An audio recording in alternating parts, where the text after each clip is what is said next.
burn it down. Burn it down. We gon' burn it down. Burn it down. I killed it, it's murder. I killed it, it's murder. I killed it, it's murder.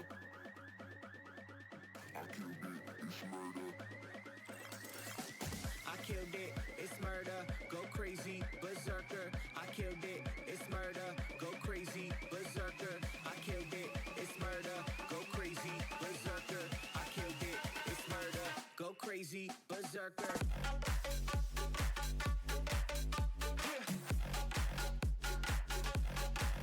Show them.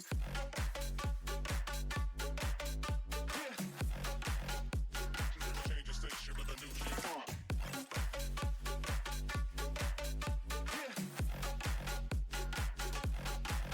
Show them.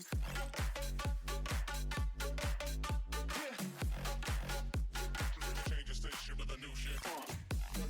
Change the station. Change the station. Change the station with a new shit. With a new shit. Change the station. Change the station. Change the station with a new shit. With a new shit.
I've never seen you with such tired eyes. And everything we said we'd be, we just traded for a suit coat and a tie.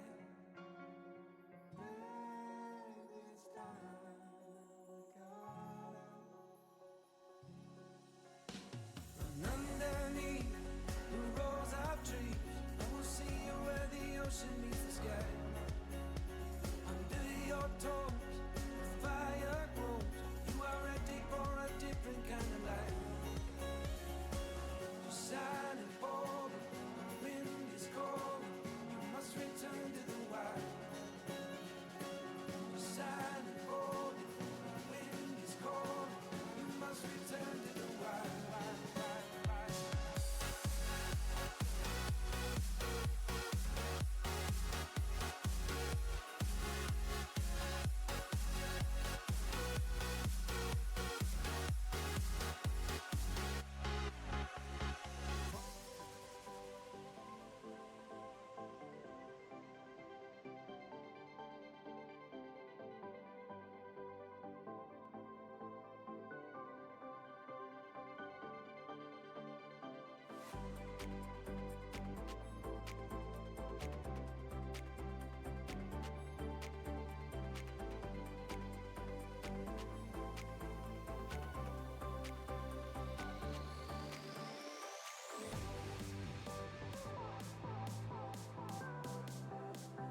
smile. Now the sunshine brings the light. Fill me out with a flame. I will let you in this game. Take me out when I'm down. 'Cause with you I'm safe and sound. Safe and sound. Safe and sound. Safe and sound. Safe and sound. Safe and sound. Safe and sound. Safe and sound.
Crack it.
When you want to get off that darkest ground,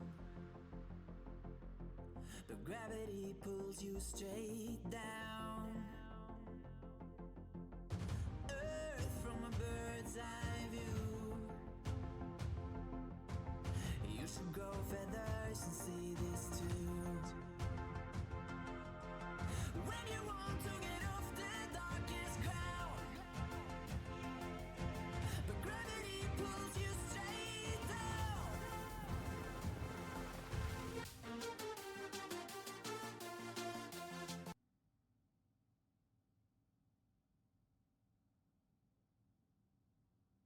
Ladies and gentlemen, welcome to Championship Sunday. JMO Season and myself on the cast here for the first couple of matches here on the card as we welcome you back to the premier circuit in the Las Vegas Inferno Major 2.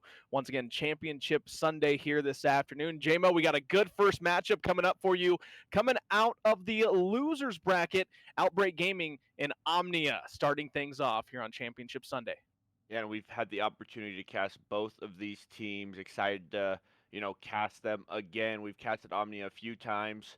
We got Outbreak for one match, but it's do or die time, right, for all these teams in this losers bracket. So you got to win or you got to go home. So I'm excited. We're going to get some really passionate Call of Duty here in the first few matches, and obviously the rest of the day. I mean, it's been a wonderful tournament, and it all just comes down to this. Absolutely right. It's going to be a long day for all the losers teams grinding through this afternoon. The winner of this match will take on the winner of Zoned Out Gaming, the 2 seed who got upset earlier in the bracket, and the California Girls, the 8 seed, who is making a pretty deep run on the other side of the losers bracket. We've got an exciting matchup coming up, and let's take a look at the intros for both of our squads here in our first matchup. Teach me how to do it, ayy. Baby like smooth. What? Can you teach me how to Dougie? You know why? Cause all the bitches love me. All I need is a beat that's super bumpin'. And for you to back it up and dump it. Get it. Put your arms out front, lean side to side. They gon' be on you when they see you hit that Dougie ride. Ain't nobody fucking with my bro from Morningside. go by Bubba, and he hit that dance like thunder. Okay, I ain't from Dallas, but I need town boogie. I show my moves.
Special talent here in the COD scene, but Groovy really impressed me when we were casting. As Hale off to a great 9-1 start. He has more kills than the entire Omnia side combined, make it 10-1.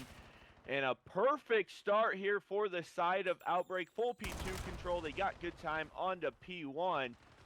Omnia now need to break in, but the trades are not really going their way as WASD finds 3 in the kill feed. Up to a 4 spree, just a pick off of the Hellstorm, and there he does get it with the progression of time. And you couldn't ask for a better start if you are an Outbreak fan.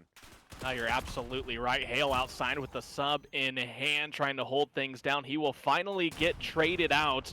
And just like that, Omnia back inside of the hard point for the final 15 seconds. We'll rotate on over toward this sub P3 right now, and it's Groovy holding things down inside of tunnel, waiting for these players to push out. Stat in P2. He knows they're rotating from back blue. So just trying to pick off these players as they come through, and he's doing a good job at that. Finds one, almost snaps on to Lebrando, who ends up shutting him down. But the damage has been done on the map. Right now, Outbreak with full control of P3. You're going to see these players from Omnia try to bang out the front. Maybe somebody takes a route here, but man, Outbreak holding it down. WASD with another 2-piece for him. He will finally be shut down. And Groovy right back inside of the hard point here for Outbreak.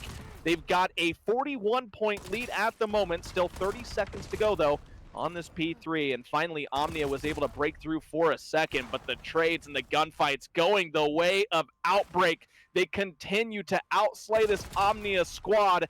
Everybody on the side of Omnia negative right now. KJ with a slow start at 3-11, JMO. They're going to have to step it up in the slaying department if they want to come back in this Colossus. They are, but there is one player in the back. That's Brando. He will get sniffed out.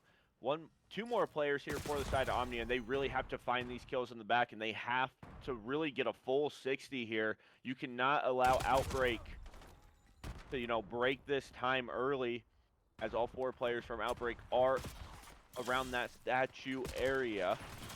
Looking to make a play. Here comes the first challenge. Hale with a kill. Groovy will fall by Kez. Brando getting some nice shots in. Hale finds another 21-7 from him.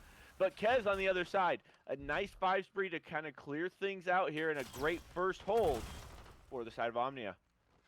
Yeah, you're absolutely right. You're going to see another challenge come through the side door, but Besmol's gun is starting to heat up now after a slow start from him. He's back up to 9 and 11. There's another one for Besmol, 4 straight.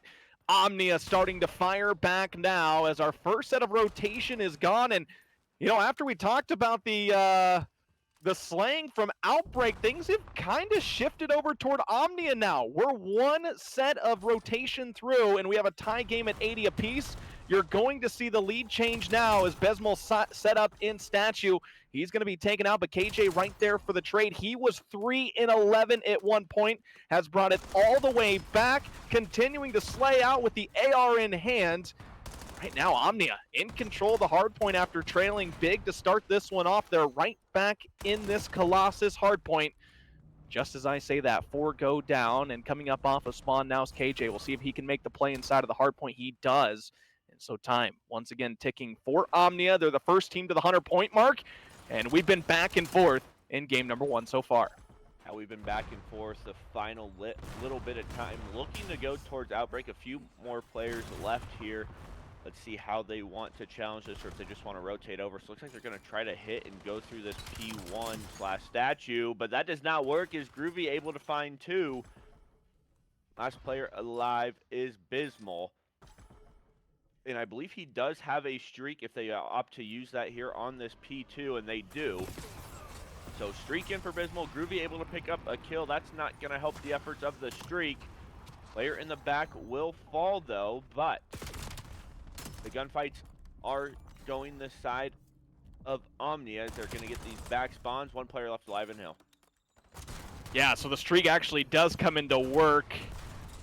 They're able to find a kill, and then they get the other trades inside of the hardpoint to flip those spawns in blue. So you're going to see Omnia back inside of this once again. A nice streak coming out there from Bismol once again after a slow start. He gets the Hellstorm. He's able to break the map open a little bit there for Omnia. They were able to get the trades and the spawns for blue, but now just as I say that, 3 players fall. Make it all 4 fall for Omnia. They do spawn in the back of blue, so they'll get the final 10 seconds or so of this P2 hardpoint. They're going to flip the lead or tie it once again. And we'll head on over to our P3 sub, where last time on the first set of rotation, it was Outbreak who held things down. WazD with the pistol in hand finds 2, gets 3 as well as he's finally shut down. Everybody from Omnia coming off of spawns. They're worried about somebody back yellow, and now they're going to flood in the front. We'll see if they can take these players out inside of the X-ray as we speak. Groovy gets taken out from the outside. Hale goes down as well, and the rotation is on here for our money P4. As the spawns have flipped out, JMO, Omnia in the time for P3, but you got to start focusing on our P4. You do have to start focusing on the P4. Streak does come in from Groovy. I believe he called it in because they still have another streak in their back pocket, just keeping them off that time. Kills are going their way. 4 is pushed out.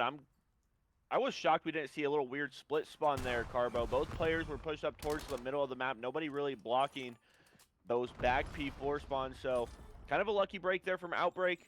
If you're an Omnia fan, you're probably like, oh, why couldn't we just get, you know, at least 1 or 2 guys to spawn in the back? But first 10 seconds on this Money Hill going towards the side of Outbreak. This is where Omnia kind of made their comeback. They had a great full 60 hold here on the first hill. So let's see if Outbreak can do the same thing. Here's all the kills are going their way. 1 more player left. Push up in yellow. He will fall. Hale with a big 2. 1 more player in front of him will get fanned out. Hale is 36 and 16, Carbo, and they're only up about 50 points. I mean, you would think when he's, you know, plus 20, they'd be up a lot more than that. Yeah, they're definitely outslaying Omnia at this point. Still a final 15 seconds to go on our P4 before we rotate back over to P1 to start our 3rd set of rotation.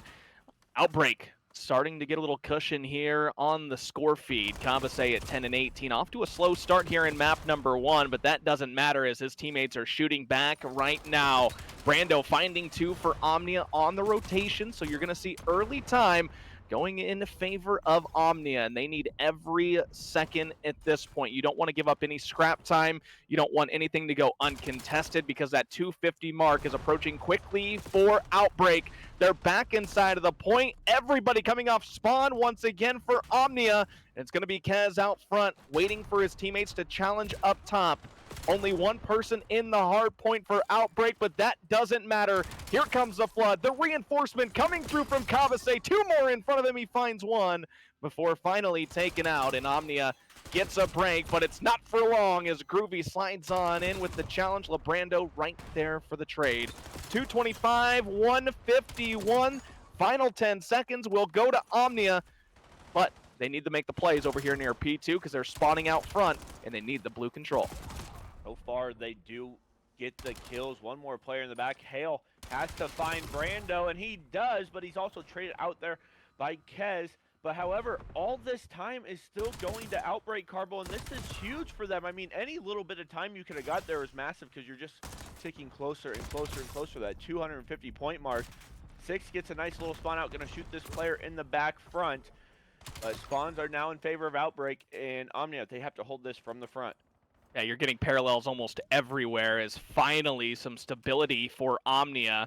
All these players are going to be pushing out the front, and 25 seconds to go on this P2. You have to make a decision if you're Outbreak. Do we just rotate on over to P3, or do we hit this one more time? Because at this point in the game now, as Groovy comes up on the flank, finds one. His teammates are there for the trades. KJ last one alive, and he will fall.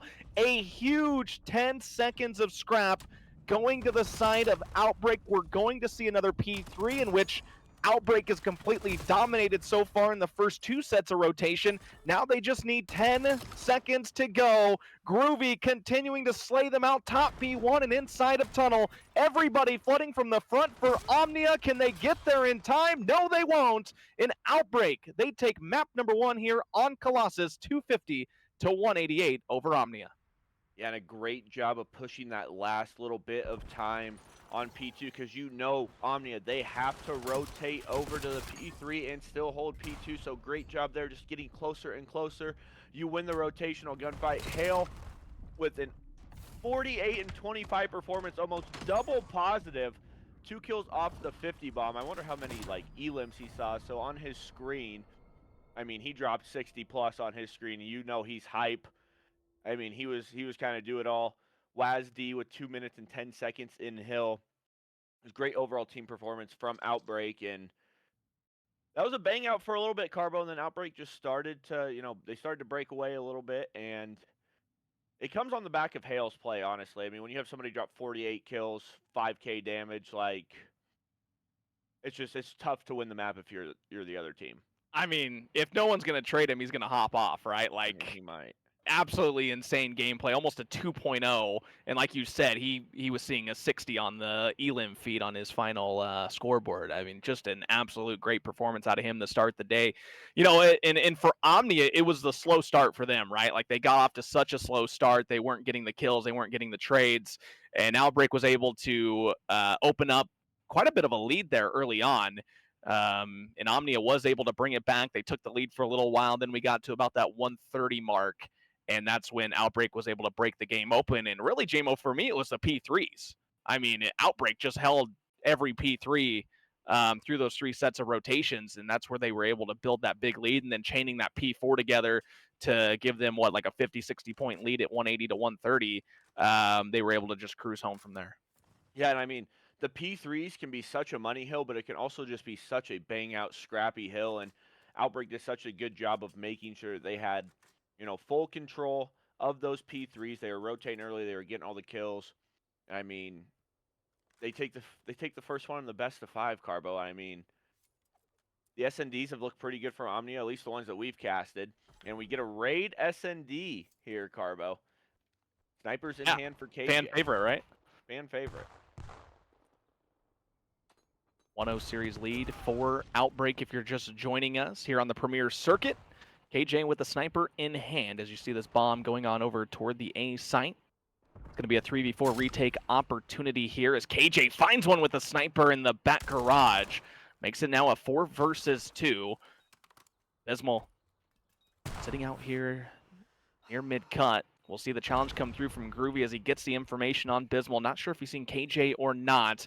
You see both these arrows rotating on over toward the A site. The collapse is coming through middle. Now a 3 versus 1 with Groovy all alone. Back laundry. He's going to find one to make it a 1 versus 2. However, the clock is ticking, and it should be a round win for Omnia.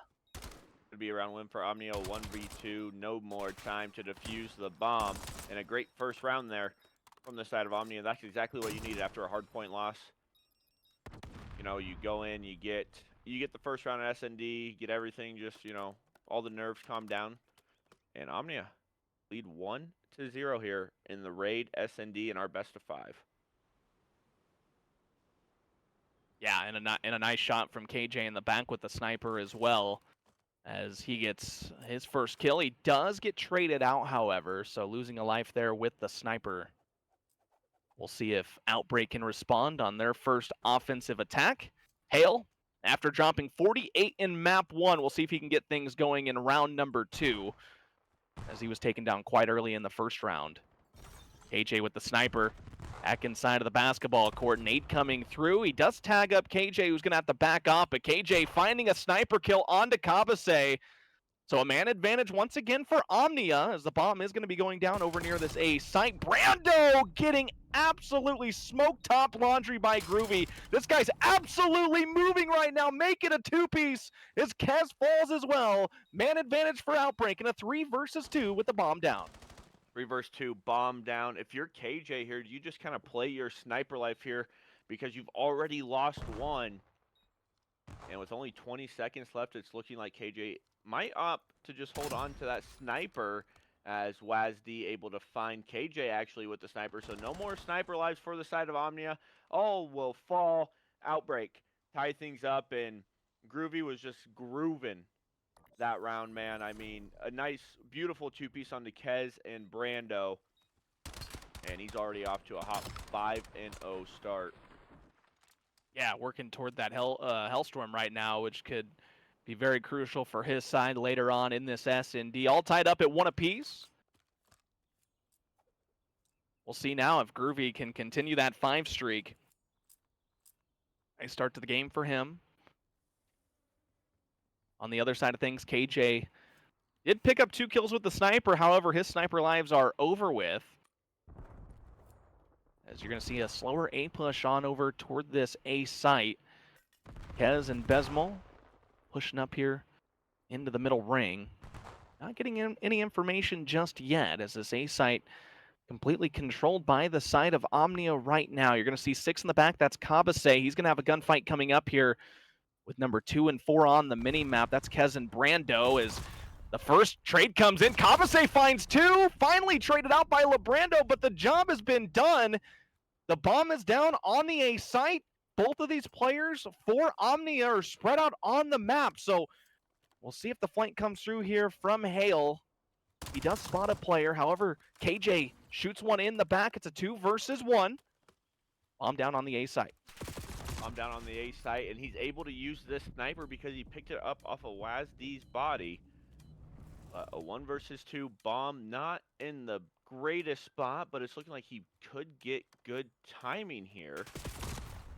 And he does not, as both players able to wrap around, get the kill. Outbreak, 2 rounds in a row. And after kind of a shaky first round, they've started to put things together here in these last 2 rounds. Groovy, 6-0. Yep, gets the final kill here in the round. Is it 6 for a Hellstorm in S&D? Something like that, yeah. We'll have to see if he got the Hellstorm or not here. But yeah, already off to a hot 6-0 start. He's absolutely moving on the map right now. And he is still 1 off, it looks like. Maybe 1 off the Hellstorm here, so we'll see if he can pick it up in this round number 4. 6-0. And yeah, let's get a POV of Groovy right now. He's just going to run up the center of the map. Absolute confidence out of him. Kez going to be sitting inside of Kitchen. No chow yet. Kez going to back off. He knows a player's there, and Groovy runs right into the gunshots of Besmol, who gets traded out. So they did pick up the information. They get the kills, and KJ is on the flank in a 3 versus 1.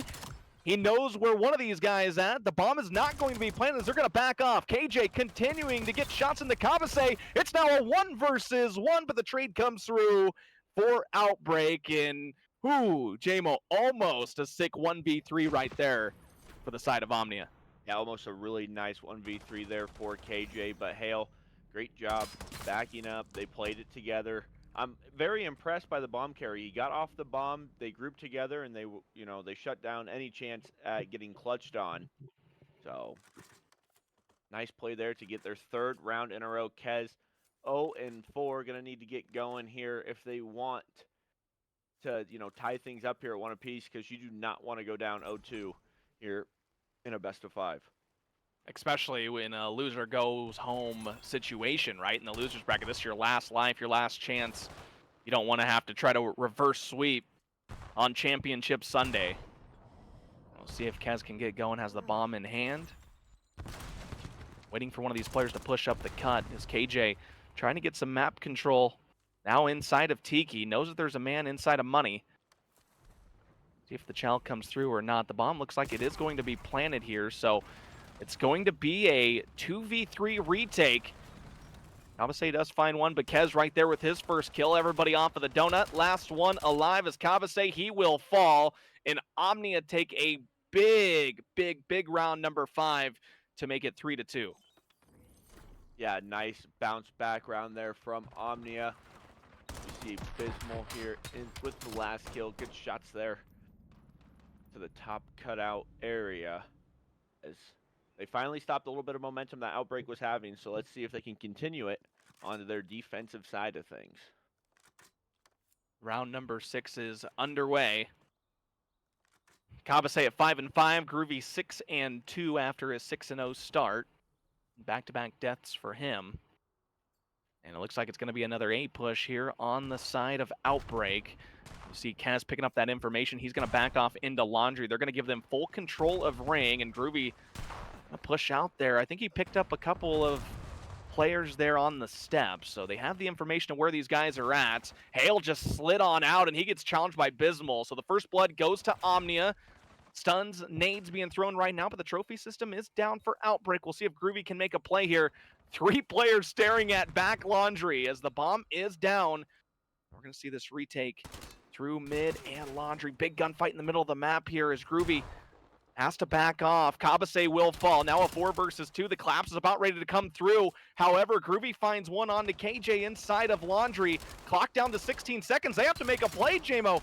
This is way too slow of a play. Groovy finds 2, and Outbreak takes round number 6, and they now lead by 2 in the search and destroy. They lead by 2, and a great job there from Groovy, able to pick up 3 in that round. And honestly, great job of playing your life by his teammate. I don't remember exactly who that was, but great job playing life, getting the information, and good shots there from Groovy. And a little separation here starting to happen in the SND, up 2 rounds. This is a must-win round, in my opinion, if you are on the side of Omnia. Oh, absolutely. You now want to go down 5-2. We'll see if KJ can keep things rolling here for Omnia. He's leading the pack on their side at 6-5. Couple kills with the sniper early on in this search and destroy. As it's going to be a bang out here near the A site. Kez finds one. KJ with the second. And quickly a 4v2, make it a 4 versus 1. It's Kabase all alone. They know exactly where he is. The bomb should go down. Actually, it doesn't even need to. Omnia with a quick round win there, JMO, to make it 4-3. So they take the pivotal round. They bring it within 1 once again. And, you know, hindsight's 20/20, but if they were able to make the play in that last round where they had the 4v2 advantage, they could have the lead. They really could, but that's kind of where Groovy's SND playstyle, I've noticed when we've been casting him, he just flies at him, right? He has that like Shotzi / Abizi type playstyle where he's just running and he's challenged. He has all the confidence in the world, and it kind of hurt him there. They countered him with some aggression of their own from the side of Omnia, and we head into round number 8. Carbo could tie things up here if Omnia able to find one, but find the round, but Groovy with a first blood. Bomb is going down, and it's going to be a 4v3 or 3v4 retake, excuse me, for the side of Omnia. Players kind of spread out all over the place for Outbreak. You got 2 players back Laundry, 1 player looking to flank, just trying to get a timing. Hale able to find one onto Bismal, make it a 4 versus 2. Hale finds another 4v1 for KJ with only 20 seconds left to defuse the bomb. Yeah, this is a round win coming up for Outbreak. They're going to be on round point here in the search and destroy. Big round for them offensively. They've just been running and gunning, JMO. Yeah, I mean, yeah, that's kind of been their play style. At least, you know, the ones that we've casted, they just like to run at them, right? And I mean, definitely It's a high risk, high reward way to play SND. I mean, I haven't played a lot of SND personally, but from just watching a lot, like some teams who play this way, you can get 6-0'd really fast, or you can, 6-0 really fast. And, it's a 5-3 advantage for Outbreak, so it's working for him. Groovy at 11-3, Hale at 5-4. As we're hopping on here with Groovy to start the potential last round here, already trying to get pushed up here into middle of the map, and he does. I mean, he just gets full middle of the map control as Bismal has to back all the way up to his spawn, as looking like it's going to be a B hit here, Carbo. Yeah, slow B hit, and just as you say that, here comes the bomb being rotated back on over toward the A site, inside a garage, but Groovy, the middle of the map has been his playground in this search and destroy. I mean, he's just taken full advantage of the map at this point. That's why he's 11-3, getting great timings. But just as I say that, Hale is going to fall inside of Art. So all these players still in the back spawn, 40 seconds to go. We'll see the rotation on through. And not sure if Groovy spotted all those players rotating or not. We'll see if he makes a play here, as all four of these players are bunched up right now. Groovy, with some shots in, he will fall from steps to make it a 4 versus 2. They've slow played this so far, but Kabase can make the play. He's behind all four players, gets called out inside of Art, got terrible timing after he spotted the first two. 15 seconds left, all up to WASD, and he is going to fall. So, my goodness, Omnia stays alive, but Kabase had a chance to make a huge play back Art. I mean, he made the right play by not just shooting at the first guy, and he picked up the information that all four were there, but got unfortunate timing that somebody turned around Art, and he got picked off, and it's a round win for Omnia. Round win for Omnia, and we're one round away from round 11, Carbo. You think we're going to see one here? Is Omnia going to force a round 11? Man, if Groovy doesn't get the first blood, right, up the center of the map, they could definitely force a round 11. But, man, with the way he's been playing, it's like a sigh of relief when you see that he gets picked off if you're an Omnia fan. And this is going to be a hit from middle all the way over to B. Oh, this is going to be a tough 4v4 retake. Bomb's going to go down right away, JMO, and we're going to see how Omnia wants to play this. But clock is ticking. You got to run all the way across the map, and all four players are still up for Outbreak. All four players are from Outbreak. And if you are on really either side of this team, you do not want to you don't want to be the team to go a man down here. But already only 25 seconds left here, Carbo.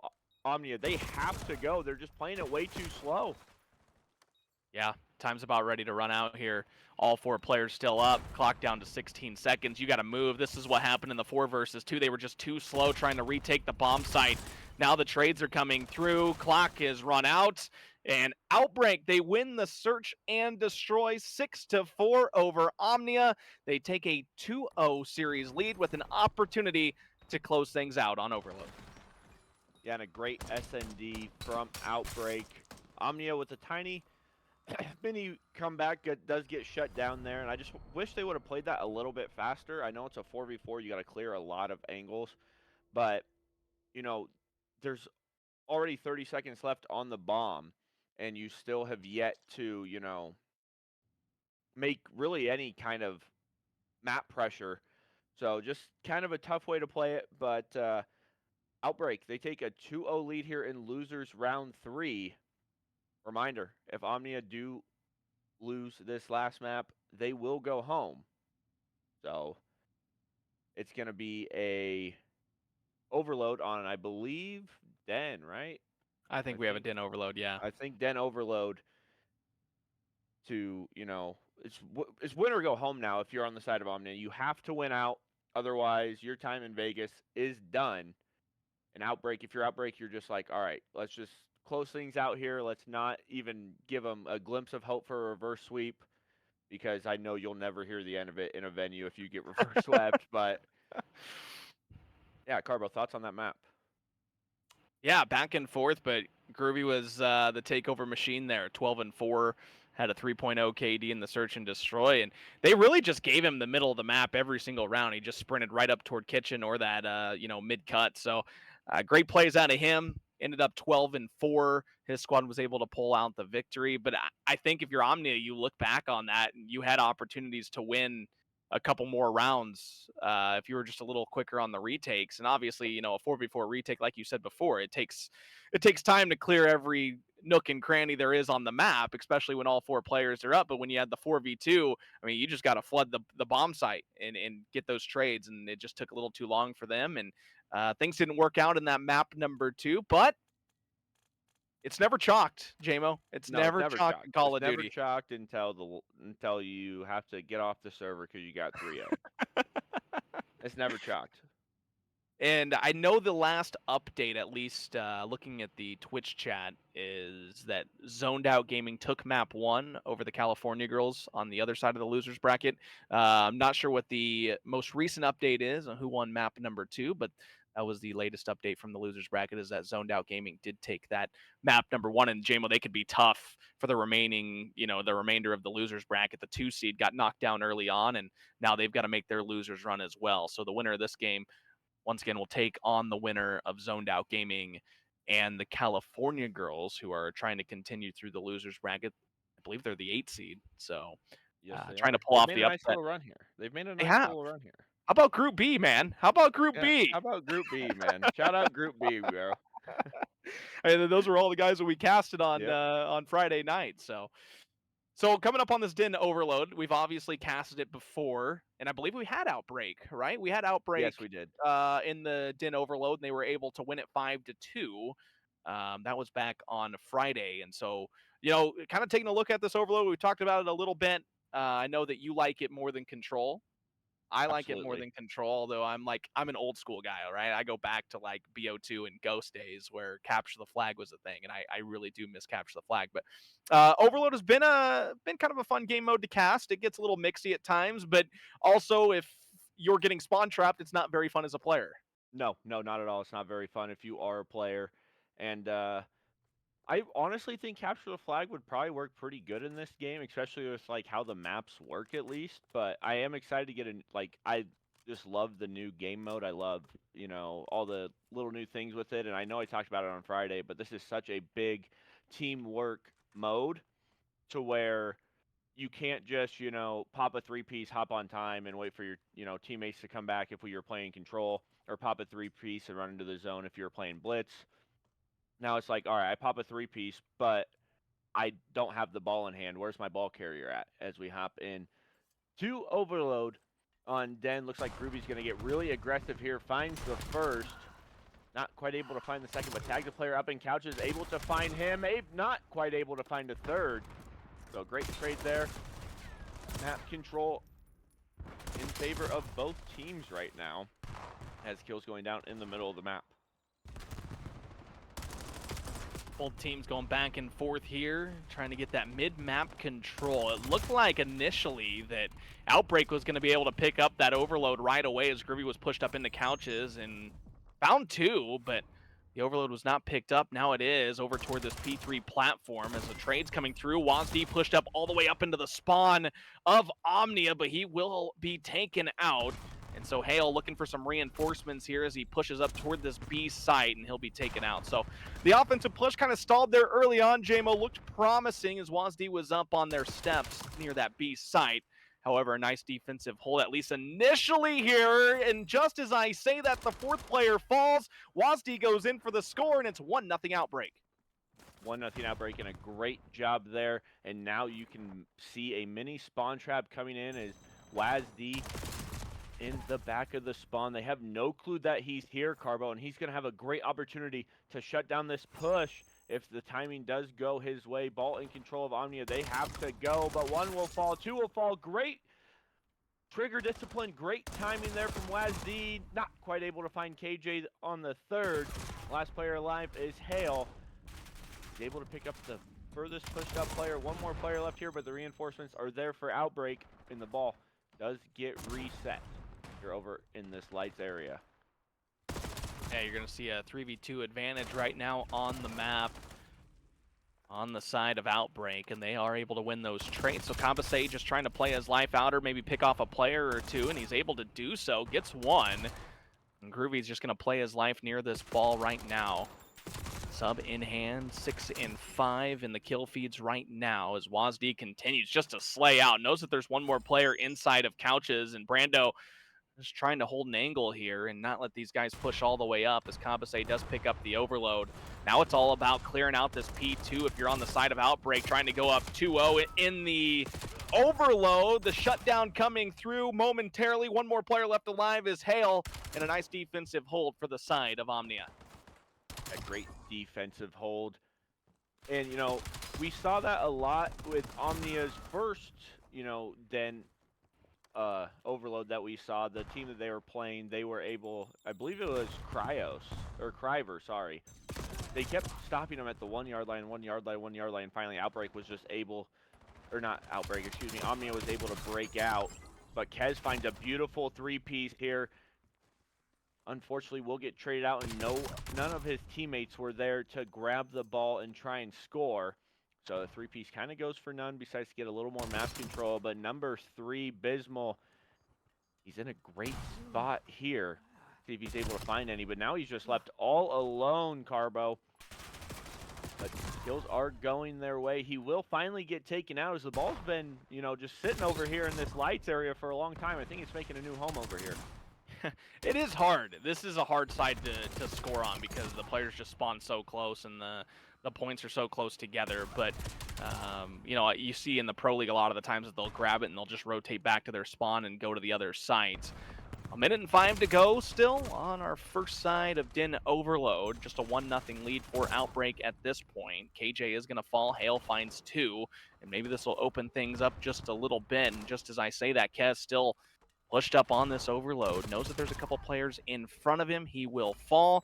Trades just going back and forth, and now, JMO, you're going to see that rotation that I was talking about before. And just as I say that, a nade comes through for Bismal. He finds 2.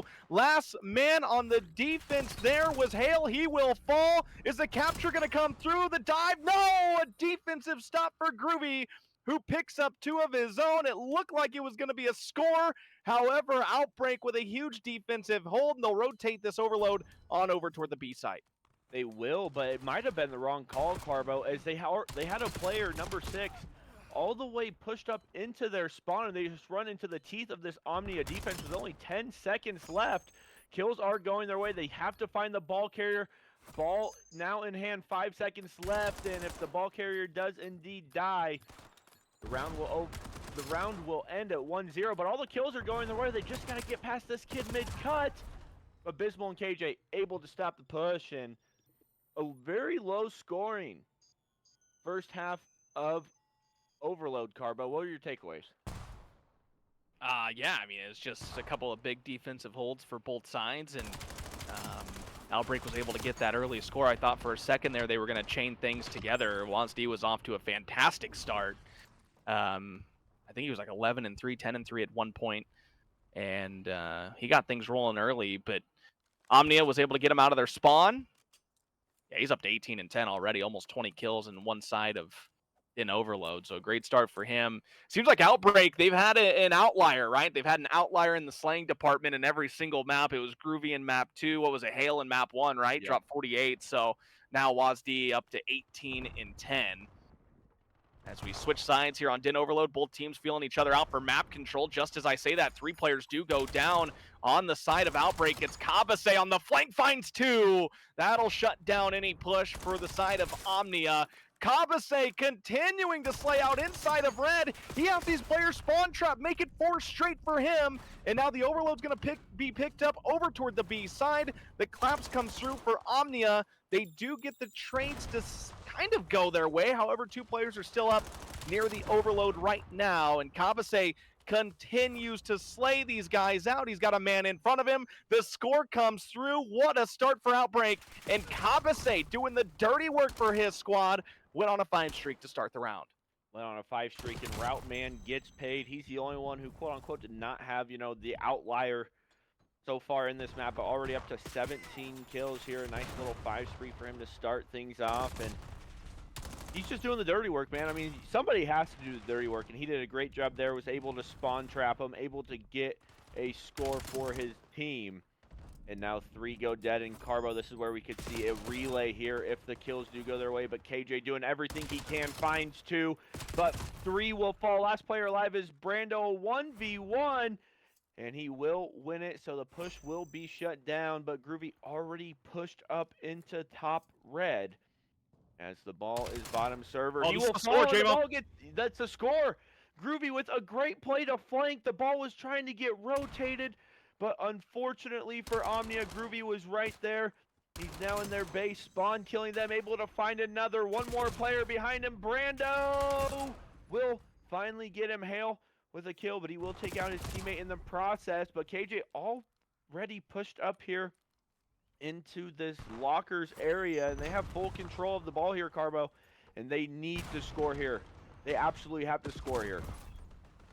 Yeah, already a 3-0 lead, still 2:40 to go. Trades coming through, one player on the flank again. Could he save the day? No, the score comes through, and that was huge for Brando as he was able to dodge those bullets from Hale, and he gets the kill as well, so still pushed up into the B side. This Overload's going to rotate on over to P1, and we'll see who gets the map control here. Man, if Bismal and KJ could have stayed alive in the middle of the map, they could have chained something together there, but 4 do go down. They're all coming off of spawn. Still 2 minutes to go, plenty of time in the Overload. We're going to see Outbreak, pick up this Overload and rotate on over toward the P3 side. Yeah, rotating over to the P3 side. And if you are on the side of Outbreak, you don't really have to be in any kind of rush. You're up 2 scores, 2 minutes left. I mean, obviously you don't want to, just play stalemate and have them, spawn kill you and put you in a trap, but kills do go to the side of Omnia. They have ball control, looking like they're going to go towards this B side again, and only one player there. But Groovy able to pick up one, play his life. WazD able to find one. Brando trying to do everything he can, but Kez with a big 2-piece nade, and here comes the street, Carbo. Ball is down on their side of the map. Cabase able to find the furthest pushed up Omnia player, as the ball is now in hands of Outbreak. They do get 3 dead. Last player alive over towards this A site, but Hale, he could be huge here if he's able to get a couple spawn kills. Cabase able to find the nice nade kill. 3 more players in front of him. He's going to need some help from his teammates. Playing his life so well, Dippy doing all around. He will finally fall as KJ and Kez, able to clean it up, and now they have a counter push of their own, but nobody other than Hale and WazD there to shut it down. But one player still here left alive, KJ. They know he's here, able to win the fight, so KJ just has to play his life here, wait for his teammates to spawn back up. Pistol in hand, trying to find Groovy, but Groovy gets a nice angle on him there. Kez pushed up into 10, will trade out Groovy as it's back and forth trades here, as it is all but over, Carbo. Not enough time to score. Outbreak will win. Outbreak will move on to losers round 4 in a hot 3-0 fashion. Final kills coming in here. WazD, 30 kills in the Overload. Just played out of his mind, was 9 positive there. Hale with 31 of his own as well, so both those guys in the slaying department held it down for Outbreak. They take the Din Overload 3-1 over Omnia. They sweep Omnia 3-0 and will send them packing here in the Las Vegas Inferno Major 2. As we take a look at the play from Cabase, man, he started things off in this second round of Overload with a 5 streak, was able to score the Overload as well, and just played out of his mind to get these players from Omnia spawn trapped in the back. He was picking them off one by one inside of red. As you take a look at the final kill cam, the best play here. Might have went even in the scoring department, JMO, but man, he sure made the play for this Outbreak squad to get the scoring rolling in that second half, and the rest is history as they take it 3-1 in the Din Overload once again. A 3-0 series sweep. Omnia is going home. Outbreak is moving on. They're going to play the winner of Zoned Out Gaming and the California Girls. Last I heard, Zoned Out Gaming was up 1-0, so we'll find out here in just a few moments who Outbreak is going to be taking on. But the first series on Championship Sunday is in the books. JMO, what's your final thoughts on Omnia versus Outbreak? Outbreak just did a wonderful job of, just kind of controlling every single game mode. Everybody went off if you're on the side of Outbreak, and they're going to get either a really tough zoned out gaming squad or a really hot California girl squad here in the losers round 4. And, shout out Omnia. Tried to make a nice little losers bracket run as they made a decent one. They started off in losers after losing their first match 3-0. Was able to beat Vault 3-0, beat Criver 3-0 before finally falling 3-0 to Outbreak. So great tournament from them. And I'm excited for our next one, Carbo. What are your thoughts? Yeah, fun series. I think there's some what ifs on the side of Omnia. They were right in this series, really outside of the hard point in which Outbreak won pretty easily in that contest. But the S&D and the Overload were right there for the taking, and things just didn't fall their way. And sometimes that happens in Call of Duty with timing and strategy and other things like that. So I think that's a series they look back on and know that they played tough, but just didn't have enough to get the job done here on Championship Sunday. And congratulations to the guys on the side of Outbreak. They're going to be moving on, and a great tournament for the Omnia squad to be able to move on through the losers bracket and fight tough to make Championship Sunday. I mean, just getting to this point in the tournament says a lot about your squad. So congratulations to both sides. Outbreak's moving on. 3-0 series sweep. Don't go anywhere. We'll be right back. Our second series of the day coming up in just a few moments. You're watching the Premier Circuit, Las Vegas Inferno, Major 2. And ladies and gentlemen, boys and girls, I have an interview with the legend, the MVP of the series, Discord. the man who had 63 EKIA and 48 real kills from map 1. It is Hell. Hell. Yeah, what's up, guys? I don't know, we just kind of hit flow state starting from the beginning that map. I looked at the scoreboard at the end, I had 63. I don't know. It was just fine. We were in flow, working together as a good team, getting our comms up. But, yeah. Well, how are you feeling, though? Feeling pretty good. I mean, we're I'd say a newer team. This is my first LAN, so it feels good to be shooting on, that 7 ping. But I feel pretty good. I think my team feels good today, too. First LAN. First LAN. First LAN, wow. And it doesn't look like it's his first one. Looks like he's a veteran at this. Yeah.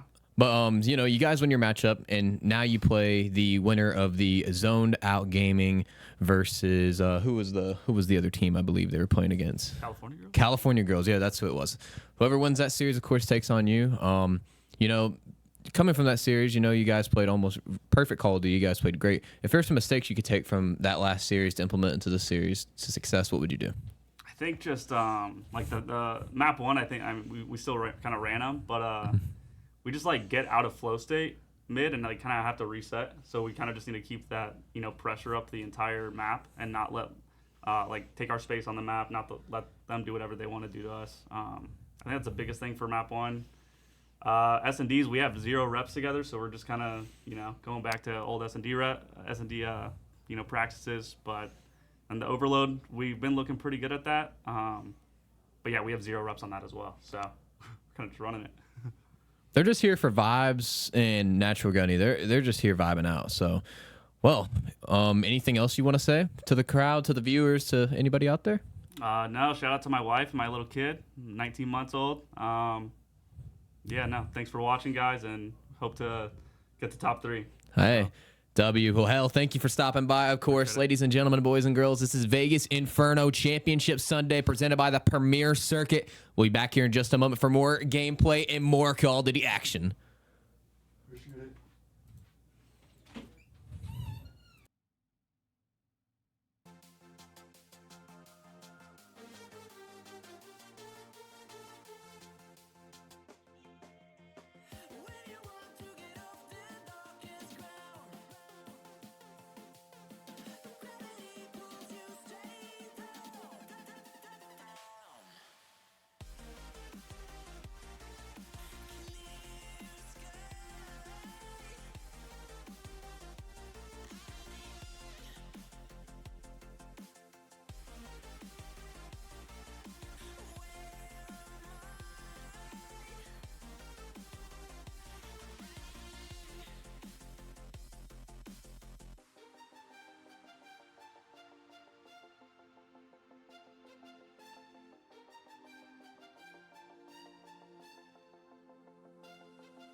So, I brought you here because I have a really important question. Okay. Is cereal a soup? Maybe, yeah. I'd consider it a soup. Why? How? It's like a liquidy, I don't know, meal. So that's pretty much all soup is. If that's the case, what's your favorite bowl of cereal soup? Cereal soup. Big Fruity Pebbles guy. Big Fruity Pebbles guy? Yeah.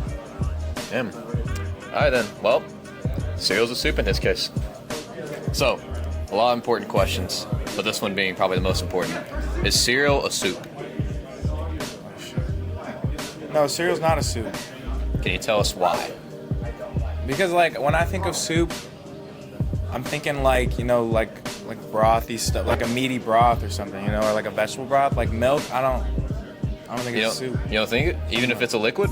No, because it's like it's like kind of sweet with like the cereal. Nah. Well, if that's your case, what's your favorite cereal and what's your favorite soup?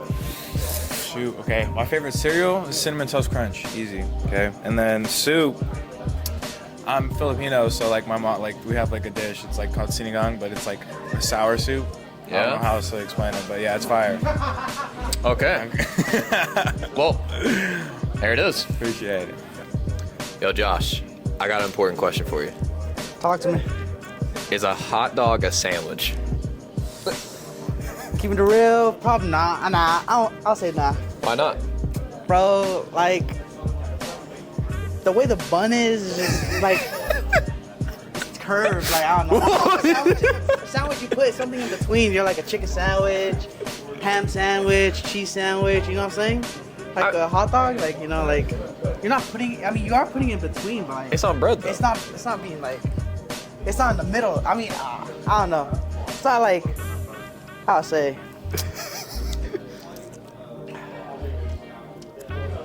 Yeah, basically it's not a sandwich.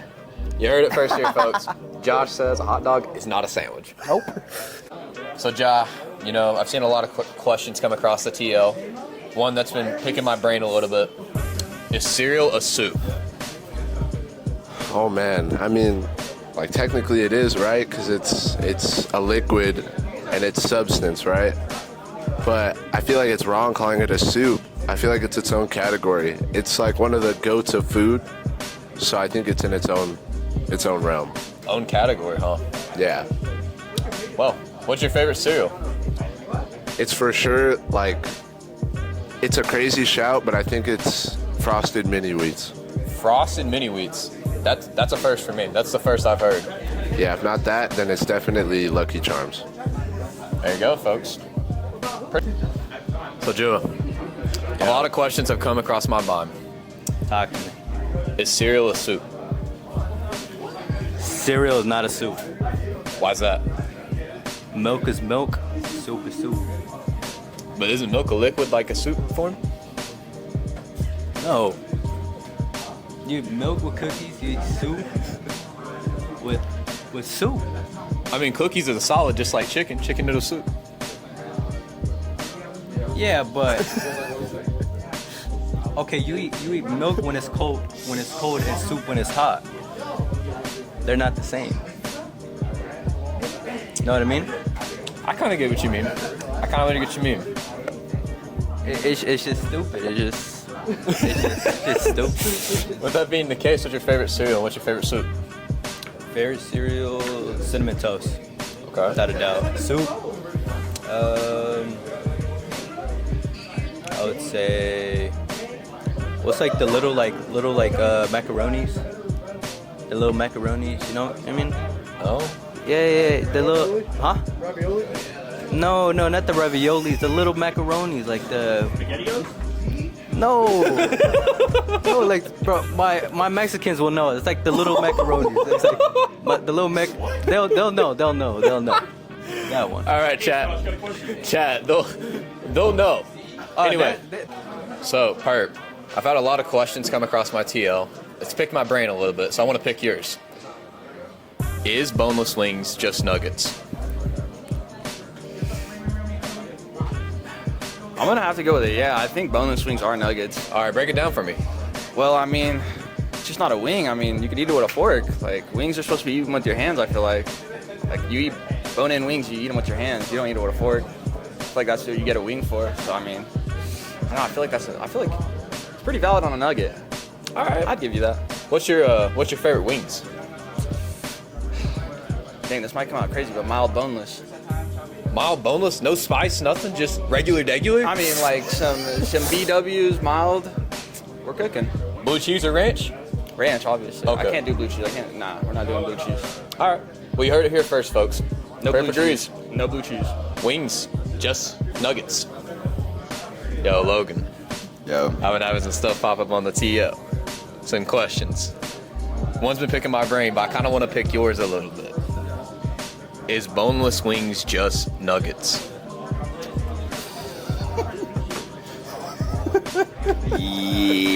Yes. Yes, or just sauce nuggets, I think. I guess. I don't know, because what? It's got to be, right? Yeah, if I had to pick one, I think they're just nuggets. They got to be just nuggets, right? Break it down a little bit more. I don't know, man. They're boneless, you know what I mean? Just boneless wings. But why don't we call them? But what classifies a chicken nugget? You know, why don't we call it? Always call it one name? Wait a minute. No, because what is a chicken nugget? Is it just ground up meat? Is it just ground up chicken? I don't know. Wait a minute, because now we're cooking. Because a boneless wing is it all wings? Do we know it's all wings? Who knows? Maybe it's the same thing, bro. Could be. I don't know. I think in theory. I don't know. In theory, I'm gonna say it's a nugget, bro. But the more I think about it, I don't know, bro. Because I don't know. Because like you go to Burger King and get nuggets, that is not all chicken. You know what I mean? That is not all chicken. McDonald's, I don't know. I don't know. I don't. Oh, chat, That's you a heard it tough first one. here. That's a tough one. Rod thinks that's a nugget. He's in the middle. Let's say that. Now, if I had to pick one, I call it a nugget, I guess. Just because if boneless wings, I don't know if they're all wings. Yo, Booger. Yo. I got a question. What's up? Is wings just chicken nuggets? What the fuck? No. Is boneless wings just chicken nuggets?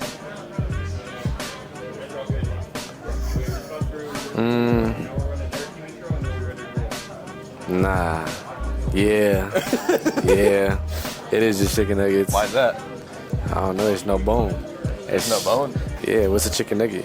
It's just chicken. Should they just call it one thing then? Instead of boneless wings and chicken nuggets? Damn. They got different sauces though. It's built different too. One of them is like stars and dinosaurs. And That's true. That's true. If you had to pick though, what's your favorite wing flavor? What's the best wings? Probably mango habanero. Habanero? Mango habanero. Blue cheese or ranch? Ranch. All the way. I'm a ranch connoisseur. Ranch connoisseur? Yeah. What has the best wings though? What place? I got this place called like Boom Boom Chicken. Yeah? Over there where I live at. Yeah, it's fine. Great guess. All right, Yeah. well, you heard it first here. Yeah, he said no. Change his answer. Yes, it is a nugget. All right, folks, we're back with an update. ChatGPT says it's a nugget. Why does it say it's a nugget? Boneless wings often cut from the whole chicken breast and tossed in wing sauce. Chicken nuggets sometimes made from chopped or ground chicken. So if someone says boneless wings aren't nuggets, it's mostly branding. There you have it, folks. They're nuggets.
I'm not cocky, I'm just a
We are back to the premier circuit, Las Vegas Inferno Major 2. JMO, a bang out series coming up. We have got winners finals. Right now, Anomaly Gaming is going to be taking on the Carolina Reapers x Evictix. Going to be a great matchup. Two squads still undefeated in bracket play. The loser will fall down to play the winner of Outbreak Gaming versus Zoned Out Gaming, which is going to be a fun series as well. But as I introduce both teams, let's take a look at their introductions.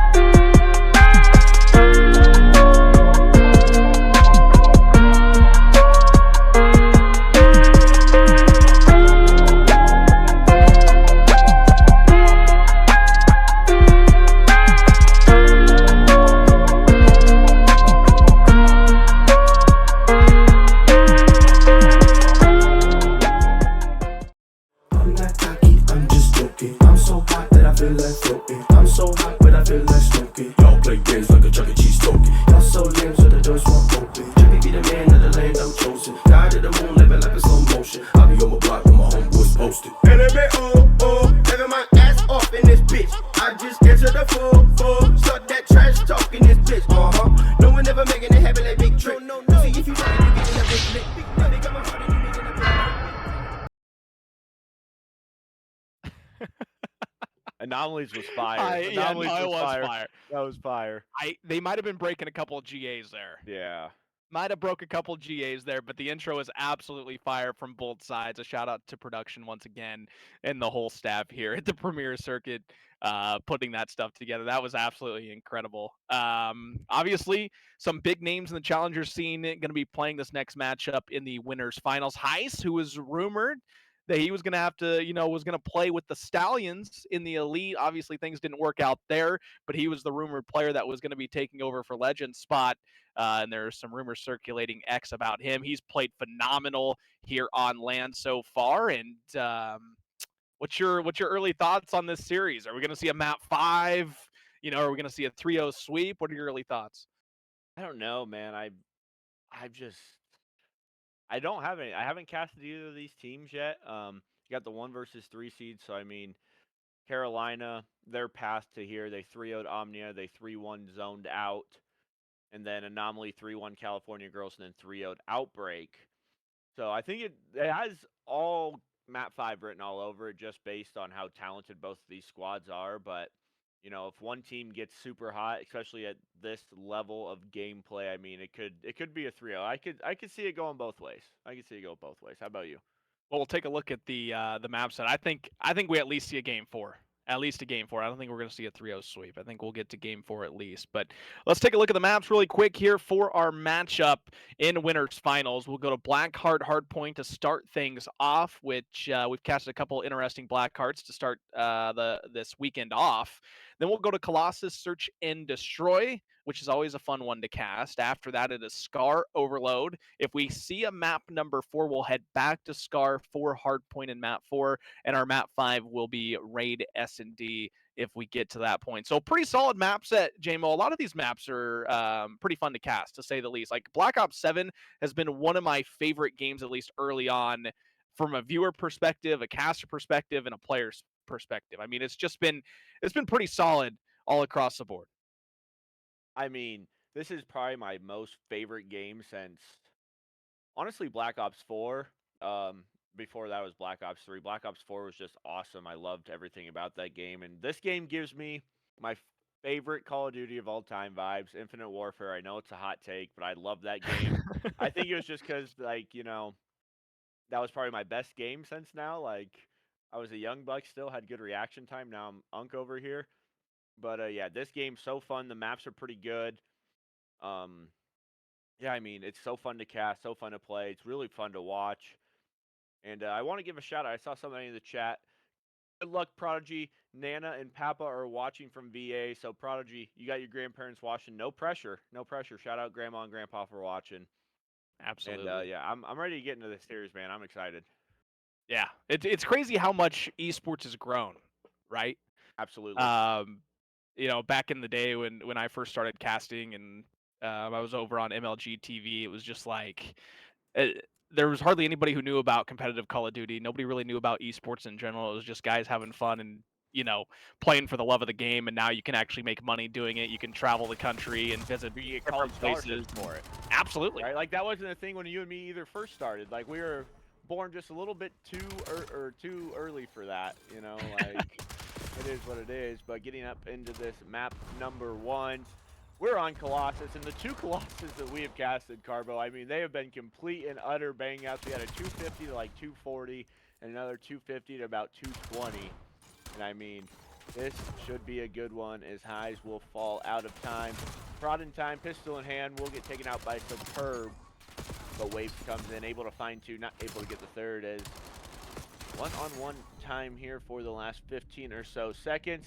CRG, they have the unfavorable spawns as they're going to push up here towards this P4. Booger able to get not great timing as we head over to our P2. Great start here for CRG on this map, or on hill number 1, excuse me.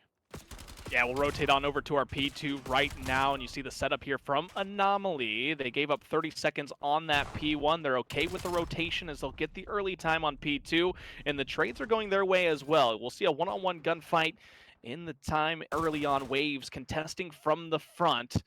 See if he can pick up this one-on-one as the trade's still coming through. Reinforcements coming in from Anomaly. They do get 4 down once again, so CRG continues to spawn out near jump up, and they are in Narnia right now. Still 25 seconds to go on our P2. They're going to have to think about rotating on over toward P3 at this point, JMO. Just the last 20 seconds on our P2. We might see one final push, or they might just hold strong inside of P1, wait for these players from CRG to spawn out. And the rotation is on for P3, a nice 60-second hold for the Anomaly boys. A nice 60-second hold, and you did get a spawn out from number 4, Booger, so Anti here in the back, got to make some plays, try to get spawned, so find somebody in the back. Unfortunately, he will fall, so if you are on the side of CRG, great first hold. Everybody is spawning out that P2, P1 area. As the first 15 seconds are really uncontested here, Carbo. Some great map positioning there from Cinco, excuse me, sorry. As Prod in time. But the kills are going the side of Anomaly. Make it 3. Last player alive is Waves. He will get taken out. So a great break there from Anomaly. Beautiful teamwork. And now they have full control of this hill. And if you look on your minimap, Waves already thinking about that next hard point. But last 15 or so are going to go to the side of Anomaly, as it's been a really close one here so far, Carbo. Yeah, nice job from Anomaly to break on through, and they're able to get the scrap time for P3. So the rotation is on. We're on board with Prod right now in the middle of the map. He will fall. So that battle for mid-map control right now on the rotation, going back and forth. Booger at 13 and 10. He's finally going to be taken out. Early time going to CRG. Cinco inside of the hard point right now at 5 and 9. that early time, knows that there's a couple players in front of this P4 right now. The bang out from elbow and the front should be coming through. Heist finds one and he'll go to the back. So the spawns have flipped. CRG is going to have to try to break from the front once again. A nice job by Anomaly. They spawned out. They were able to pick up the kills. Now it's Anti who can start spawning out here near P1, is picking up all these players, rotating on through. Final 20 seconds on this P4, and it's Waves, the last man on the front line for CRG. He'll try to get the two-piece, but Perp right there for the trade. Last couple of seconds coming through. Booger decided the challenge, and he will fall. So the first team to the 100-point mark is Anomaly. We'll head on over to P5, where CRG is set up. CRG set up, and they're going to need a good hold here. Prod able to find one. Waves able to pick up the last guy. Last guy out by this oil. He will get taken now, so now they all know that they're spawning P1. Booger's watching his hop up. Gets the call out that there's 3 mid. Has a good first 20 seconds here for CRG. And I mean, this map is just such a bang out. Trades back and forth as Booger's finally going to push out of the time. Able to find one in P1. Can he find the second? Not quite as superb. Able to pick it up, 13 and 12 for him, trying to push up towards this P3 side. Able to pick up one player in the back. Has a great hold there for CRG, gets him right back in this game. But Anomaly looking to fight for the last 10 seconds, and it's a 1v1 gunfight, and Heist will win it. The last 10 seconds, and after one set of rotations, Carbo, it's only a 12-point game, 11-point game. Yeah, both teams pretty even in the slaying department as well. Booger off to a good start after one set. He's got 18 kills and continues to have his way inside of P1. You see the early setup for CRG. That's one thing about them, is they've been able to get set up in the early time on every single hard point but P2. Booger will finally fall. The trade's coming through here for Anomaly. They are able to break inside. And it's Waves who's just trying to be a menace inside of Spinny in the middle of P1. And Prod's going to replace him and finds a kill. Nice job by Prod to break through. Knows that there's another player inside of Mini. One more behind him, and the jump shots come through for Prod. Now he's going to work on the spawns in the back. You're trying to flip for P2 here, as he will be sniffed out by Annie. The rotation is on for P2, and last time we seen a P2 was a full 60 hold for the side of Anomaly. It was, and it's looking like it could be the same, but Prod able to pick up a huge two-piece Carbo. Superb last player alive here in the back. He will fall. Spawns are going to flip. So now CRG has full control of the P2 after another great P1 from them, and they're looking to get some space here on this black card as Booger's pushing up to the P4. Unfortunate timing, not able to see him, but his teammate Prod there able to pick up the trade. Prod on a 4 spree. And the whole side from Anomaly Gaming, they're trying to group together for a group push. Great job there to get the anchor out of the back. 3 players here for Booger, not able to find any of them. And all of a sudden, Carbo, the spawns are going to flip, and Anomaly has full control of P2. What a great break. Yeah, final 25 still to go on this P2. Anomaly's able to break in. Heist will take control of the hard point and just soak this time. You see already Anti's pushed out. Perp is sitting on P4, just waiting to see if any of these players are going to scam out of this rotation. He does spot Booger. However, Booger getting the best of him. That is a sub, by the way. That was a sub winning that gunfight. Just an incredible shot out of him. He's going to win the early rotation. From an AR, you need to nerf the sub, bro. And rotation is on for our P3 once again on our second set of rotation. Going to be a slow push out of the side of Anomaly. Only one player pushing the front, and Booger's going to find one. Waves with the second, and Booger with the third. So 3 go down. Now Anti just trying to play his life and pick off a player here and there as his team spawning up old. They've got a long ways to go and still 30 seconds to go on this P3 hard point. It doesn't look like it's going to be broke. It does not, and Waves was trying to push out for those P4 spawns. Unfortunately for CRG, he will fall.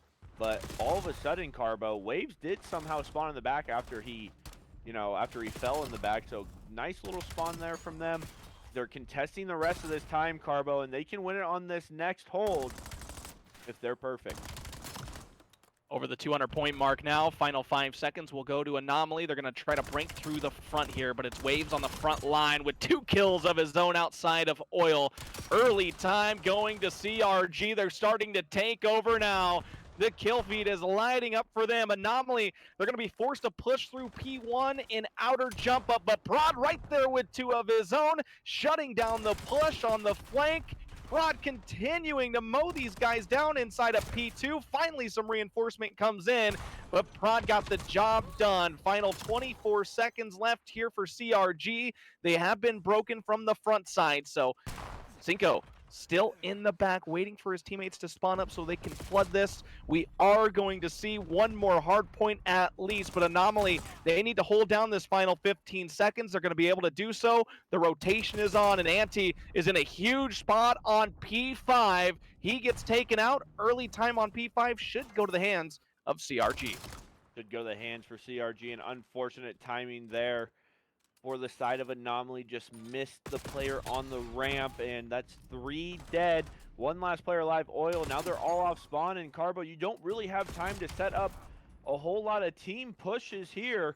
You just kind of got to go. Is Hezi able to find 2? 19 and 28 for him, so not, you know, an ideal map number 1. But hill time is white right now. Prod in time, pistol in hand, able to pick up the player close. And they are now 8 seconds away, make it 7 seconds away. Pushing out is Prod. He will fall, but Hezi will fall off the map. Booger in time, 3 seconds, 2 seconds, and that is map number 1. CRG take it in kind of, I wouldn't say dominating fashion, Carbo, but I mean, it wasn't as close, I think, as the scoreboard showed on, you know, on that second set of rotations. They were all over the rotations. They were all over all the hills. And a great map 1 from CRG. Great map 1 from Prod, 31 and 23. As Anomaly Wolf go down 0-1 here in this best of 5. Great map really from everybody outside of the Carolina Reapers. Yeah, 230 bombs from Prod and Booger there in map number 1 for the Carolina Reapers, ex-Evictic squad. Nice job for them to take map number 1 here on the Blackheart Hardpoint in our winners finals. If you win this, you get to sit around for a little while, which could be a good and bad thing. You know, at that point, if you win in the winners finals, now you got to find a way to stay warm. But map number 1 goes to the side of CRG. They need 2 more maps to move on to the championship match. Colossus, Search and Destroy coming up next. We've casted a couple of these, JMO, and they're pretty much just bang outs to one site. We see a lot of quick paced gameplay, especially over near Statue and that bomb site. So we'll see how this map number 2 works out. A fun map number 1. We'll see if Heist can get going for the side of Anomaly. They were off to a great start. It looked like that they were going to be able to take that map 1. However, that second set of rotation was just dominated by CRG. I mean, absolutely dominated by CRG. Every rotation, they were there. They had 2 or 3 people there, and they were just holding down the fort at Old. And honestly, they won it on that last P3, in my opinion. They held great time. They were able to flip the spawns, and they were kind of able to chain about another 25, 30 seconds there on that P4 to get them within, you know, 20 points of winning. And then at that point, it's just, 2 breaks, and then all of a sudden you win. So great map there from them. Again, Colossus SND, it's a bang out, man. It's a bang out. I expect some really fast rounds.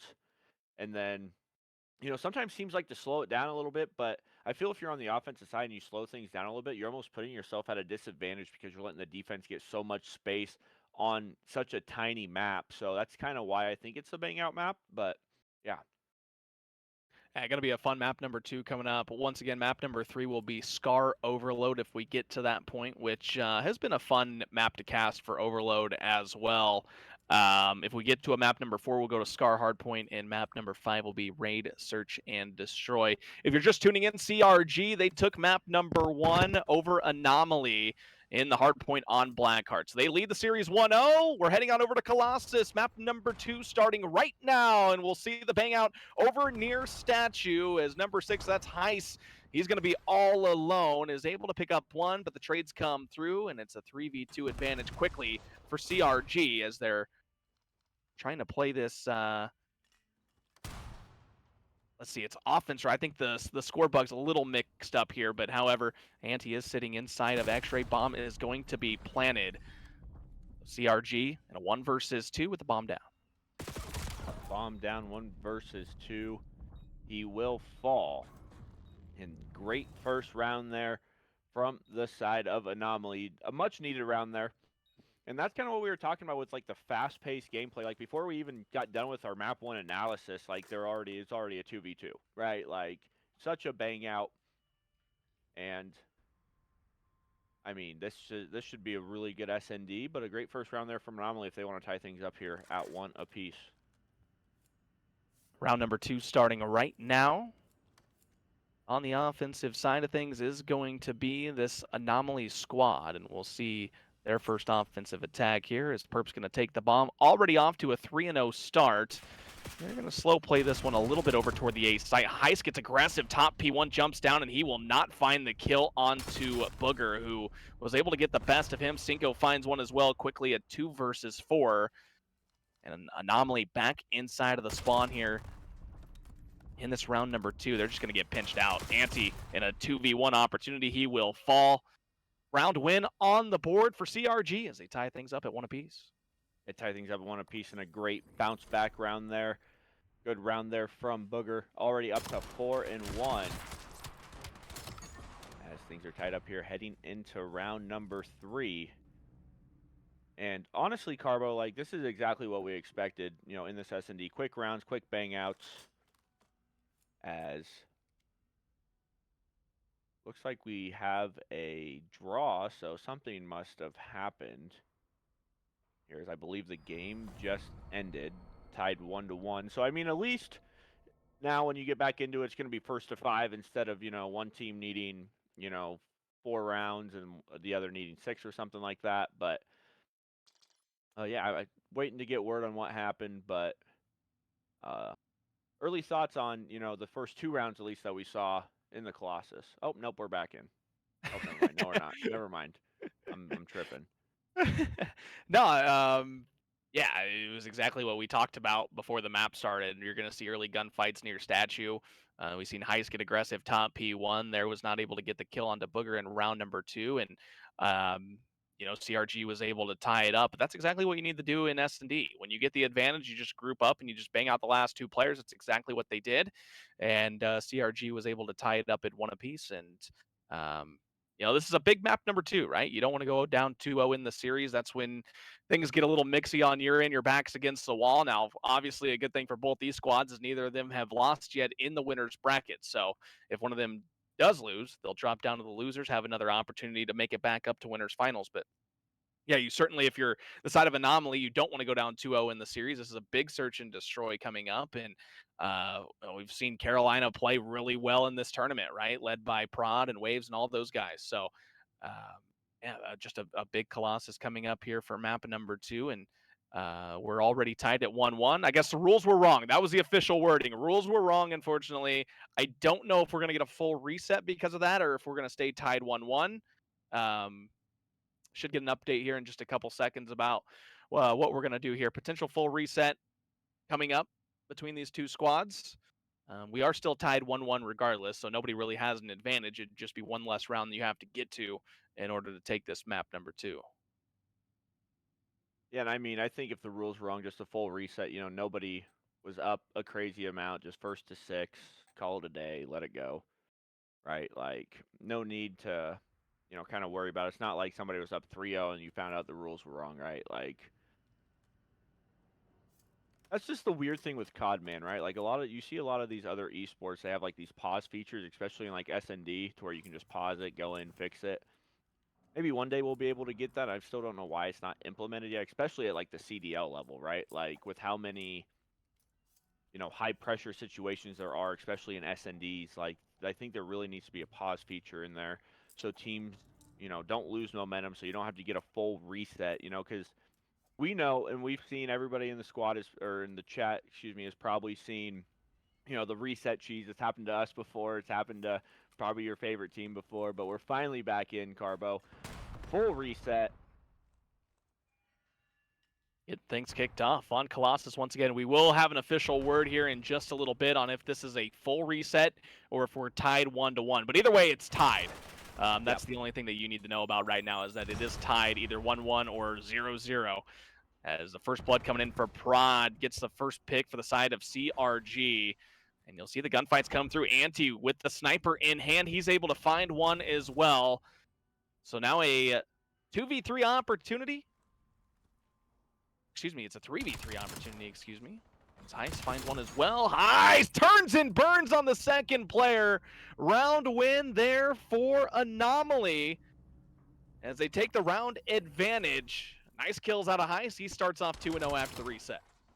Yeah, nice two-piece there from Heist. Great first round there from Anomaly as they were able to, you know, come back from being a man down right away. Great snipe there out of Anti to even up the numbers. He did not fall either, I don't believe. So, yeah, both sniper lives still in hand for him.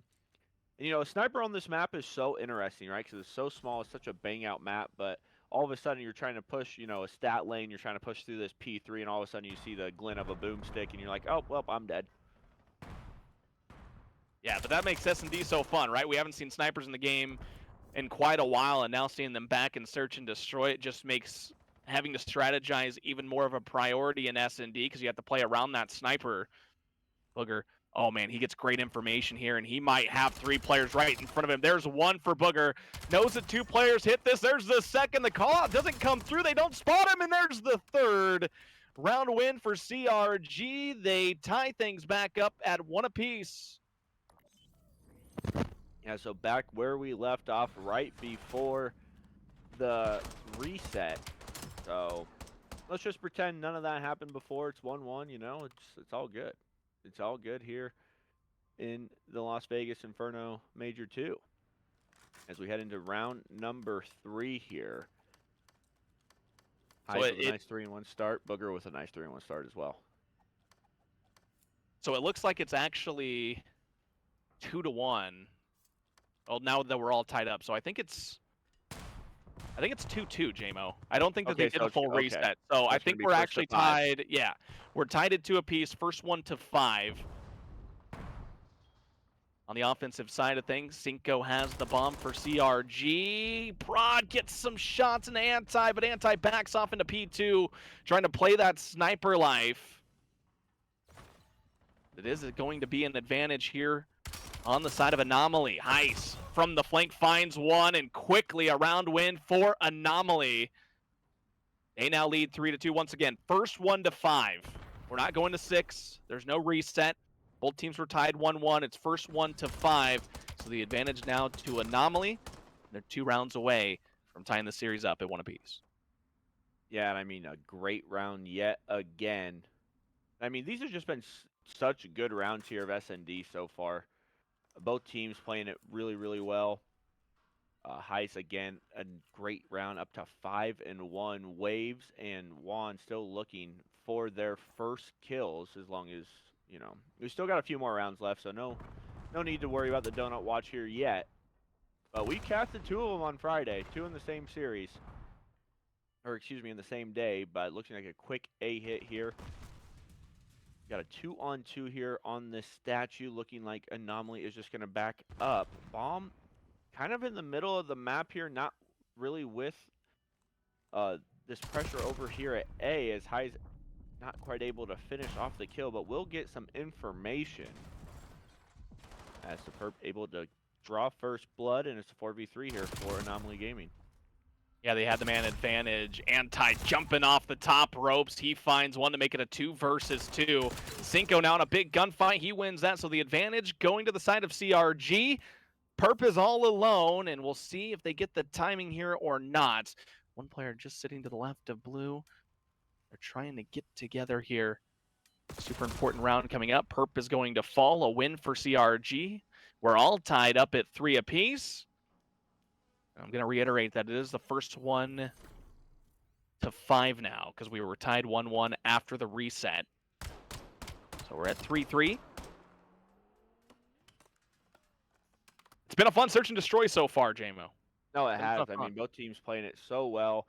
Back and forth, back and forth. I really think it's just going to be whatever team can take 2 rounds in a row first, honestly, right? Like, they're just trading rounds at this point. But, like you said, it's 3-3.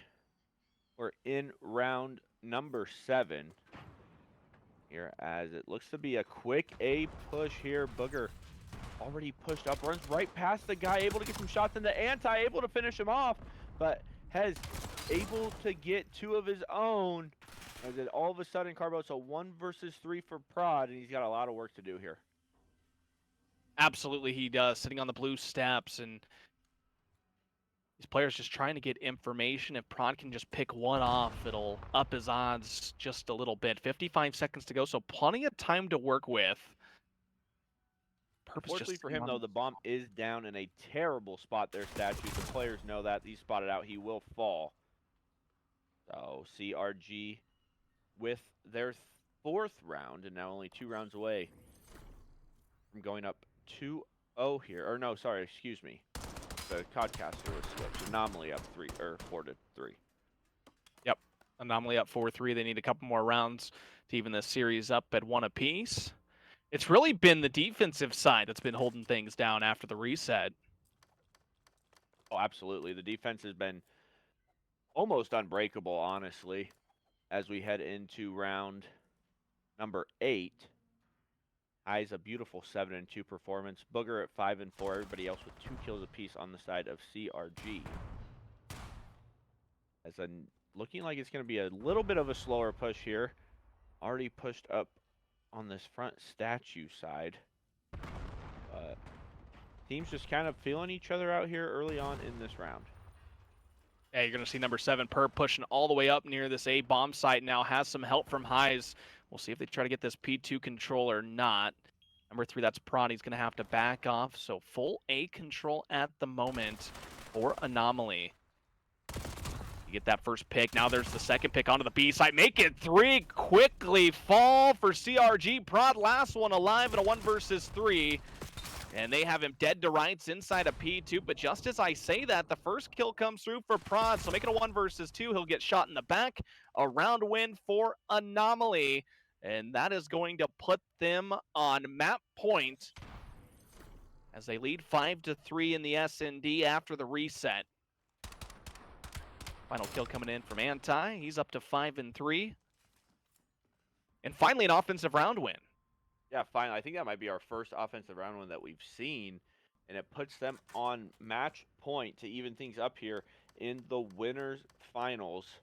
And like we kind of talked about before, though, you just do not want to go down 0-2 here. As last round possibly, Prod, bomb in hand, Anti trying to blow up the barrel so he doesn't get killed from it. Sniper in hand. I don't think he was able to spot the player as Waves able to pick up 1. So everybody's traded out a 2 versus 3. And Anomaly, they have numbers. Now it's a 3v1 for Cinco.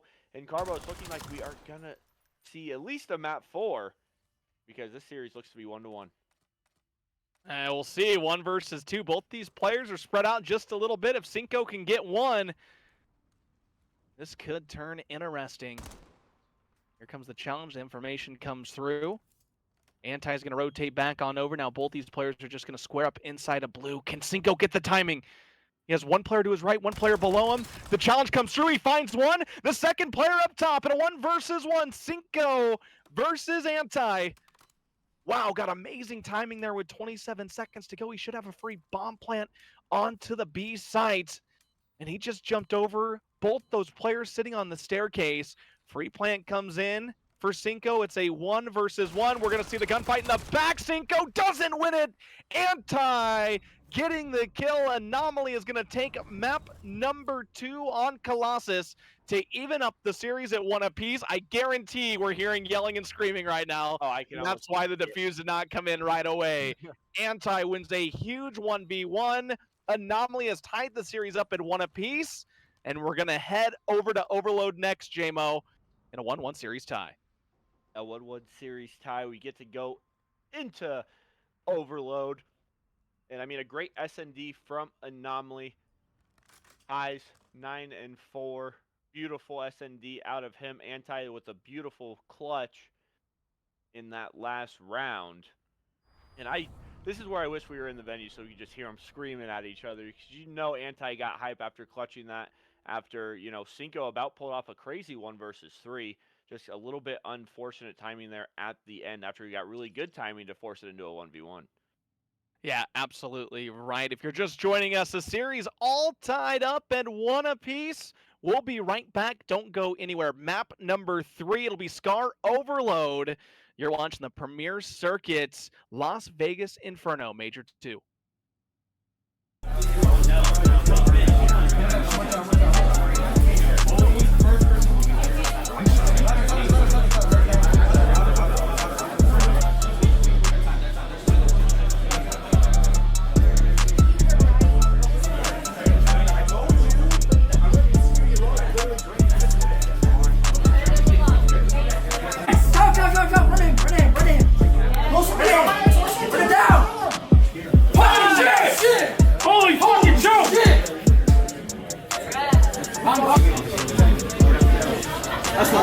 Yo! Way to fucking choke, you shitters! Never pipe up again! You were up 2-0 and lost! Bye-bye, dog shit, fuck! Your fucking ass! I'll fucking board you! Fucking belt to ass, baby, come on. Come on. Are we gonna shoot the fuck back? I don't think so! What'd you just say? First local. Chat, did you just hear that? First local ever, and he's cooking like that. 12-0 to kick us.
Welcome back to map number 3 and winners final. CRG taking on Anomaly, as Anomaly was able to tie up the series in the search and destroy on Colossus. We'll head to Overload on Scar now, where Anomaly will look to win back-to-back maps and go up 2-1 in the series, or can CRG rebound after the loss on Colossus and a go on map point. Waves getting things started inside of Market right now, holding it down for his squad. As the early kills come in, both teams just kind of feeling each other out. Nobody picking up the Overload just yet. They're both looking for map control. Both looking for map control, and in my opinion, this is probably the hardest map to play Overload on, just because of how close all the points are. and how kind of, easy it is to just spawn up and tack spam and try to get the guys off. And just as I say that, 4 go dead. They're all off spawn, and it's looking like CRG is about to score, and they do. So great start from Booger. 7-3 already, Carbo, and we're just barely a minute into this one. Yeah, you still have 2 players pushed up into the spawn here for CRG, and Booger just trying to take this overload and score quickly once again as you have the man advantage up front, but his lead blocker does fall, and Booger at 7-3 just trying to play his life top green. He will be taken out, and you're going to see this overload rotated on over towards Solar in the middle of the map. They're going to get these this P2 side under wraps as Perp gonna play his life outside of market. You still have Shinto at 4-3, holding things down just like that. Booger from behind gets the kill. He should score. No, he gets stopped at what JMO would call the 1-yard line. A fantastic defensive hold for the side of Anomaly. Keeps this game at 1-0. As JMO, it looked like Booger had the flank and the score there, but he gets shut down right before the B point. He did get shut down, and great team shots there from mid-cut as Perp trying to get this ball, over into this B point in bottom Grandma's right now. And I just want to point out, Booger's having a great start, but so is some of the players from the side of Anomaly. I mean, you got 10-7, you got 7-5, as it's looking like the 1-yard line will be stopped yet again. So great defense so far, but they got to get this ball out of here. We're able to find 2. Great shots there from Waugh, and oh my goodness, Carbo, he is off to a 13-8 start. And it's tied up here at 1-1 with just a little over 2 minutes left to go, but Prawn already pushed up into their spawn, and we could see a counter cap here, able to find another, not able to find one with the pistol. Last player alive, not able to stop the push. Is Wave's able to score, and just like that, Carbo, all of a sudden it's a 2-1 game. Yeah, 2-1 lead now for CRG, and 2 captures for Wave. He's been the objective man on the side of CRG, up to 7-9. He's got this market control right now. Anti is going to fall, and whether it's hard point or search and destroy, whatever it is, market is so important to have control of. We'll see a 2v2 on the overload site to see who gets this early map control. As you see, number 4, Booger, is pushed all the way up past market. They're trying to get these players from Anomaly to spawn back green, and the kills are going their way. However, a friendly team shot does come through for the side of Anomaly. That's going to back them up even more. 3 fall for CRG. However, last one alive is Prod, and he's just going to play his life and get these picks inside of top P2 right now. So the overload is down near Solar. These players from Anomaly spawning up in the P2 side, and still the overload reset back to P1. We'll look to get early map control as Perp picks up 3. Now you're going to see the offensive push. Only 1 man to stop this from behind. That is Prod. He will fall. The lead blocker's right there. Perp scores. He's on a 4 streak. And oh my goodness, JMO, the kills are going the side of Anomaly. They're outslaying CRG in their back spawn. The overload has already been respawned over toward the plain site. Perp is picking up guys left and right on a 3 streak. He should be able to score again. He helps his teammate out.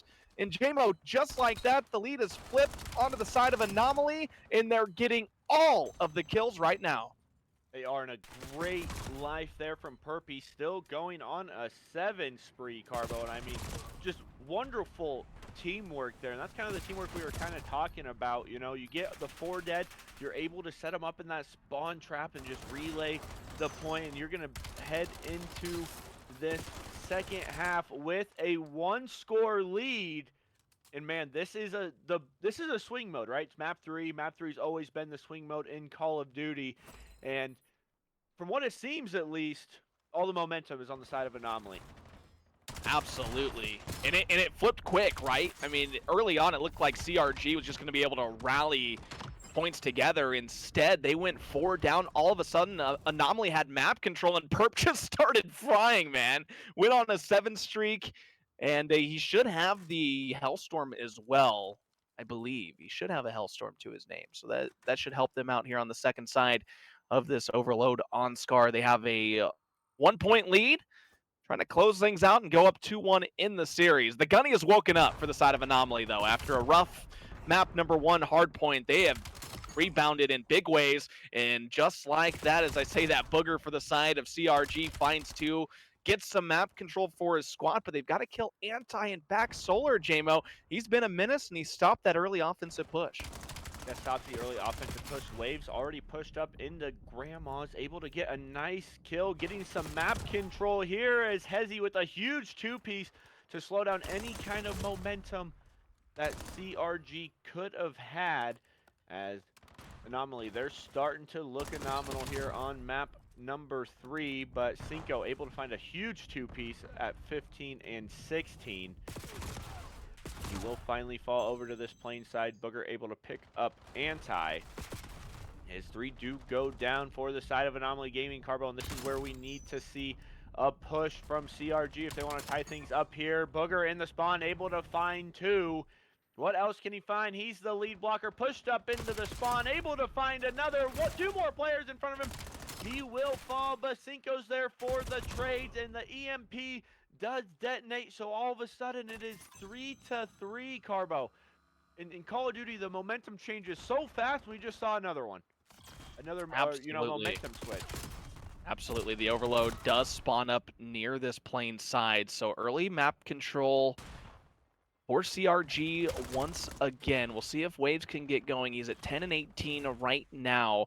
Other than that, these 3 players have been holding their own for the side of CRG.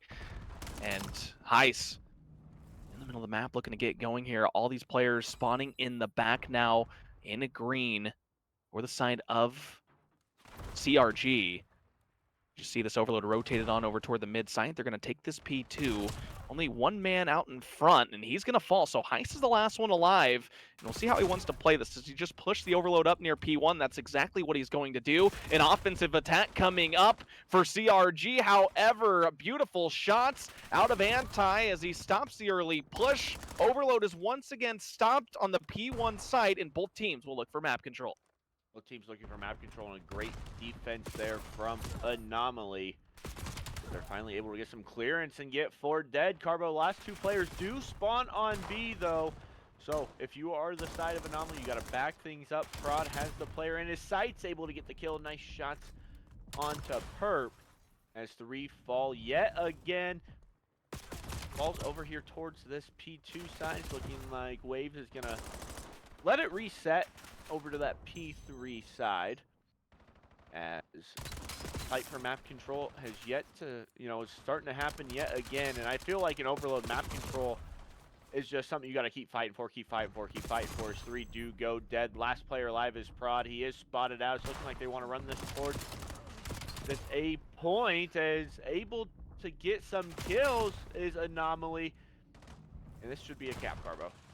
Yeah, free capture there, and a nice job to get map control over near 18. They rotated that overload through mid-cut, through Solar, and got an easy capture. And now the spawn trap is coming through. You can certainly start to relay things as the kills are all going their way. You're going to see players spawn out from mid-cut. They've got him in a spawn trap. Here comes the relay from Heis. He scores. It's a 5-3 lead for Anomaly now. 1:15 to play, and the spawn trap continues to come through. Oh my goodness, how this game has flipped on its head with a minute to play in round number 2. They were able to relay back-to-back scores, but now Heis is all alone in the back. And do these players from CRG know he's there? They're just going to leave him alone. Can the capture over on the A site come through? The shots coming in, and the score does happen. It's back to just a 1-point game at 5-4, and the overload will reset over near this plane site. Yeah, resetting over towards this plane site, and only 40 seconds left to play here. These are some huge kills going the side of CRG, and they're gonna cap it, and we are tied, Carbo. 30 seconds left to play. We're tied here in overload, 5-5. The ball is spawning over towards that P2 site in full control for the side of Anomaly. But as I say that, Prod finally able to pick up the trade onto Perp. So, a reminder, if we do go into an overtime, we go into SND. Anti has the streak in his back pocket, Carbo. That could be huge here as 2 players fall. 3 players fall for Anomaly, and it's looking like Waves has the ball in hand. And they're going to make an aggressive push here, Carbo, instead of just opting to play numbers. Yeah, this is going to get interesting here. This should get really interesting. Anti still does have that streak, and that I have a feeling that's going to come in here fairly shortly. But Prod already pushed up. He will fall. Here comes the streak. Anti with 1. All these other players are top broken. They know where they are. Unfortunately for CRG, though, if nothing else happens, they will end up losing because they are down a man. A 3v4 advantage. They do have the overload with 128 to play. Heist gets aggressive, finds one, so the trade does come through. It's now a 3 versus 2. The overload carrier only with a pistol, so that is huge to think about with 1:20 to go. He does have the pistol in hand. So Booker looking to play his life, got good timing there on Perp, was able to get away with his life here. Big gunfight coming up in mid-market. Booger gets the best of him, but it's a 2 versus 1 as the overload is down, and just like that, Anomaly gets the kills. They're going to take map number 2 in overtime, 6-5 over CRG. They win the search and destroy, quote-unquote, overtime. In JMO, they come out with a 2-1 series lead as we'll head to Hardpoint, and they have one map that separates them from the championship. As we see the final kills come through, what a bang out Scar overload. Oh my goodness, absolutely mind blown by how that played out. I thought that, you know, Anomaly was going to win that in regulation after they just kept relaying scores, but CRG was able to tie it up, and then Anomaly takes the overtime and wins it 6-5 as we'll head to map number 4 coming up. Oh my goodness. It's feeling like a game 5, JMO. It has all indications that we're going to see a game number 5 if CRG can rebound from that map 3 loss.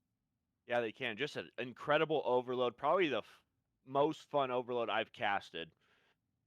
You know, like back and forth, back and forth, back and forth. Anomaly able to come out on top.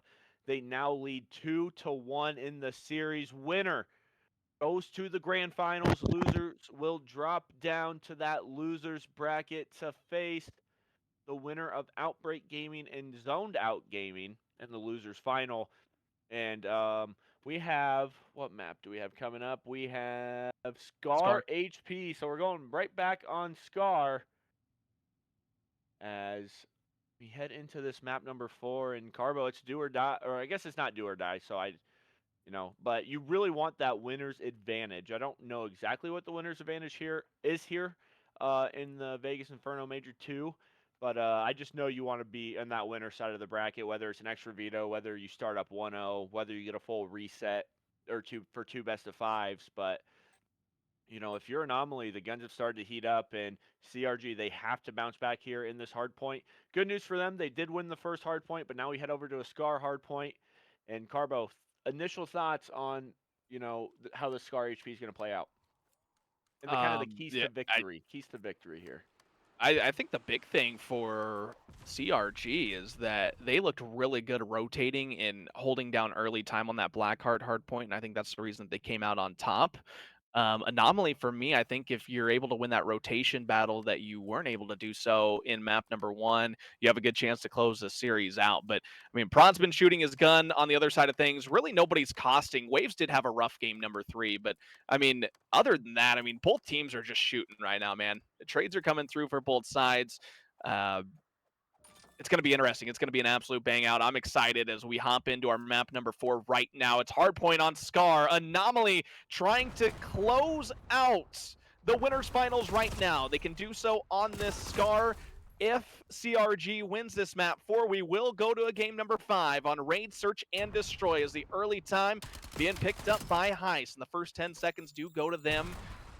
As you're going to see a pinch coming through from number 8. That is Booger. See if he can pick off this guy as a couple players from mid-cut pushing up, and Anti finds 2. So JMO, big P1 hold early on for Anomaly. 3 players fall once again for CRG. They're all spawning out near blue.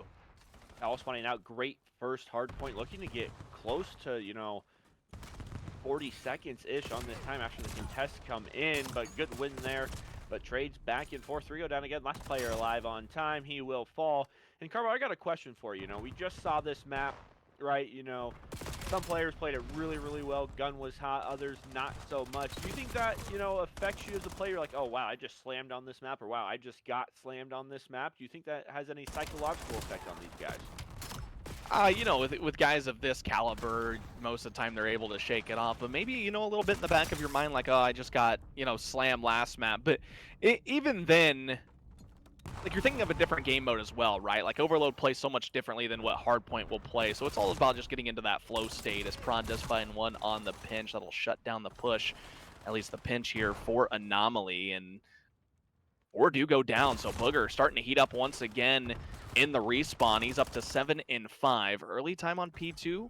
Did go to the side of CRG after Anomaly was able to hold the P1, and we'll see the rotation on over toward P3. And once again, I mentioned it before this map 4 started. A nice job by CRG to be able to win the rotation battle, and they're doing so again. Wave's already up on this plane heady, which can be so hard to knock a guy off of when they're shooting straight. But just as I say that, Anomaly, they're able to get 3 down, and last player left alive is Shinto in the middle of this P1. So early time going to the side of Anomaly. Now they got to get the information on where these players are coming from. Yes, they do, and I mean, this is just such a tough hill to break, it seems like, especially you'll see it more on our second rotation when all the trophy systems are earned, but nice shots there from Perp, but CRG doing a great job here of holding this time, but 2 go dead. Unfortunate teammate there onto Perp. Booger finds another 1v1 for the time, and it is won by the side of Anomaly Gaming. And, you know, they have the perfect spawns for P4. A beautiful double nade op spawn. That's going to delay the push just a little bit longer. So a great job there from Anomaly. And, you know, it's kind of Anomaly to see CRG not rotated all the way over to the next hill. Carbo and Anomaly first there, but 2 go down, 3 go down for the side of Anomaly. As they will spawn out. Last player alive here in the back. Perp got to find some kills. Able to find the first. Nice shots there. Now he's just got to... You know, he's got to play ratty. Got to just play his life back here. Yeah, and, you know, just as you said, they didn't get rotated on time. They win the gunfights, and they did flip for a moment.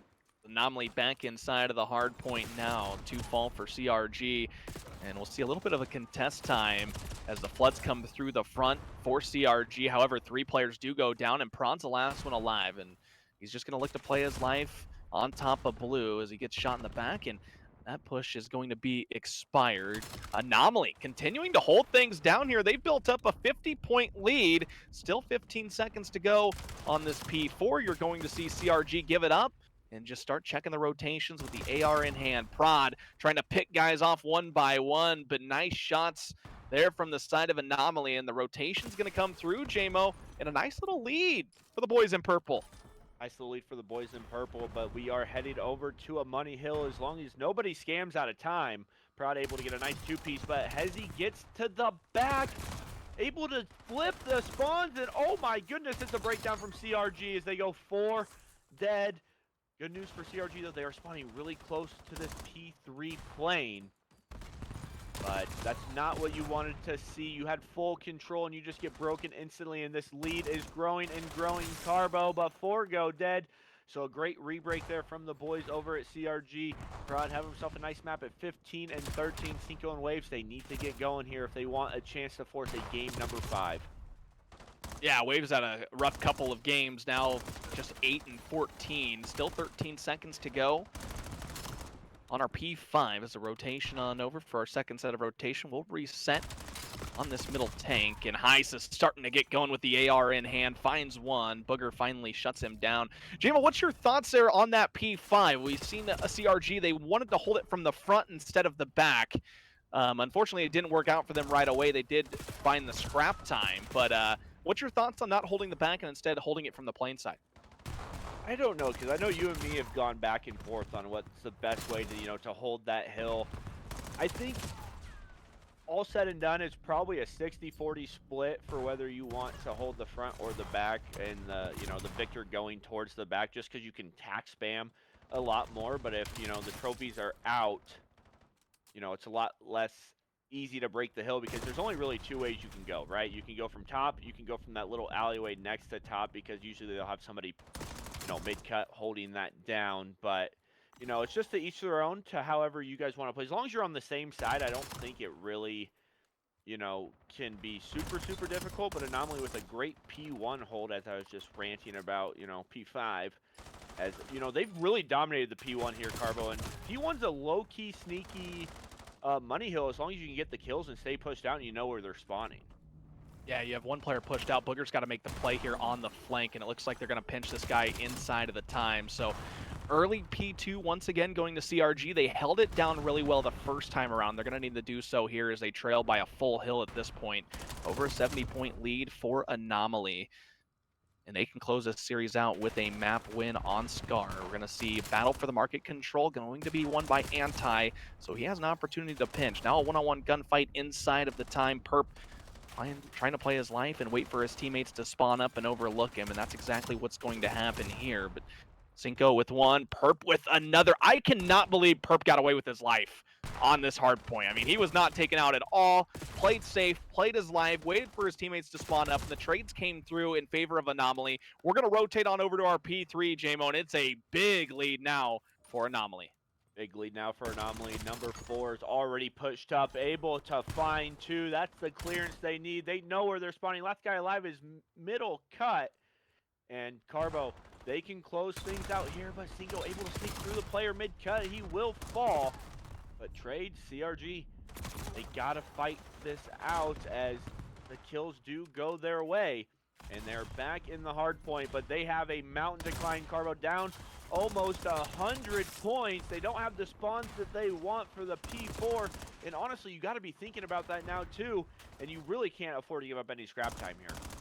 No, you don't want to scam out a hill either if you're waves. You don't want to be taken out as he does find one onto Perp. I'm kind of shocked that Anomaly decided to challenge this. You have a big lead and you had spawns. They decide to fight for the scrap time, and now they've been flipped out. So all 4 of these players are spawning back green, and we're going to see the rotation come through. This was a big break for CRG. There was 20 seconds left, and Anomaly decided to push the front, and now things have flipped. And CRG, inside of the early time on this P4 hill. We'll see how the gunfights work out. As Heist finds one, we're going to see Heist. Find them all. Yeah, he did find them all. And the flip comes through. J-Mo as Waves is up top. He's got to make a play for his squad. Just 25 seconds to go for Anomaly. He's taken out in the back. Anomaly has flipped them out, and they've got an opportunity to close it out here. Opportunity to close it out, and they are spawning so far out, but Cinco gets 2 huge kills here, Carbo. But if you're the side of CRG, you have to worry about this time, and the rotation is number 1. Anti-spawns out, looking like he's going to come reinforce the hill, while everybody else who fell will just rotate on over. You're only 11 points away. No need to really overly push here, as Anti trying to get some just spawn out kills. Kills going the way of CRG, Carbo, and if they can break this, things get kind of mixy. As Booger up top, Prod able to find one, and Carbo, they get broken. Anomaly gets broken after a full setup. Now they're spawning in that mid-market area. Full control to CRG. It's not over yet, J-Mo. Heist is going to fall. Trade's going down in the back. The spawn trap can come through. There's still 1 player on this time, though. They need to flood him out. 239 to 182. Cinco will fall. Prod's going to have to hit from the front with Waves, and the reinforcement from Perp on the jump up comes through. So now the pinch is going to happen as Booger does find one. But once again, J-Mo, 4 go, down 2 seconds to go. And Anomaly is moving on to the championship. Here in the Premier Circuit, Vegas Inferno Major 2, they take down CRG. After dropping map number 1, they win 3 straight, and they will head to the championship. They will, and honestly, I think what won Anomaly that game were both of the P1s, Carbo. I mean, the first one they got about 35 seconds. The second one they got about another, 30, 40 seconds. And on a P1 like that, you just cannot allow them to, score anywhere from 70 to 90 points on a hill that really should just be super contest heavy or white time heavy. But great match here, honestly, between both of these squads. And Anomaly Gaming, congratulations, they're moving on to the grand finals. Carbo, thoughts on this series? Man, an insane series at that. Anomaly, they woke up after that map number 1, guns were blazing. They clutch up in the search and destroy. They were able to win overtime on Overload. And then in map number 4, Scar, they really, to be honest, JMO just dominated the P1, picked up a ton amount of time on that P1, kind of struggled in the P2, but other than that, I mean, they were lights out in a map number 4, looked really good. And congratulations to them, Heist and the crew. They're going to be moving on to the championship match. They're going to have to sit around for a little while, but Grueler coming up in the losers bracket as we're still awaiting the winner of the Outbreak Gaming and Zoned Out Gaming match. The winner of that will take on CRG in the losers finals. With the winner of that, they're going to have the opportunity to get their get back on Anomaly Gaming, who is moving on to the championship. Just an absolutely insane series, a perfect way to kick off Championship Sunday right here on the Premier Circuit. The guns are heating up once again in Las Vegas in what was a fun winners finals between an Anomaly and CRG. Yeah, beautiful, wonderful series to cast. Both great teams. Anomaly will now await either CRG or Outbreaker Zone Gaming, whoever wins that matchup there in the losers round 4. But Carbo, for predictions, who you got making it out of that losers bracket outside of Outbreak Zone and CRG? Well, I'm pretty sure Zoned Out won Group B, and they were able to take out Outbreak in pool play. But yeah, an opportunity now for Outbreak to get their get back, right? And this is where it matters the most is in bracket play on Championship Sunday.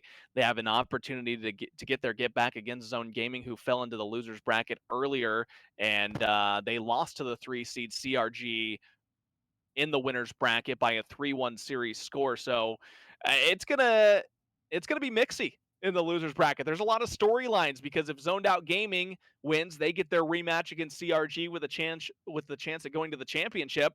And if Outbreak is able to pull off the upset, they'll move on. You'll see a 3 and 4 seed fighting for a chance to get their get back at Anomaly Gaming. But man, I think it just could go so many different ways. I'm gonna take Zoned Out over Outbreak, and then I have no idea after that. I think Carolina is a pretty solid squad. We just watched them, although they lost. They're going to be a tough team to beat. But that's going to wrap things up for JMO and I on the cast here this afternoon on Championship Sunday. We appreciate you guys tuning in, but don't go anywhere. Our next matchup, Outbreak Gaming taking out Zoned Out Gaming right here on the Premier Circuit in the Las Vegas Inferno Major 2.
So, I brought you here because I have a really important question. Okay. Is cereal a soup? Maybe, yeah. I'd consider it a soup. Why? How? It's like a liquidy, I don't know, meal. So that's pretty much all soup is. If that's the case, what's your favorite bowl of cereal soup? Cereal soup. Big Fruity Pebbles guy. Big Fruity Pebbles guy? Yeah. Damn. All right then. Well, cereal's a soup in this case. So, a lot of important questions, but this one being probably the most important. Is cereal a soup? No, cereal's not a soup. Can you tell us why?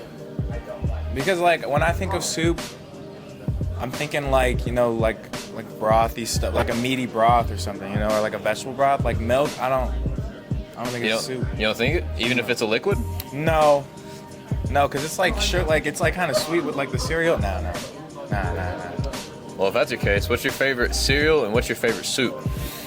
Shoot, okay. My favorite cereal is Cinnamon Toast Crunch, easy, okay? And then soup, I'm Filipino, so like my mom, like we have like a dish, it's like called sinigang, but it's like a sour soup. I don't know how else to explain it, but yeah, it's fire. Okay. Well, there it is. Appreciate it. Yo, Josh, I got an important question for you. Talk to me. Is a hot dog a sandwich? Keeping it real, probably nah. I'll say nah. Why not? Bro, like the way the bun is just like it's curved. Like I don't know. Sandwich you put something in between. You're like a chicken sandwich, ham sandwich, cheese sandwich. You know what I'm saying? Like a hot dog. Like you know, like you're not putting. I mean, you are putting it in between, but like, it's on bread though. It's not being like. It's not in the middle. I mean, I don't know. It's not like. I'll say.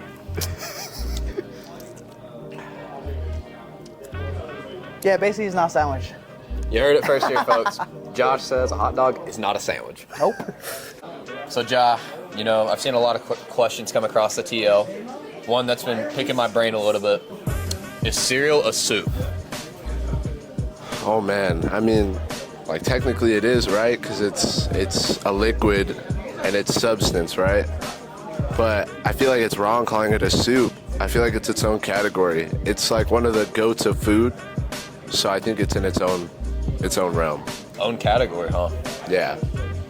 Well, what's your favorite cereal? It's for sure like it's a crazy shout, but I think it's Frosted Mini Wheats. Frosted Mini Wheats. That's a first for me. That's the first I've heard. Yeah, if not that, then it's definitely Lucky Charms. There you go, folks. So, Jua, a lot of questions have come across my mind. Talk to me. Is cereal a soup? Cereal is not a soup. Why's that? Milk is milk. Soup is soup. But isn't milk a liquid like a soup form? No. You eat milk with cookies, you eat soup with soup. I mean, cookies is a solid just like chicken noodle soup. Yeah, but okay, you eat milk when it's cold and soup when it's hot.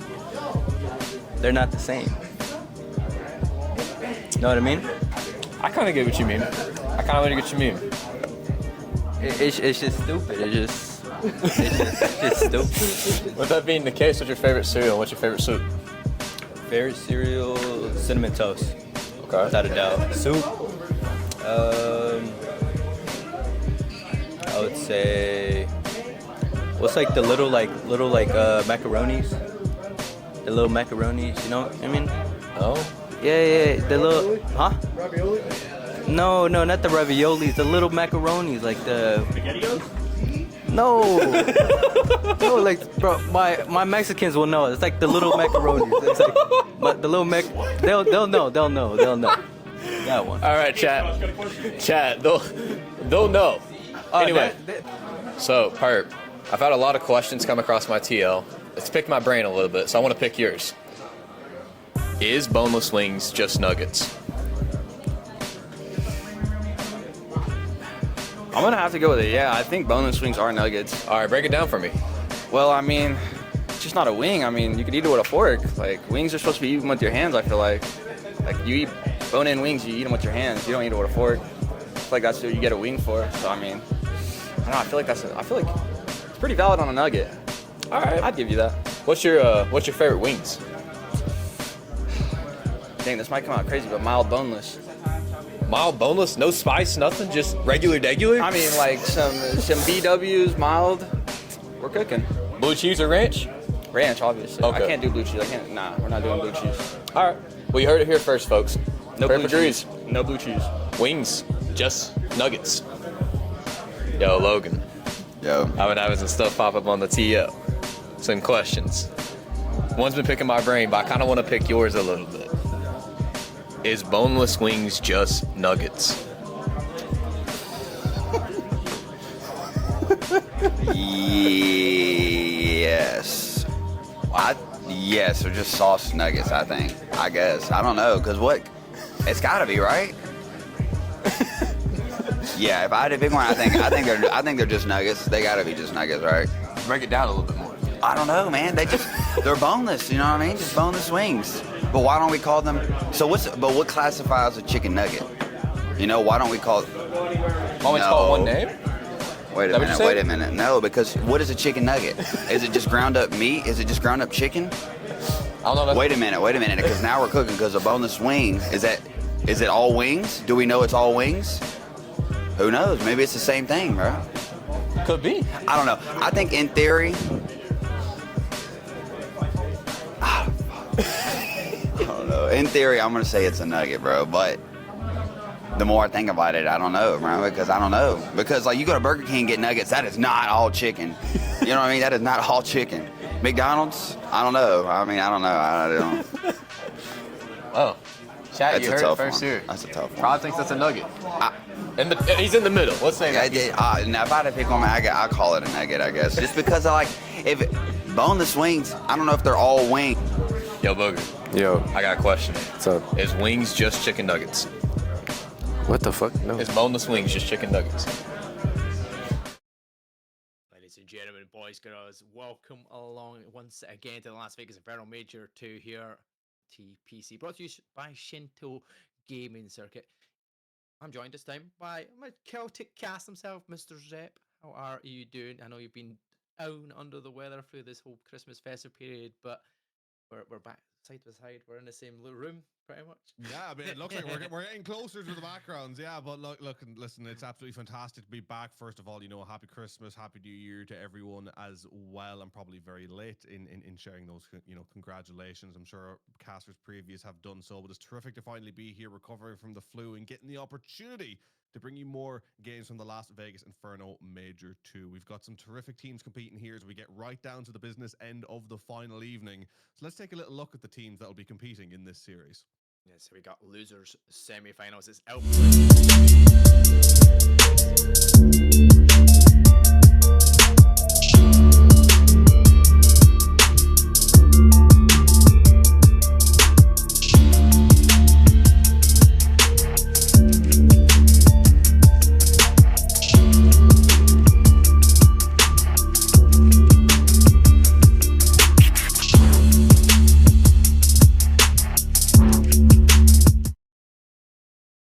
Teach me how to thug it, ayy. They be like, smooth, what? Can you teach me how to thug it? You know why? Cause all the bitches love me, ayy. All I need is a beat that's super bumpin'. And for you to back it up and dump it. Get it. Put your arms out front, lean side to side. They gon' be on you when they see you hit that Dougie ride. Ain't nobody fucking with my bro from Morningside. He go by Bubba and he hit that dance like thunder. Okay, I ain't from Dallas, but I need town boogie. I show my moves. There we go. I love that. Zoned Out Gaming's one was good, right? But I can't say a little bit of a wee Buddha rubber Cheeto's belly. That's the good luck charm indeed that he needed to see, definitely. Look at that. A wee one from Groovy. I mean, two solid teams, right? Outbreak just came off of a good win against Omnia Gaming, so they had to get obviously through that from that loser bracket beforehand after being put down earlier by a team like Anomaly, who are number 1 seeds. So they played against the one team that's already put their place into that grand finals. Now they have to face against Zoned Out before they can face against the seed that just got dropped down, if you can get there. So it's going to be a close matchup between these two sides. Have you managed to catch any of the action yourself, Zep, between it? You know, I wish I could say that I have. Unfortunately, I have not. As you know, I say I've been playing the recovery as much as I could until this very moment. But now, really excited to get into this one. It looks like we're getting pretty much straight into the action here as we go into map number 1. Yeah, exactly what we need. Heading straight in. We're in exposure. We're on hard point, and it's Outbreak versus Zoned Out. You can see both sides not going to get off to like a solid start in terms of kills wise, but we're going to just make sure that P1 is still uncontested at this point in time for quite a bit of the time. 30 seconds are gone, and we've only managed to accumulate 8 points so far. But the position that you can see, Groovy trying to get in, they are going to hold into that hard point for now. And you know what? They're trying to think about P2. Yeah, already you want to get in, think about that P2 so far. Outbreak with a great hold and angling the control of the map to move straight onto it, and Zoned Out completely locked out of getting any control towards this next point as they rotate through the back through P3, but already look at Nasty here as he's going to get moved around the back. I believe I actually did have them slightly mixed up there. My apologies. It is now, I believe, Zoned Out, yes, on the point, with Outbreak now being actually able to pinch in from both sides. It's a good chance to get down in. Yeah, how he was the MVP standout performance in the last series that they were playing. He was just absolutely gunning. I'm sure he went 4 to 8 kills in the hard point against Omnia last time round. He was absolutely dominating in the kills department. Slower start this time round, but they've got the lead for now. Could contest at around tank, but that is 4 dead in the feed. Zoned Out going to get control of P2, but we're getting closer and closer to scrap time here, and Zoned Out are also got that, trying to fight for that back P3 spawn also. Yeah, I really like the position Zoned Out are taking at the moment, keeping control of this P2 while angling now successfully for P3, keeping Outbreak completely shut down. But of course, you will see Hail come through, try and thread the needle through the gap. Maybe going to get a little bit of lucky timing through the underneath on P3. Huge gunfight, which he loses as Zoned Out now retain complete control of that P3 and the middle of the map. One more push coming through from WASD down underneath, but going to have to wait for the teammates if he wants to do any real damage. Yeah, Zoned Out doing a good job there to hold on to the gunfights, middle of the map as well, and holding on to P3 here as it starts off. 10 seconds already gained here, and how Jacob trying to make Lando, trying to make their way in here. But it's going to be Lando and Blur that will combine here for Zoned Out. They're managing to keep themselves in control of this hard point, and even winning the final gunfights. That's a good 30 seconds gained here from Zoned Out as they take almost a 50-point lead.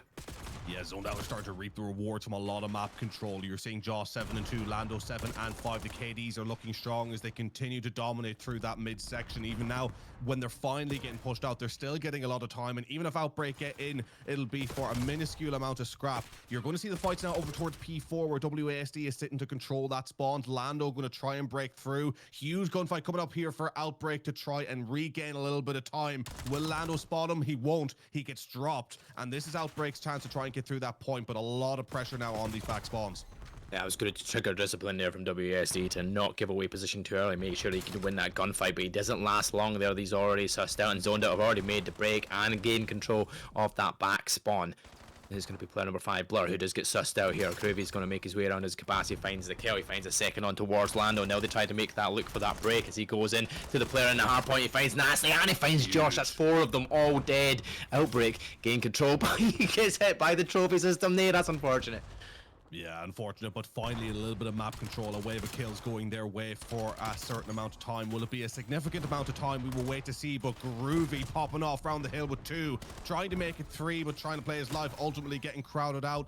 Checkerboard a kill feed left and right, 2 for 2, making it 3 for Outbreak, who will get back onto that time, getting majority time, and proving, at least in this map, that they can slow down a Zoned Out side that was looking like they were going to be able to run away with it. Now realize at least they have a little bit of a game on their hands. Yeah, here we go. Josh, though, who's built up streaks, already looking to use that as players will be coming out of that P4 heading towards P5, and it was going to be Groovy, who was already there at P5 early, but he got shut down, and before you know it, Lando and Co are all in control of that side at P5. and they need to just hold on for this time. They're past that 130 point mark now here, leading the way pretty convincingly, but Kabasi from the window manages to find one. It's 2 dead in the feed, but then instantaneously Blur is going to find 2. He does get shut down, and it will be Outbreak that get control of that hard point. Know exactly where Zoned Out are coming from as well. Huge. They are finally starting to get into this one, chaining the hills together. It looked a little bit ropey on that P5, but a couple of vital kills and winning those final gunfights, which they struggled to do in the first 3 hills, has now given them a road back into this map. But Zoned Out are still looking incredibly dangerous as they look to be playing the reset now towards P1. How will Outbreak be able to shift back to that P1 and continue to chain this time together? If Zoned Out play the same in this P1 and 2 like they did the last time around, Outbreak are in deep trouble. Yeah, definitely, and Zoned Out once again controlling over here in P1. Kills coming from the side of Outbreak though, as they do find 2. Now they need to start thinking about the players that are making their way back towards P1 to gain control as they get surrounded completely. Zoned Out are trying to find a way, and they find 3 dead, but will find Josh at least to stop it. But Zoned Out do get back in control of that hard point at P1 and still getting more points. Still 30 seconds as well to compete for, so surely if you're Outbreak, you have to start making your way onto that hard point. You don't want to be losing the remaining 30 seconds, especially on a control hard point like P1, which is pretty straightforward to be kind of back and forward. Look at Josh picking up that 2 though. They have so much mid control whenever they wanted Zoned Out. They were trying to peek through from P2, but it took them so long that by the time they got 1, the trades were there on the wrap around, and Outbreak finally getting the players off P1, but not going to be able to get any time from it. They're trying to set up for P2, but I believe Blur is in a position that could cause some damage. Has he been spotted though? He has. WASD able to pick up 1. Outbreak now rotated onto the point. This is a crucial point to hold, but also to be able to fall back in that P3. You have players like Josh who could just flood the mid to guarantee P3 spawns, but it looks like they're going directly for the hill flood to pick up 3, get complete control, and now Josh can make his way towards those P3 spawns. This is not looking good for Outbreak. Yeah, definitely not looking good. Every single time you think they're making their way in, Zoned Out will just team wipe the whole side of Outbreak, and they can't manage to get back towards that time. It's going to be now Outbreak though in control of it, but it is going to be P3 sided for Zoned Out. They've got a 60-point lead here, so they can play it as a full hard point so far, with the last bit of scrap time going the way of Outbreak for now. But they're still challenged at Zoned Out. They're not given this time. They're not wanting to make sure that Outbreak can close that gap to make things a bit more interesting come the second set of rotations fully complete here, because as it is, that is going to be a good couple of kills. Kabasi finds 1, but Josh, he's going to be the one to stop the players trying to gain that spawn control.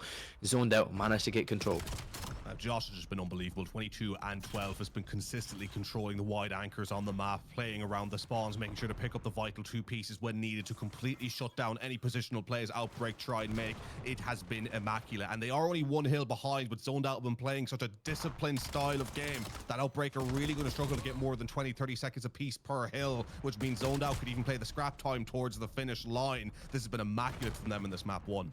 Yeah, when you've got a lead like this, it is just almost unmountable at this point in time. You just keep getting a lot of bits of scrap here and there, but even then, you're holding on to P3 here with pretty much the majority of that time. 17 seconds, you finally get the break, and you can see it on that mini-map. Everybody from Zoned Out there decided, right, we're not going for that. We're going to try and wrap around the map, head towards P4, the other side of the map in which they've spawned. So they're going to make that fight to try and gain control of that map. As you can see, finding a few kills. Once again, Josh finding 1 to try and get their way through mid-map control. If they can get that and they can get into the back, there's a chance once again to try and close it out on P4 here. Yeah, well, what they haven't been able to get all game, Outbreak need to get something clean, and Josh and Lando just refusing to let that happen. But Groovy and Cabrassi coming in to save the day here to buy a little bit more time to try and hold this point, as Blur is trying to get round the back, but the angle's being held well now, which is the key crucial lifeline that they have needed. But again, need to make it count for the whole 60. They are only halfway there, as now Zoned Out trying to push through the B side, the P2 side, to get round the back. They've made a lot of headway. Will they be able to collapse onto the point here? So far trying to just brute force it then through the side, but it's not working. Outbreak are holding on. Now they're going to think about that rotation out to P5. Overall, they played that P4 very well. Oh, how continues his 5 spree as well, and that is a great hold. For example, you said that exactly the way I would want to say it. It was the perfect hold the whole time, pretty much going their way. And look at that, we've got within 20 points of difference as we head over towards P5 in control of Zoned Out. Zoned Out can win it here. 40 more seconds is all that's required.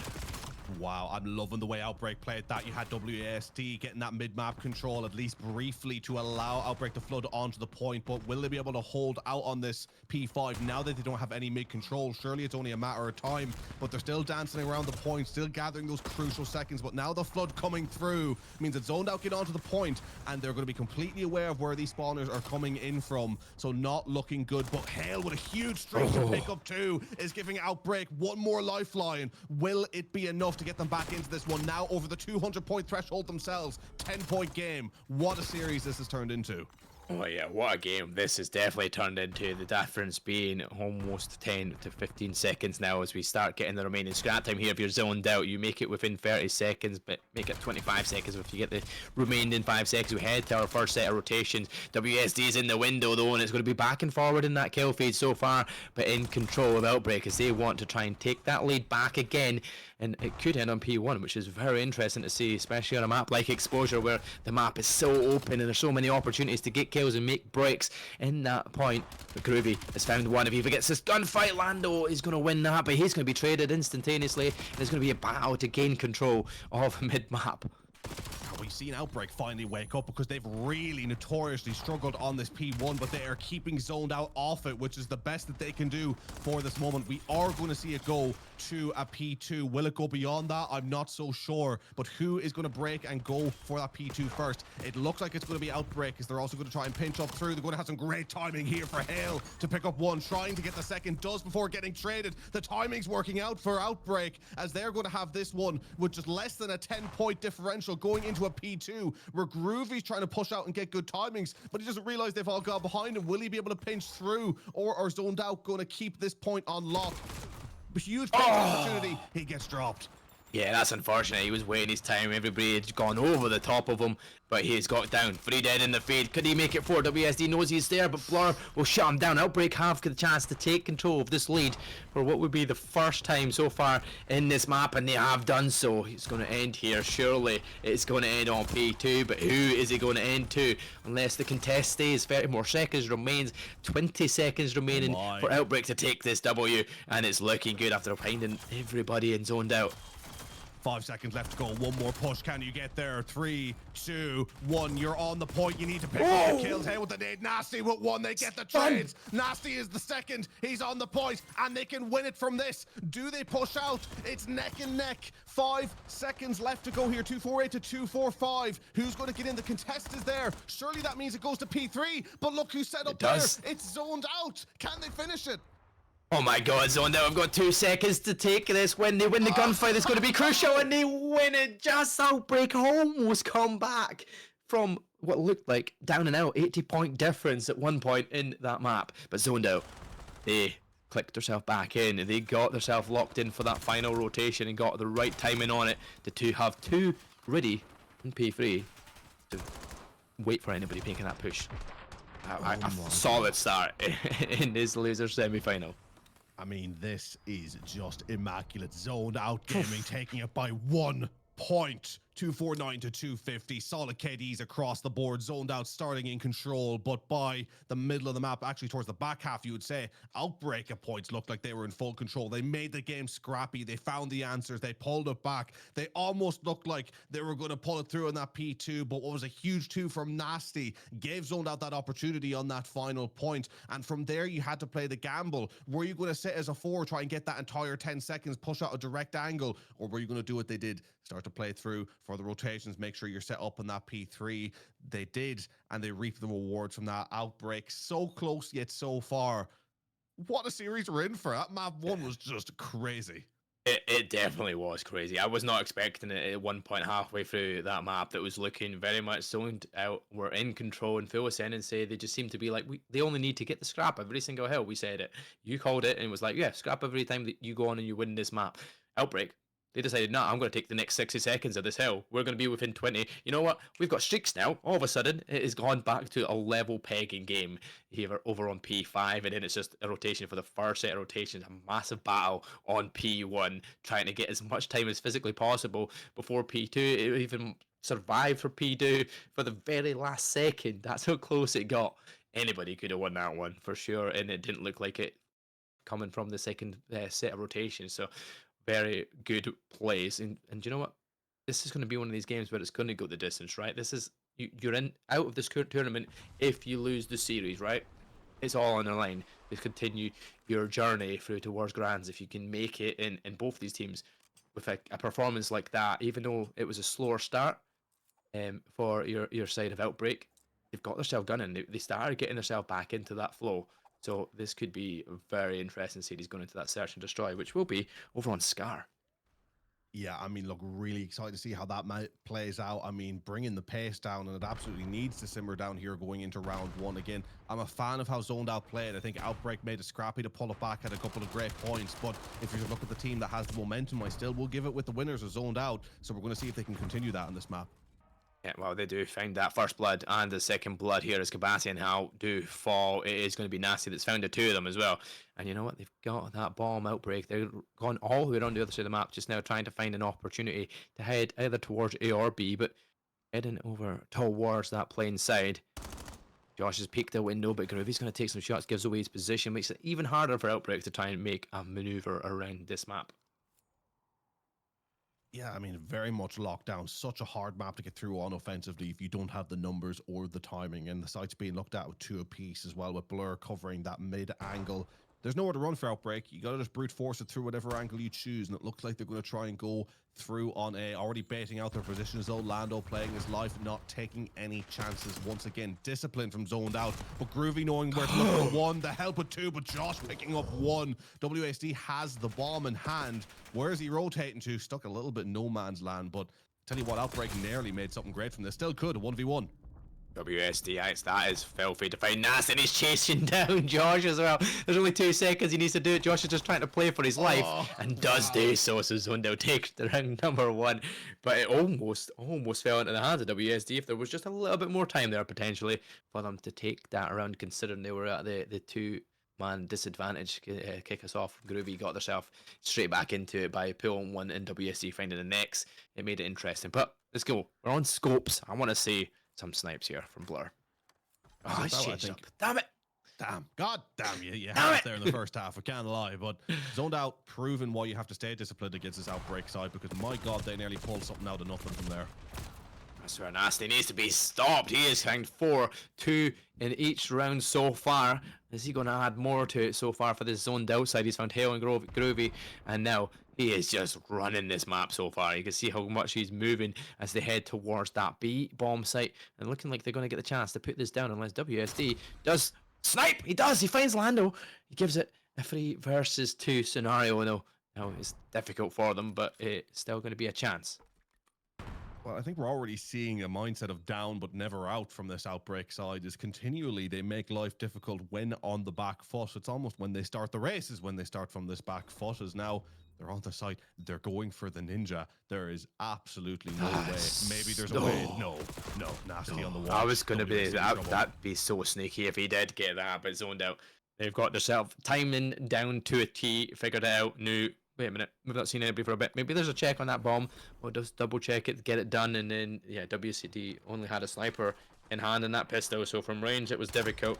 Blur closed that gap, and he was not going to be able to catch him to get that kill and trying to even things up. So Zoned Out take a 2-0 lead in this search and destroy, and now we'll go into that defensive side.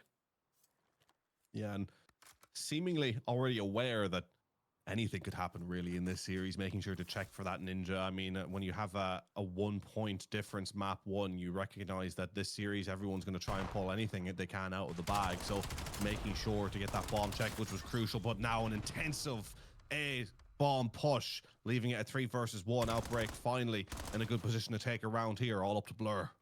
Yeah, when you don't see Nasty get a 2-piece straight off the rip and Outbreak take control of it, they find the kills and Zoned Out will lose a round for the first time so far in these 3 rounds. But you know what? If you're Zoned Out, you may be trying something different anyway to start us off. You know, you started off pretty strong. Just see what you're doing from here in. WSCD's got a good angle there for that finishing kill. But yeah, it's not over yet for Outbreak. They're definitely bringing themselves back into it, finding ways at least to kind of make it interesting, even if they are down 2 members early on.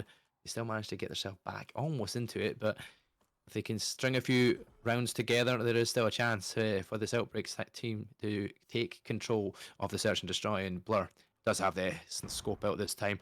Did spot WASD, but now he has dipped out of that window, thankfully, for that X-ray vision. We get to see that. He won't see that, but he's just not going to get the timing this time. Yeah, very close to getting a haircut there. Doesn't quite happen, but Blur still with the sniper in hand, pulling back, playing his life as well, which is incredibly important. But Zoned Out are nowhere near getting any real control of this A site, which is worrying. However, the first blood may give them a chance to flood on in. Groovy picks up one though, going to try making a second. How did he not get that finish? Nasty with one, Josh with one, and all of a sudden, Outbreak, they nearly looked home and dry, but now all up to WASD. Yeah, that was unfortunate. He pre-fired that door, expecting the player to come in, and just didn't hit the connection shots at the start of it as the jump slide in from comes through, and then Josh will finish off the final. Members Zoned Out take the 2-gap lead once again here in the Search and Destroy to take it 3-1.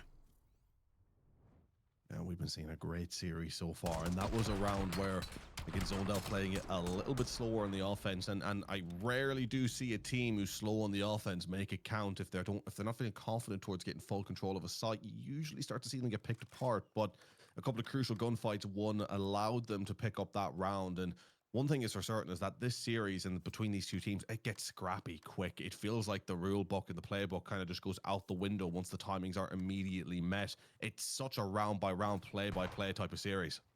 Yeah, it definitely is. You just need to see who's going to pull out of.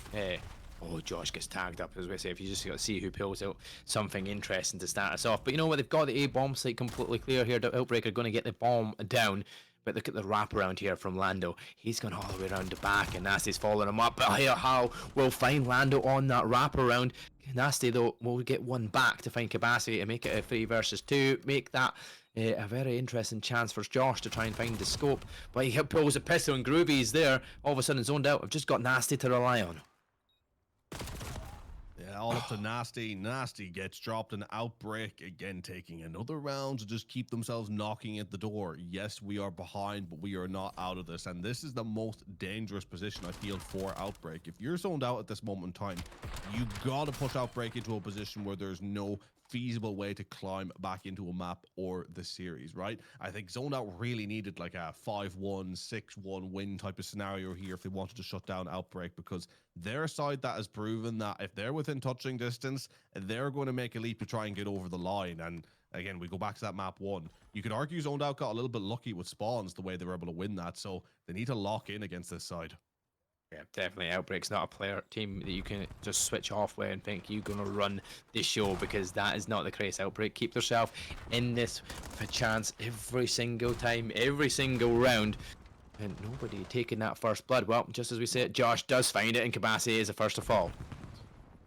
Yeah, huge kill. Again, Josh, instrumental for the Zoned Outside, picking up that first blood. Now gives him a chance to get more control of this A, but again, not wanting to risk getting up on that plant. They're playing it cautious, trying to play the picks, and Hale is able to trade Josh right back out. Now 3 versus 3, no real control of the site, but you do have Nasty stopping that flank through. Are we going to see a rewrap maybe to B? It's hard to tell. That mid's going to be covered, so either way, that cross is going to be spotted if they do. Outbreak are playing very disciplined on this defense as they now move through A. Yeah, so that's it. 2 players go towards A, 1 player WSD heading towards B, just to double check that nobody is going towards B. But look at this angle, and look at the position to be in. He's going to spot it. He's going to get the chance onto Nasty. Finds 1, but Lando's there for the trade. Now you're going to see the fight from Groovy. He's going to find the planter as well, and that's going to be advantage Outbreak here. Wow. And Outbreak will tie it up. I can't believe he wasn't spotted there at the window, but I mean, terrific kill at the end up. Groovy picking up a huge 2. We've seen Groovy come through with a couple of crucial moments as well. Again, you harken back to map 1, you go to P4. Groovy got a couple of instrumental kills there to get some original time back for Outbreak at a time where they looked like they were going to be down and out. I believe it was around the 30-40 point to 110 mark on that hard point, you know. So that's the difference between being 100 points down and 60 points down, and can be a night and day difference when it comes to the confidence going into the rest of the series. So Groovy continuing to be a crucial player. Yeah, definitely. 8 and 4, double positive, 5 streaks so far from him as well. He's looking good, and it's back to a tied game here in the Search and Destroy as well. So anybody's S&D to win for sure. And obviously, if you're Outbreak, you want to do it. You want to tie up the series. You get the tag. Groovy gets 1, gets his 6 before he falls. Gets the trade from Blur. How they're looking for that opportunity as well. If he can find anybody at least on that cross, but nobody's going to find it. His own out, starting to make the way through mid-map. There's a player sitting right back in his own spawn side, trying to get through the window at Grandma's there, if he can, but he's not going to be able to find any kills, and they're going to potentially try and get this A-bomb down, but because they're getting watched from that generator side in mid-map, it is very difficult to try and put a plant on A when you're getting watched. Super difficult, and both of these teams really like to rely on their picks as well, so you get a very standoffish points around that A. But now 2 versus 2, the kills traded out. You have Kabasi rotating all the way back through spawn. WSD needs to stay alive, eventually gets traded. So we have Josh versus Kabasi here to take this round to go in the lead. Crucial moment, not long left to go for the plant though. Yeah, and they're going to have to go for it. They're going to have to go for the plant. And guess what? Player number 6 is going to have the opportunity to look through that window as the plant comes in. Surely doesn't get the timing on it as well. He's unfortunate, but he knows he's running around. And that is unfortunate. Josh should have just looked through that window expecting somebody to be there and just did not do so. Kabasi's going to put it just dodge and wave. I love COD timings for his best, especially in Search and Destroy. It just like ring a rosies. Who's going to find me? Because at this point in time, nobody's found anyone until Kabasi finally finds them an Outbreak. They're going to take that lead. Oh, well done, Outbreak. I mean, that was a round that didn't really look on. Again, rotating to B. I often find if you're rotating to B, you're in a worrisome position. But I think Josh there with the wall bounce that didn't set him up in the right position to get looking across and ultimately getting taken out. A little bit of good fortune there for Outbreak as well in the timings to get that plant. And they have a chance. They're in the lead. The finish line's in sight to even up this series. But Blur, or should I say Blur, Josh, Lando, and Nasty, all 4 have zoned out. I'm going to be ready to try and fight this one back. I mean, I'm going to say right now, I think a round 11's on the cards. Yeah, I could feel this already. It just seems like the way that it's going back and forward on the rounds, definitely. And the fact that Outbreak have came back from the 2-round deficit to take that lead, it just feels like a game 11. Round 11, sorry. And Groovy finding Lando, traded out though by Josh. Blur finds how, and all of a sudden Kabasi gets nasty. We're back to a 2 versus 2, all even in the life's department. But look at where they are. They're still backing Grandma's here with this bomb, trying to look towards mid-map. And it's going to be Kabasi who finds Blur, and he finds the second Outbreak. I've got it to map point. Yeah, I mean, terrific round once again from Outbreak. Kabasi really well played through the mid-map, catching zoned out on a little bit of unfortunate timing. It has to be said, the last 2 rounds, granted, Call of Duty esports in general, you make your own luck, but a little bit of the Call God timing working in the favor of Outbreak for 2 rounds now, meaning they are just 1 round away, zoned out. We'll need to try and find 3 in a row if they want to go 2-0 up. And again, a side that is very, very capable of it. We're just going to see if they have what it takes. Indeed for that. Let's see. Have they got what it takes? Are they going to be able to do this and close it out? Or are we going to see zoned out? Bring it back. It's the 5-3 opportunity. They're looking to try and make that 5-3 curse come to tuition here. Groovy, though, he's finding that first blood, giving themselves the advantage to try and take the map. I mean, talk about feeling groovy. 11-6, my word. Dragging his team by the scruff of the neck through as Kabasi picks up 1, makes it 2. 7 streak as well. And Blur, best of luck to you, bud. You may get 1, but surely that's going to be it. Going to need to be an ace as that bomb now goes down on A. This would take a miracle. Yeah, 100% a miracle. He does take out the player on a hot streak there of Groovy. I'm sorry. Yeah, Kabasi, who was on a nice wee streak there, but taking him out, you still have 3 more players to deal with, and it is not easy players either. You got Nasty still on the map and such, but there we go. Outbreak, they will take the round. They will take that 6-3 win on the Search and Destroy, and they will tie up the series at 6. At 1 apiece, sorry. Oh my god, my brain is just going all mush. I don't know if it's a Sunday because I'm thinking I've got work tomorrow's ep, or if it's just holidays are over and I don't want it to be. Listen, I don't want to make you feel down, but as you say, you're actually up for work within the next 7 hours. So I feel bad for you, but not as bad as I feel for myself because I'm in the same boat and I'm selfish naturally. But listen, look, terrific series to watch so far. Another terrific map to watch. Outbreak, kind of, I would say towards the end, giving us a little bit of a shocking result in that they were able to win that search and destroy by a certain amount of distance, right? We called that it could be around 11, that it could go right to the death, but a couple of moments of fortunate timing combined with plenty of moments of skill on show, especially from Groovy picking up such an amount of kills for what is a crucial map for a 12 and side to pull 6, them yeah. back into the series. I mean, yeah, 12 and 6. Fantastic performance, not just from him, but from the entire team. Zoned Out Gaming, again, played very well, but seemingly relying a lot on the picks throughout the map. And then when timings weren't going their way, not being able to deal with it quite as well. But again, these are fine margins that we're seeing between these two sides, and already reeking of one that could go all the way to a map 5, it seems. Yeah, definitely. I feel like, well, I'm not even going to say it because we can't actually go into around 11 there, so I'll probably say it won't go to game 5, just so we do get to see more search and destroy at the end here, because that was an interesting search and destroy that you had to come back from, right? You were 2 rounds down already. All of a sudden, Zoned Out looked like they were locked in, ready for this as well. You come back, you win a couple rounds yourself, you take it, and you win by 2 clear rounds as well, and pretty convincingly in the end. Obviously, Groovy 12 and 6 was phenomenal, but Kabasi went on a little streak as well. That's also got them hot and ready. The fact that they can just kind of open up the map and just totally dominate in the last couple of rounds, just to take the win and to tie up the series. So they'll be happy that, you know what, we're not going to be able to see a 2-0 deficit that's going to instantly stop their momentum. Their morale would be dropped as well if you're 2-0 down, knowing we need to win this next match. Now you're like, right, we're in this series, we're in this game. Overload now could be anybody's game. We're going to Den now for our Overload, so that's going to be also another interesting opportunity to see who's going to have the best set of it, because I'm sure Den last time Outbreak, they were playing against Anomaly, team seeded 1. They lost 6-3 on this Overload, right? They were playing against the number 1 seed. Different task, right? But it's going to be a tough one nonetheless. I'm pretty sure their other Outbreak there were playing Den as well, and they won 6-4 against Omnia. So they have won. They've also lost on this map. So for Outbreak, it's going to be a tough one.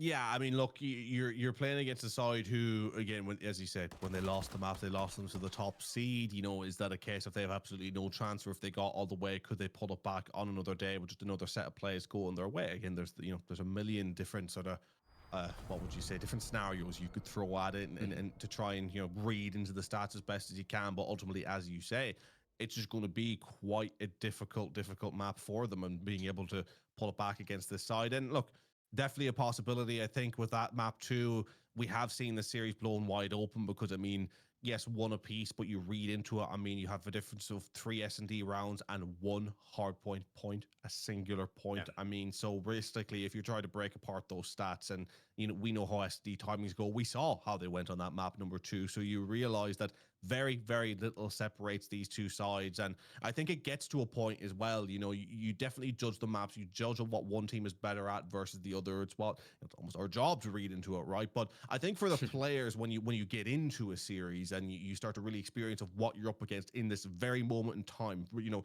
disregarding the past, disregarding the momentum a team is in, and you're judging exactly what's faced in front of you.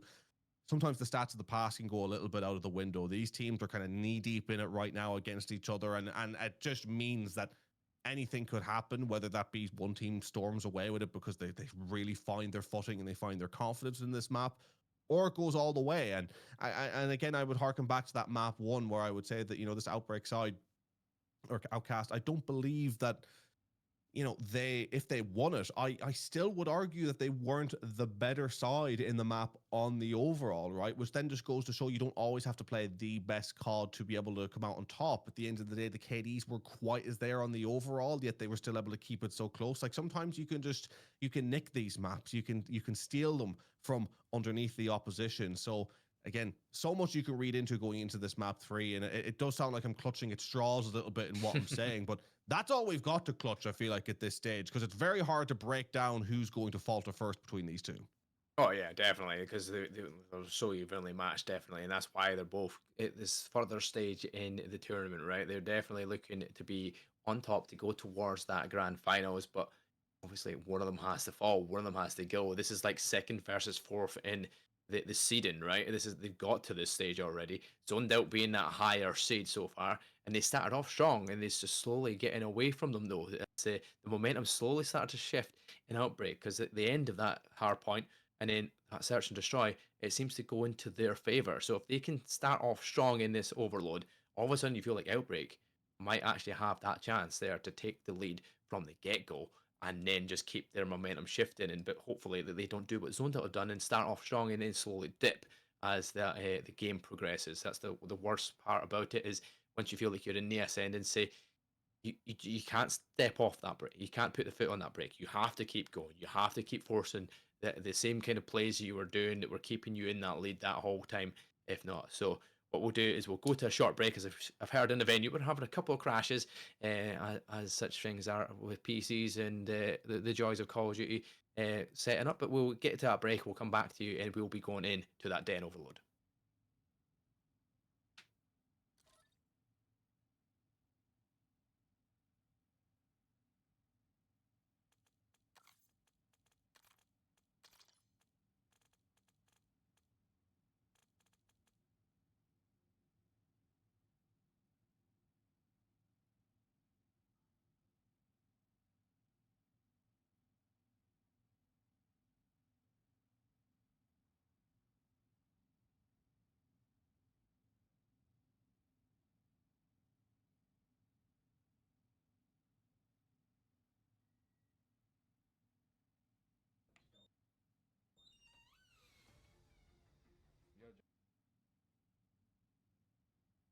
Josh, wasn't expecting to see you here. It's a nice hoodie.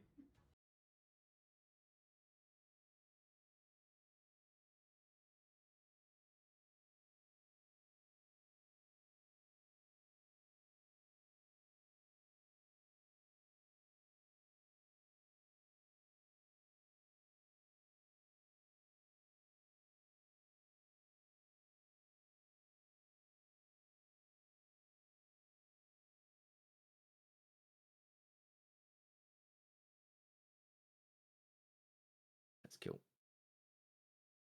Okay, ladies and gentlemen, we're back and we're in Overloading Den here. We're going to see which team's going to take that lead here overall in this series. It's going to start us off. Overload is going to be an interesting one. We're mid start every single time. Nobody really trying to get full control, which makes it very difficult to try and take a wrap around. And you always want to head towards mostly the side if you're going towards the orange side. If you are was that Outbreak that have the orange side? No, yeah, Outbreak have the orange side. If you're on that side, you want to be going towards B. If you're the opposition, I feel like that's the easiest way to wrap it around from mid. In terms of the set, if you found out any set kind of plays that seems to work well in a Den Overload yet? Honestly, I haven't really, other than the idea of brute force now, right? You kind of have the opportunity to stretch on this, especially I think if you're on, orange side attacking the blue, you can sometimes get a quick wrap around, but a lot of the time you're brute forcing it straight through. You're picking up a couple of kills just as Josh did, and then forcing it through for your first detonation of the half of the round. Again, terrific from Zoned Out so far, getting the control of that mid map. It is just a case, you say you get that wave of kills, you try and figure out where they're spawning. Again, they most likely spawn out towards A, so you go B, and it can be relatively simple in that regard in terms of just, again, a direct brute force front. No real, I think, intricate strategies as of yet until it gets towards end game. But for now, trying to maneuver that one around, but with no real promise there for Outbreak. Zoned Out picking it up again, now trying to go towards A, and they have a lot of room to move up here. So much room. Is he just going to go for that cheeky slide through the doorway through garage as possibly can? He does do. He goes through it and he gets the perfect detonation done as well. Zoned Out taking a 2-0 lead after 2 minutes within this first half already. And they look like they know what they're doing here in an Overload Den for sure. They're set up ready for this next EMP over on this side here beside Roof and Tin. If they can get control, and that fight's in the middle. There we go. Player number 5's pushing up as well. If he wins this fight on towards Hal, but he doesn't. Unfortunately, that could have been another chance to really once again for the Zoned Out side, but Outbreak managed to get the defensive setup. This is a really, really difficult position for Outbreak to be in. Granted, I think Zoned Out, again, arguable, but I would say they have the easier side for the moment, but they are making the most of it, picking up the waves of kills, controlling the lanes as they please, and making it 3. They are scoring far too quickly for Outbreak's liking here, as they have no control. It is just a blue kill. Oh, this is going to be a half already, isn't it? This is going to be half time already, ladies and gentlemen. We still have 2 minutes on the clock, and look at the position you have. I mean, they're going to slide on in. It's going to be 4. It's half time, and Zoned Out are locked in. Yeah, this is not good. Outbreak struggling to get out of the race, is zoned out. I mean, across the board, the KD's immaculate. Lando 11-4 here, just kind of having his way really in spawn, just being able to get round the back, getting the picks. Outbreak just playing too slow. They don't have the reads whatsoever, and they just have a mix of full frontal pressure with opposition dancing around the back as well, creating those pinches, causing the spawns to be wide, allowing zoned out to get pushed through the direction they want, and getting those EMP overloads locked in with relative ease. This is a bit of a lesson on why it's important to not only be able to win your gunfights, but have awareness of who is around the side of you causing damage where and when. Yeah, if you're not able to break out of your own area and your own spawn, it's going to be a very difficult task for Outbreak. But now it's going to be the second half. Is it going to favor Outbreak this time around? We've seen how easy it was for Zoned Out to run a few, but that is 4 dead. And guess what? You're just going to run straight towards A here around this side towards the lockers and dojo. Can they make the kills count? Is it 1, 2, 3? Almost gets shut down just before the end there, and he's got a chance to regain that here if you're Outbreak. Thankfully, just stopped short, just at the finishing line. Yeah, I mean, a great opportunity to get pushed into B here and cause a little bit of pressure themselves. I mean, just a wave of pressure would be something for Outbreak at this moment in time, but if they get shut down quickly here, it is going to be damning. They need to get through quick, they need to get a few kills quick, and they need to make life difficult. But Josh with a huge 2, nearly making it 3. They have a route in here, but they need to pick up these kills, and they can't get them. Kabasi, the last alive, and they were so close to maybe sneaking that through to B, but now arguably a reset on here with Zoned Out, trying to get pushed up out of their half again. It is very condensed around this corner, but Outbreak not looking likely to get through so far unless they can get at least a decent 2-piece. Yeah, Kabasi building a streak there before being shut down by Nas. He gets to 5, but can't get control of that EMP. It's just sitting around the corner. And you know, if you're zoned out, you don't care. You just sit that there until that resets. For all it matters to you, you're 4-0 up. You don't need to pressurize and try to get yourself pushed through until the time is needed. And if you're in control like this is the way they're controlling the map, and you can just see the position they're at here as well. Player number 8 is going to be nasty. He is playing around that A side and looking to try and get kills at the back of the spawn here from Outbreak. Can't do so though, so they'll just wait for them reset and keep control of that EMP. Means that Outbreak can't do nothing. Yeah, I mean, what are Outbreak to do at the moment? They are at the mercy of the clock here, but picking up a nice 3, surely going to try and make that 4, but I mean, taking far too long to do so. They'll get EMP control, but I mean, they had the opportunity to really lock down that lane for 1, and I mean, credit to Zoned Out playing the life there, the last left alive, but Outbreak, that was your chance to get through. When you get a 3 dead, you cannot dilly-dally around that EMP. Yeah, definitely not. You have to take it and you have to run with it as much as you possibly can. Heading round again. It was Zoned Out, need to find their number 1, but all 3 players are coming here if you're Outbreak, trying to get through mid-map control, but Nasty is on the break around the back. He finds 1, he finds 2, he finds 3. All of a sudden, he has killed everybody, but there is nobody in control of that EMP anymore, and Outbreak have to back from their spawn just as much as Zoned Out had to as well. Yeah, and the reset once again coming into mid-map now, where you would argue Blur has a little bit of an opportunity to get through, but he's going to have to deal with Kabasi watching the angle, who picks up 1, eventually gets traded out, and the checkerboard kill feed means that Outbreak have a chance to regain in mid, but you have Nasty in a position to make life awkward here. And again, Outbreak, or Zoned Out, excuse me, are in no rush with the way that they are playing right now. They are just happily controlling mid, happily trading the lives and making sure that EMP is going nowhere. Nasty made life very difficult. Eventually the rotation back to deal with them, but still this mid-map control mostly going the way of Zoned Out. Yeah, it definitely much is control of that. They're 4 up as well, so they don't really need to do much. You're already 1 minute 35 remaining on time. It's going to be very difficult from Outbreak now to try and find 4 detonations from here on out. It is possible, just but how long beforehand if you're going to be shooting like you are if you're zoned out? 2 players on the Outbreak side yet to get into double figures as well, which makes things even more difficult around the map to try and gain control as they look to head towards outer roof here. That's a good few kills going their way, and they managed to get that EMP ran up, but there is going to be 1 more kill, and you're needing your teammate support, so you have to sit waiting patiently here for a full 10-20 seconds here potentially you're waited for, and wasting more and more time that you don't have if you're Outbreak. Yeah, they have no time left to do this, really. Let's be honest, right? It is all but done. They are fighting course for they a do. few here, making life difficult. Listen, I get it. You're trying to sell entertainment to the viewers, but I'm a harsh realist here, Mark, and I'm telling you, it's all over. 40 seconds left to go. 4-0 down, outbreak. You can prove me wrong if you want, or you can't, because in my opinion, physically impossible. It's definitely very much impossible now. It is definitely sealed deal. Zoned Out Gaming in control of Overlord from a very strong first half. Didn't have to do anything apart from slay out in that second half, and now might we just put the sword to the stone here as they're looking to try and find 3 dead. Actually a team kill there, but a chance to get the EMP. No, shut down. He's going to get it. How's going to try and relay it still. He's going to get the opportunity, but he's shot down from Josh. 11 more seconds. Nonetheless, Zoned Out will take control of map number 3. Easy done, easy as you like. A 2-1 lead going in to a Colossus hard point. The respawns have looked great.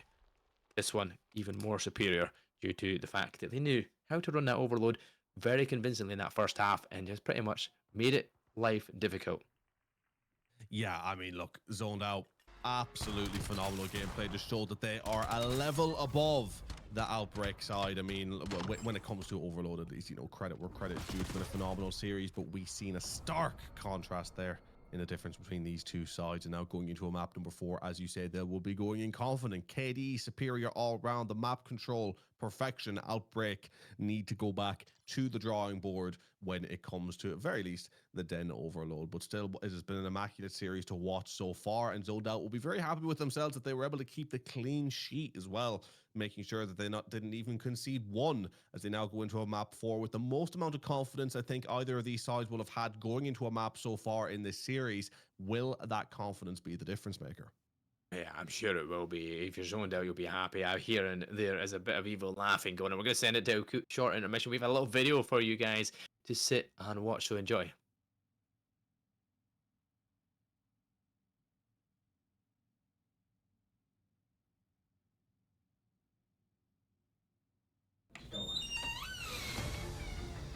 Yo, Josh. Wasn't expecting to see you here. It's a nice hoodie.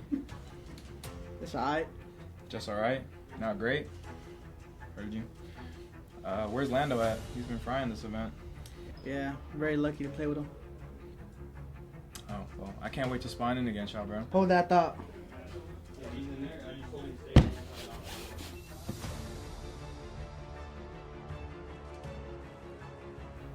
Whoa. Yeah, it's made out of polytheracotone, straight from the Chinese factories. That's really super.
Here we go. We are back. Yes, I'm gonna go Zep. Take it control. Let's go. Oh, I get it. Oh my god, guys! I've never introed a map before. I'm so nervous. I'm shy, but we're back. Map number 4. It's been a massive, terrific, wonderful series so far, and even better now that I get to intro it. P1. Neither of these teams have control so far until Outbreak decided to prove me wrong. Get a little bit of time on that point. Zoned out, trying to answer back.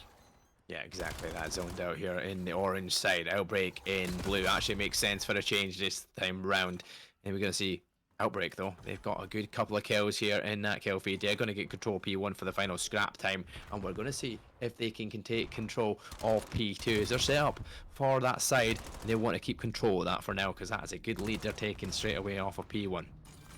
Tell you what, yeah, Outbreak have a lot of control here, and they're already getting ready for that P3 flanker as Lando being pushed out wide. We'll see you at the next tell about 40 seconds, son, unless you change your course of direction, which he does, cutting in now to try and help with the brute force push through front.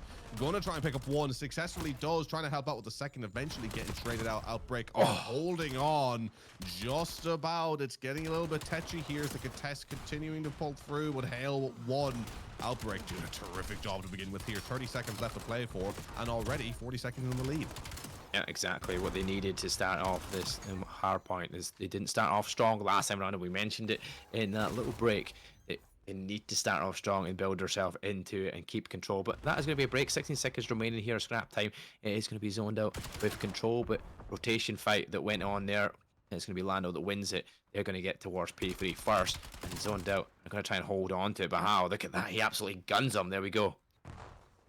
Yeah, and pushing on through towards that P3. How much can they make of it here? 47 to 25, continuing to rack up that time. The push around the back, though, which I don't know if they're fully expecting as of yet, could allow Zoned Out to get on board. But WASD switching side now. They are aware.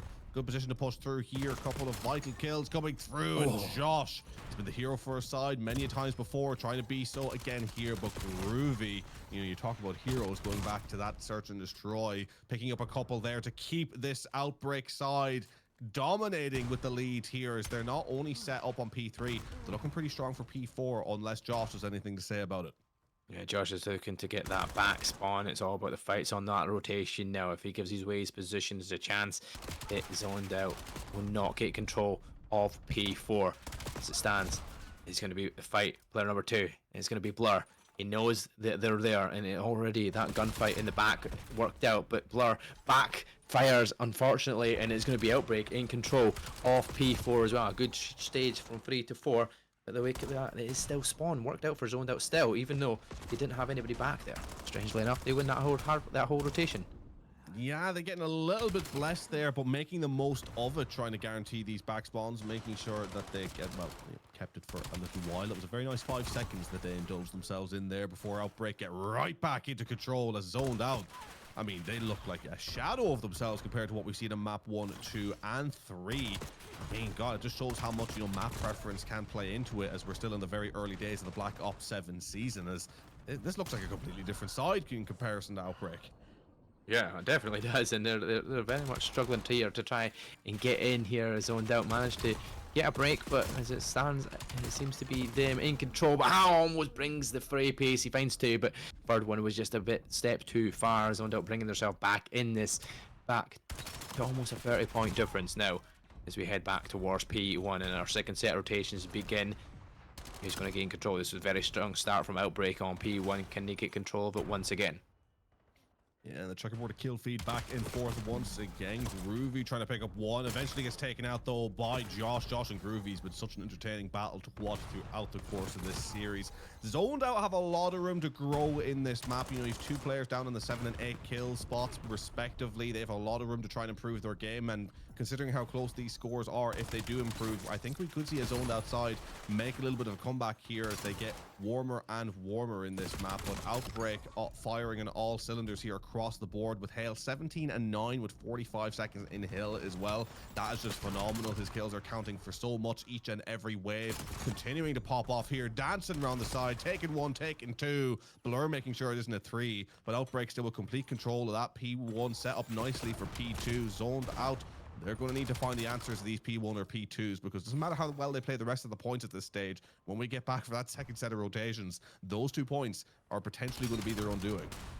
Yeah, there you go. Wraparound from Nasty does find one in the back. He's going to find a second. That's free dead in the feed, and that's a solid break there for Zoned Out as they get themselves in control of P2. They need this. They need as much time here as possible, which will bring it back to almost an even game here.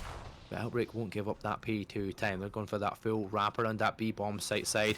There's only one player that remains though, and it's player number 5 of How. He needs to try and win this gunfight. He does do so. He takes out Nasty. Now he goes through the cut, looking for the player on the hard point. Finds that kill as well. So How is doing it all here so far to make that break in here. And now Zoned Out are spawning out further away. A wee bit of a split spawn coming in from them, but it's going to be Outbreak that's gaining control in this P2. Zoned Out are doing very well at breaking points from time to time, getting spawns, having a little bit of luck and making it work, but they just don't make it count for enough. They're not getting 30s and 40s off the hill times and off the positions they set themselves up in. At max, they're getting a good 20, which just isn't enough to pull themselves back into it. And Josh deciding to go for a little bit of a swim means that he's not going to be there to help his side to hold a defensive P3. They've lost it. Outbreak in control, Outbreak in the ascendancy, nearly 80 points in the difference. And Zoned Out haven't shown a way back into this one. And Groovy on a 5 spree as well. We're seeing an Outbreak side have finally found their form, their element, and have answered back so well after what was a disastrous map 3. Yeah, 100%. They need a strong map, and they were showing exactly what they need to do here to get themselves back in this series and take this to the game 5. They will hopefully want to go on to win it as well. They had a very, very strong hard point the first time round. It eventually got back in their favor, but it took a while to get there, and they lose out by 1 point. This time, they're showing full dominance by having a 90 point, almost 100 point lead here. Well, it is over 100 point lead now as Outbreak now in control of this new spawn here as well. P4 for a second, but Nasty once again, another 2-piece from him. He's on a 5 spree as well. He's keeping things heated up here. He's trying to get Zoned Out back in control of the point as long as possible. Look, player 6 and 7, they're just sitting around waiting about here, just trying to remain on the rest of the teammates, because you know they've got the 100 point lead. They don't have to go in still at the wait. Groovy uses the Hellstorm as well, and there we go. 2 dead. Chance to now get that close spawn and get control. 35 seconds still remaining on P4. And WSD picked up a huge kill around the back as well, guaranteeing those spawns and now keeping Zoned Out completely pushed out. They are going to get past the 100 point mark, but surely not much more than that, as Outbreak looked like they have enough in the gas tank to take this all the way to a map 5. Hale picked up a 3 before getting dropped. Now 27 and 17. Take a bow, my son. This has been an incredible performance from yourself and the rest of your side as you look to take this series all the way. Rotating once again back to a P1 for the final time, surely, on this map. Over 100 points in the difference. Outbreak in the ascendancy. Yep, the Outbreak are looking like they've got this well under lock and key.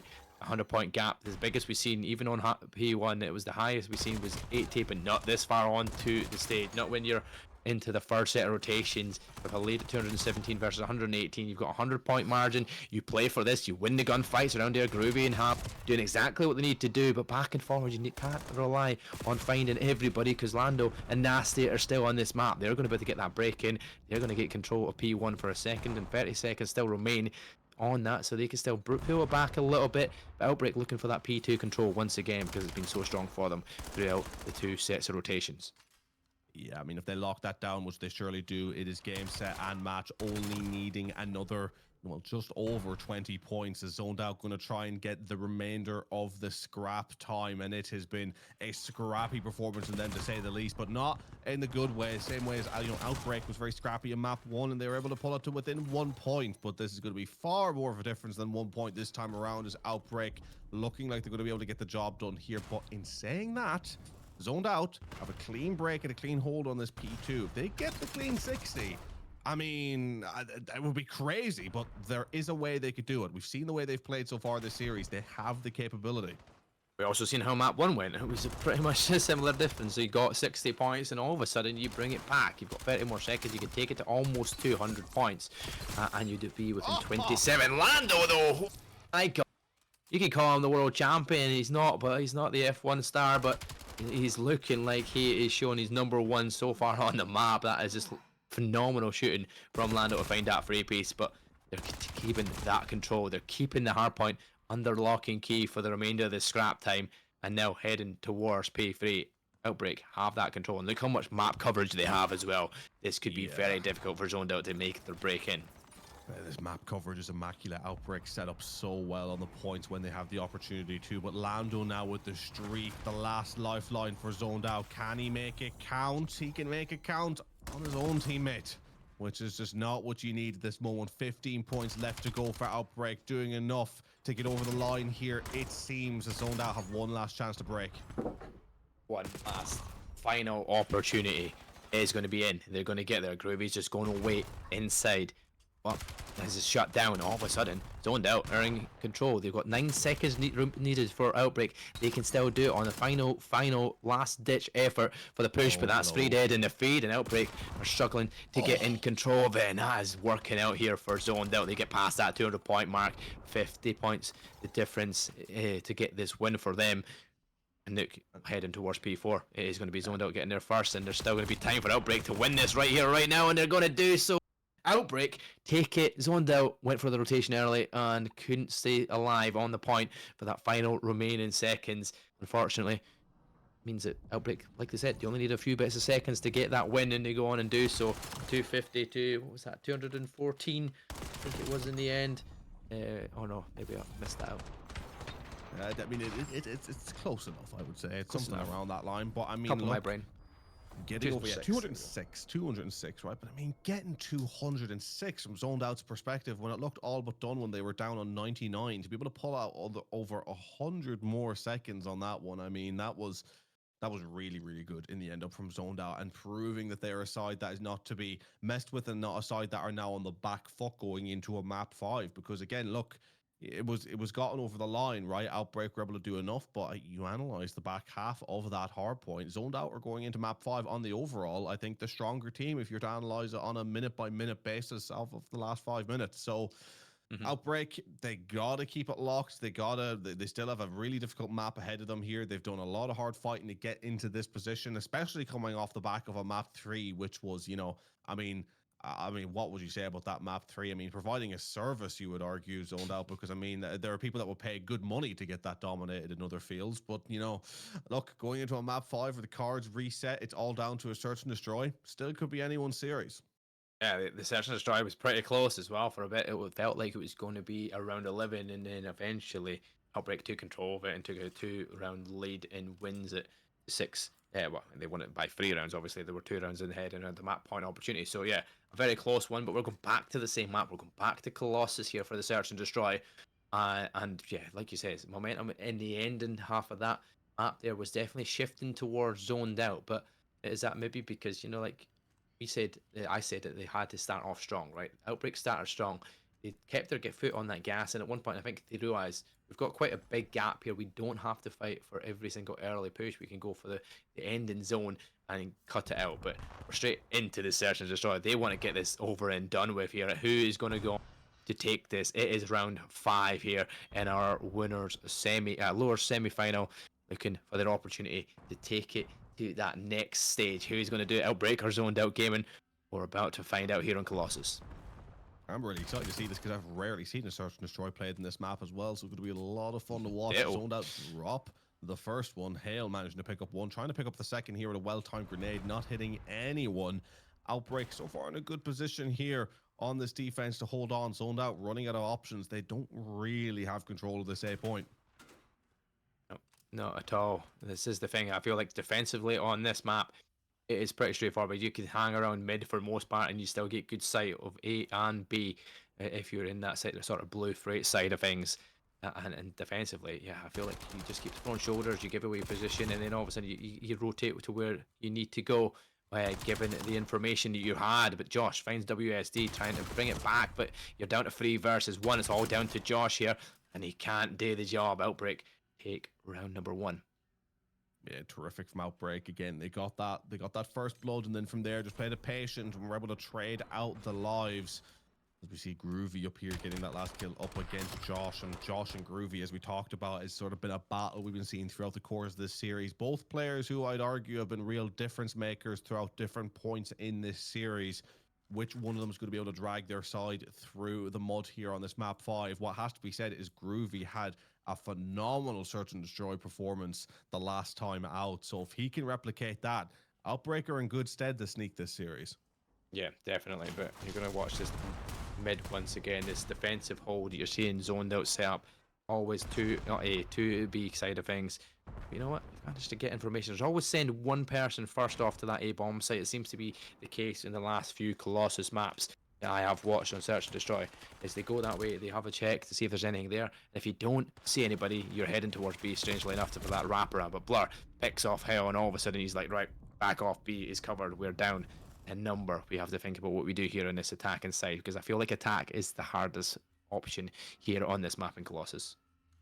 They almost had a bit of a chance to go for the plant there, but again, I don't know if they took a little bit too long or they were worried about the position of Lando, but they now have pushed him off, and it does look like that Outbreak are happy to go for this plant, or nearly you would think they're actually not happy to go for the plant. They want to bait zoned out in, but it's not quite happening for them. 4 versus 3 now, 28 seconds left to go. They're going to need to plant eventually because zoned out, they are baiting their lives here. They're doing a good job of staying alive, and Outbreak are going to be the ones that have to get aggressive, which they're seemingly doing so now. And they just get decimated as zoned out regain a round. Yeah, that's exactly the way I'm expecting it to go, slowly but surely. You find the first blood on that defense, you have yourself the advantage. Now it makes it very difficult for any attacking side kind of to get any bomb down, because A and B are so easily watched from mid-map on that defensive. And unfortunately, it was a very difficult task, because you lead up there to A quickly. You push one person up, but the person that's carrying a bomb's always sat back a little bit further. So by the time he's there and he's got a wee bit of information, the defense are already set up, it feels like. Yeah, absolutely. And now one apiece. Both of these sides have proven that they can do the damage on the defense. Will one of these teams be able to break through on offense? It's zoned out's turn to try do so once again as they now target a B. But again, relying on the picks, which I think they're a really good team at being able to do this, but Outbreak have gotten much better playing their lives, and it's none other than Groovy who's picked up that first blood. And now we once again in the ascendancy on the defense side of things. Outbreak running out of, or zoned out, excuse me, running out of options here on the offense. We're picking up one. This is their chance, but Groovy, once again, I mean, he is just everywhere for this Outbreak side. Yeah, S&D, God, so far for the side, definitely finding the picks where needed. He's now found 2 in this round. Josh will try to get tags on towards capacity. Groovy still throwing shoulders behind the crate, but not going to take a life from it. It's going to be just how that's down so far for Outbreak. You've got a 3 versus 2. Make that a 3 versus 1 as Groovy once again finds 3. He's going to try and find the 4 of his Blur, finding Kabasi. But you've got a 2 versus 1, you've got 24 seconds. The bomb is down towards B as well. And guess what? WSD is going to watch you coming through. And that is going to be the round. Outbreak on defense once again coming out strong. These offenses are both really struggling so far in these maps and in this map. I mean, both sides playing incredibly well at the defense when it comes to the discipline, getting the picks, getting out and playing it patient, not getting overzealous, not getting cocky and confident, and picking up angles that aren't going to be covered by your teammates. They're making sure that once they get that advantage, they just run the clock down and force the offense to come to them. And again, plenty of time to find an answer, but we're seeing such a tit-for-tat affair with no signs of either side being able to break through, being able to crack the code. Which one of these sides will be able to change that up, or are we going to see defense for defense trade right up until round 11? I feel like that's going to be the case, to be honest. It just seems like defense is a very, very strong on this map. Just because of where the positions of the bomb sites are very much close on that defensive side. A lot closer than we normally. It's not like a mid-map push, but Kabasi open up that first blood on the attacking side. That gives them a different advantage, but as WSD gets shut down by Nasty through mid-map control. But you're going to get a chance to get the bomb down, though, if you're Outbreak for the first time in this 3 rounds that we've had so far.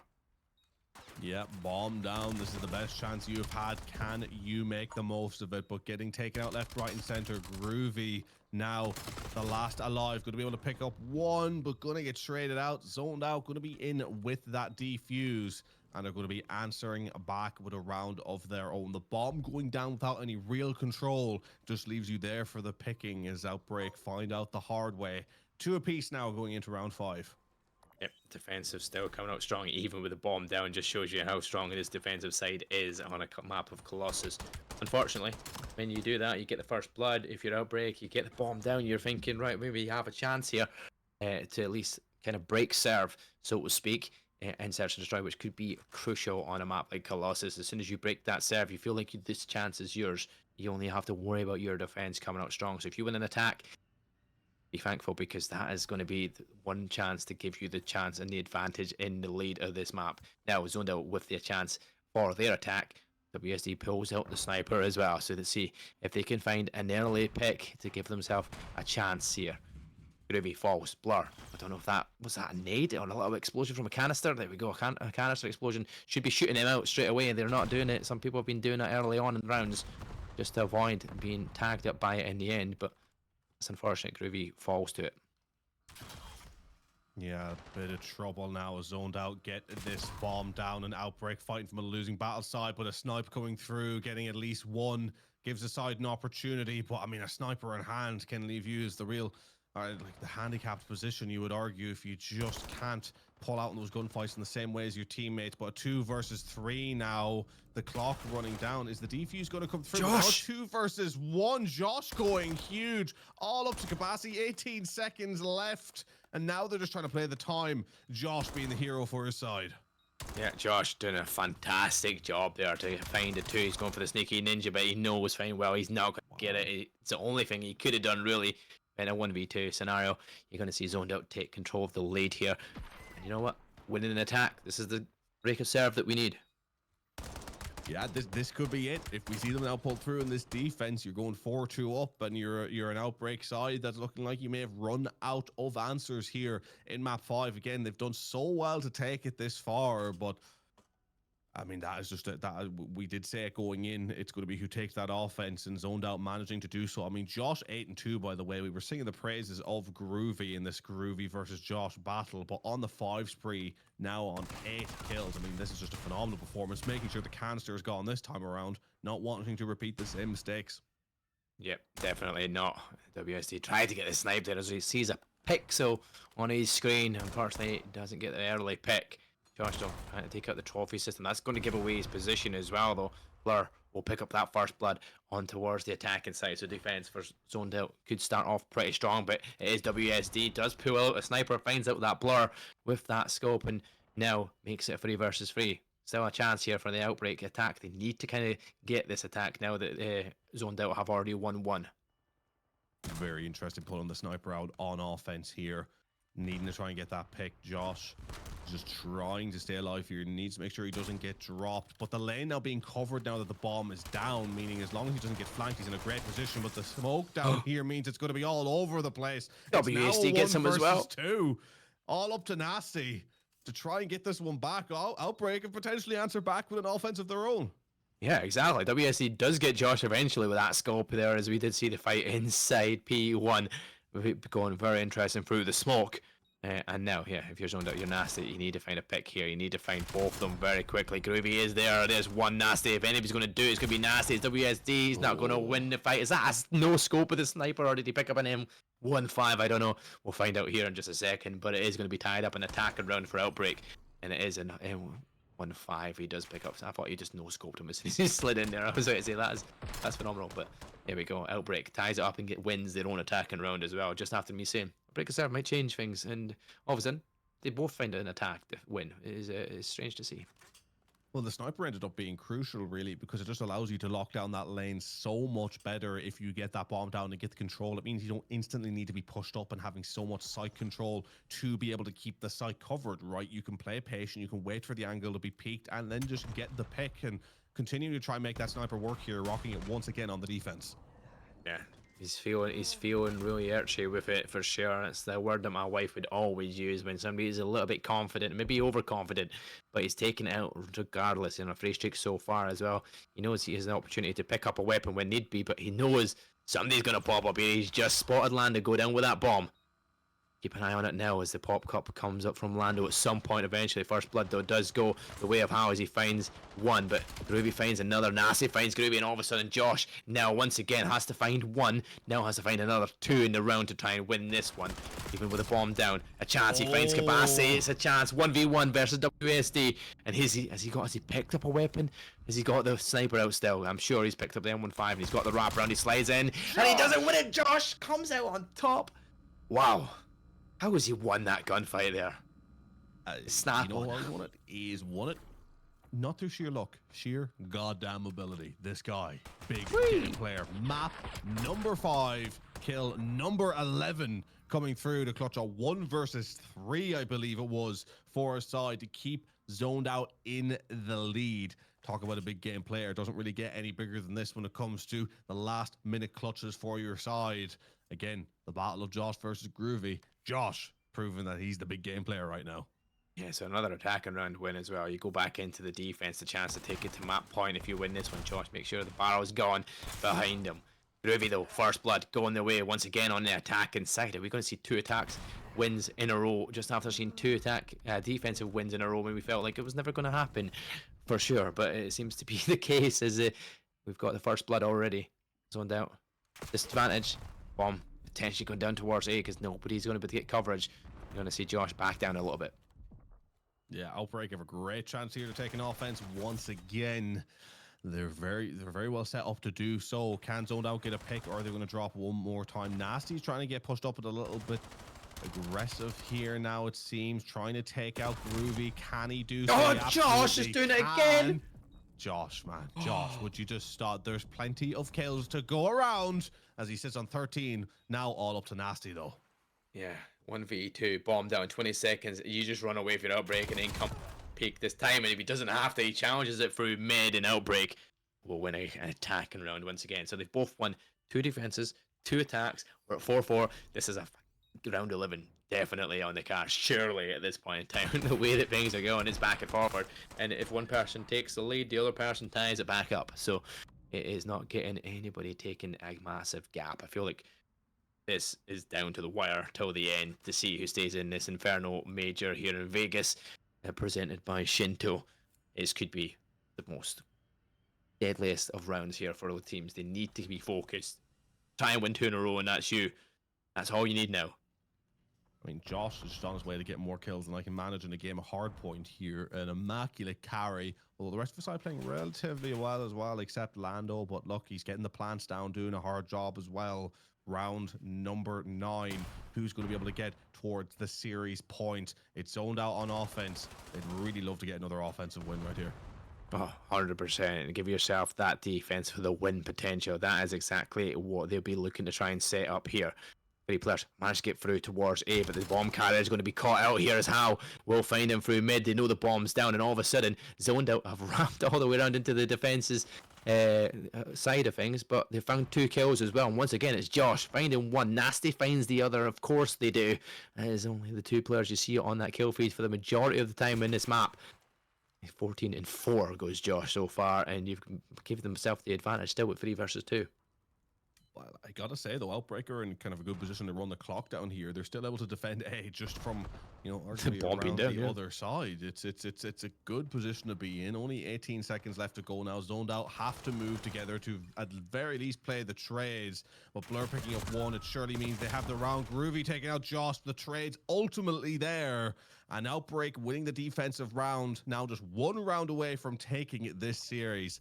I mean, listen, what has been a great series that could go either way. If you're Josh and that zoned outside, you would be distraught if you weren't able to take the win with the amount of kills that he's getting in this S&D. Oh yeah, 100%. There's nothing worse than being this positive and looking on that L side of things. That's not the case so far though. Zoned Out now have the defense for the win of the map, for the win of the series.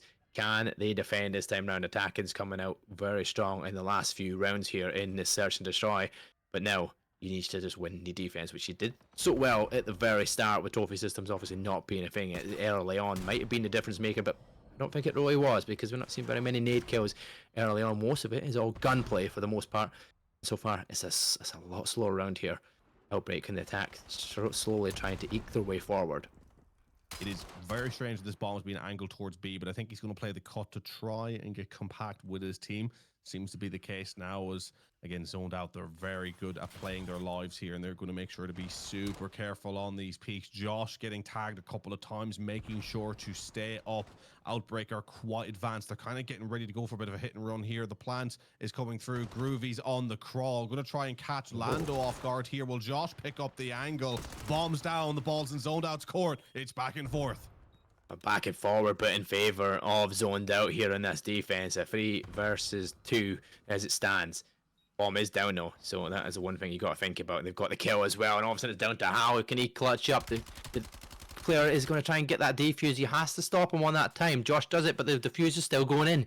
He has to challenge it. He has to get the shots off, but the defuse will go out. Zoned Out will win the round at 6-4, and Zoned Out will progress into that losers final.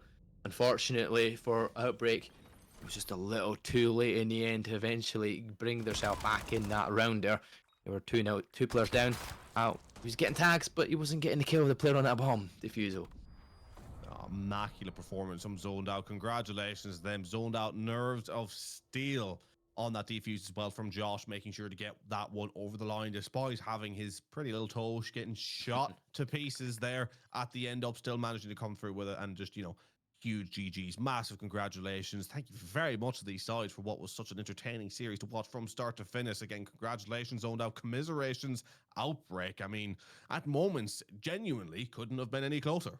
No, definitely couldn't have been any closer at times, definitely. The only thing that was really a big sweep difference was that overload being very well in control of Zoned Out. But you know what? The way that this major has progressed, the seeds have finished so far in their position. So Outbreak Gamer was seeded 4th. They finished in 4th spot. Now we're going to see Seed 2 versus Seed 3 going in to that losers final. Carolina Reapers X Victix versus Zoned Out Gaming for our losers final to see who will go and face our number 1 seed and Anomaly Gaming in that ground. We will be back very shortly for your matchup. There will be a little intermission, but we will be getting an interview here. Tantrums will be getting an interview, I'm sure, with their MVP of Zoned Out.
Yeah.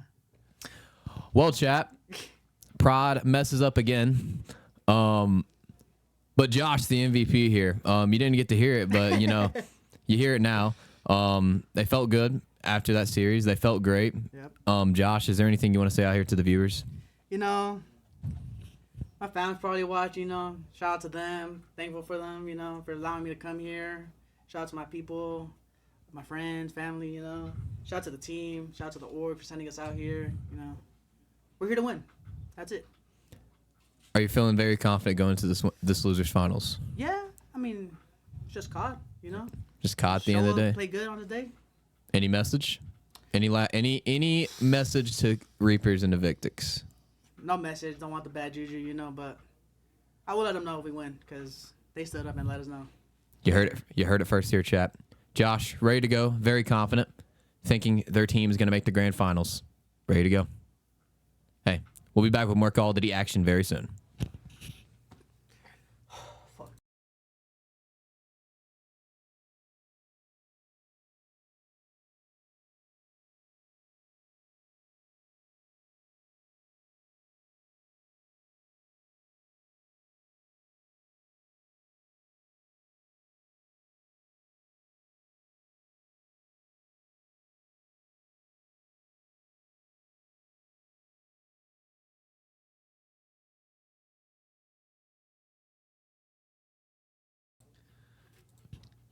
Yo, chat, actually, before we go into intermission, my man Josh actually had a few last things he wanted to say.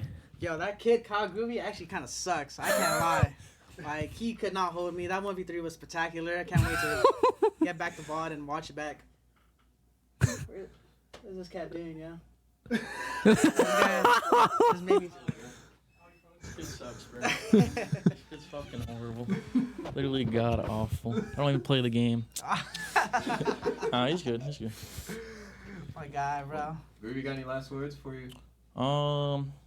Everybody here but Highs and Josh suck. I'm joking. Any last words? No, not really. Josh needs to be better though. Like, you got a pop take. I don't know what's going on, bro. You don't see that map 5? That's 3 yeah, bro. That's the first time I've ever played that map, and I got like 14 AKIA. Bro, Dude, you ain't getting kills on me? That's Dude, all I know. 1v3? I killed you on the... That wasn't me. Exactly. I cost him up one. I can't lie. I let the boys down, but these guys are beasts. GG's, guys. Yep, GG's, yo. Good luck on the rest. Appreciate it. GG's to Groovy and to Josh. And again, we now sent to an intermission. We'll be back here for Losers Finals. It's Zoned Out Gaming versus the Carolina Reapers Team Invictix. Stay tuned. Don't miss this one. It's going to be a great one.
Yo, Josh. Wasn't expecting to see you here. It's a nice hoodie. It's alright. Just alright? Not great?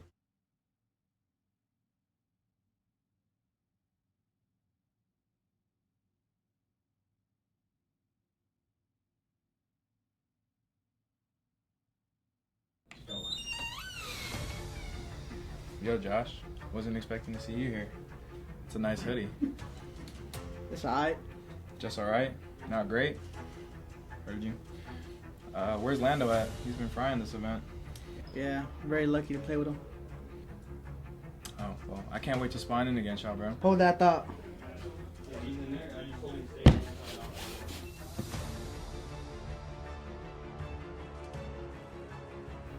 Whoa. Yeah, it's made out of polytheracotone, straight from the Chinese factories. That's really super.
So, I brought you here because I have a really important question. Okay. Is cereal a soup? Maybe, yeah. I'd consider it a soup. Why? How? It's like a liquidy, I don't know, meal. So that's pretty much all soup is. If that's the case, what's your favorite bowl of cereal soup? Cereal soup. Big Fruity Pebbles guy. Big Fruity Pebbles guy? Yeah.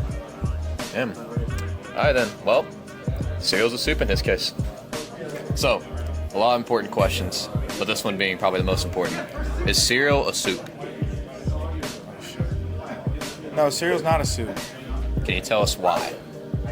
Because like when I think of soup, I'm thinking like, you know, like brothy stuff, like a meaty broth or something, you know, or like a vegetable broth, like milk. I don't think it's soup. You don't think it? Even if it's a liquid?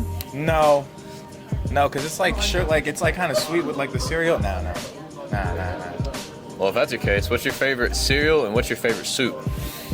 Shoot, okay. My favorite cereal is Cinnamon Toast Crunch, easy, okay? And then soup, I'm Filipino, so like my mom, like we have like a dish, it's like called sinigang, but it's like a sour soup. I don't know how else to explain it, but yeah, it's fire. Okay. Well, there it is. Appreciate it. Yo, Josh, I got an important question for you. Talk to me. Is a hot dog a sandwich? Keeping it real, probably not. I'll say nah. Why not? Bro, like, the way the bun is just like, it's curved, like, I don't know. Sandwich, you put something in between. You're like a chicken sandwich, ham sandwich, cheese sandwich, you know what I'm saying? Like a hot dog, like, you know, like, you're not putting, I mean, you are putting it in between, but like. It's on bread, though. It's not being like, it's not in the middle. I mean, I don't know. It's not like, I'll say.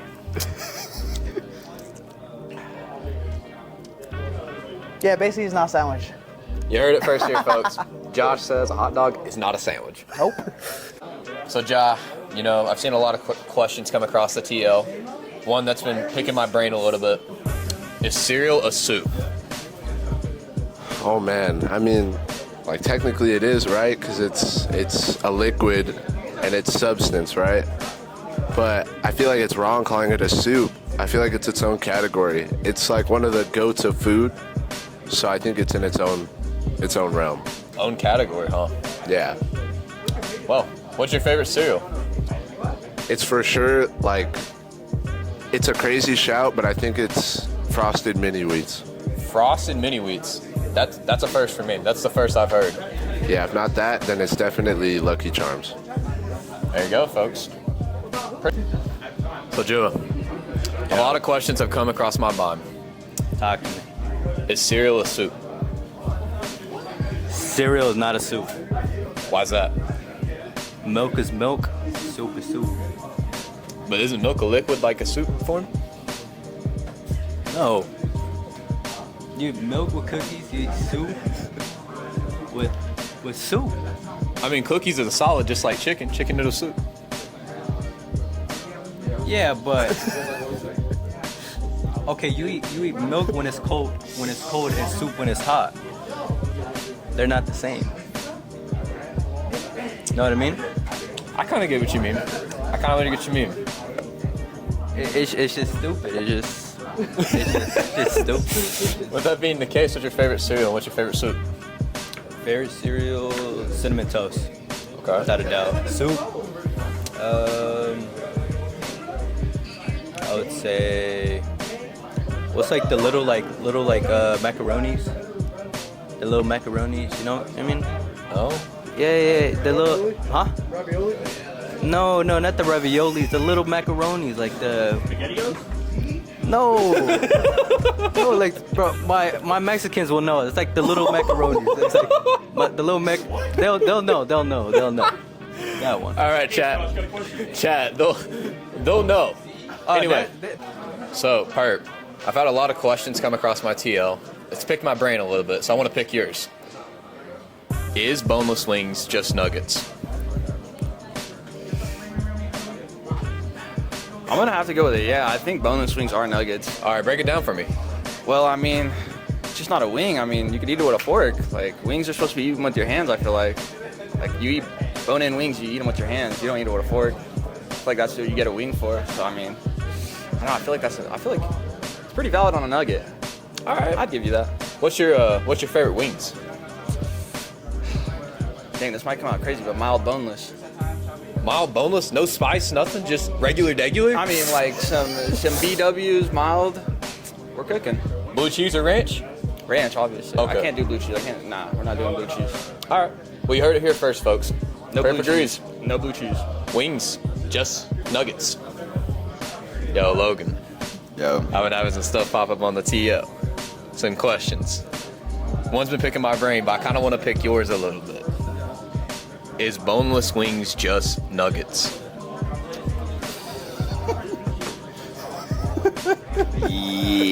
Yes.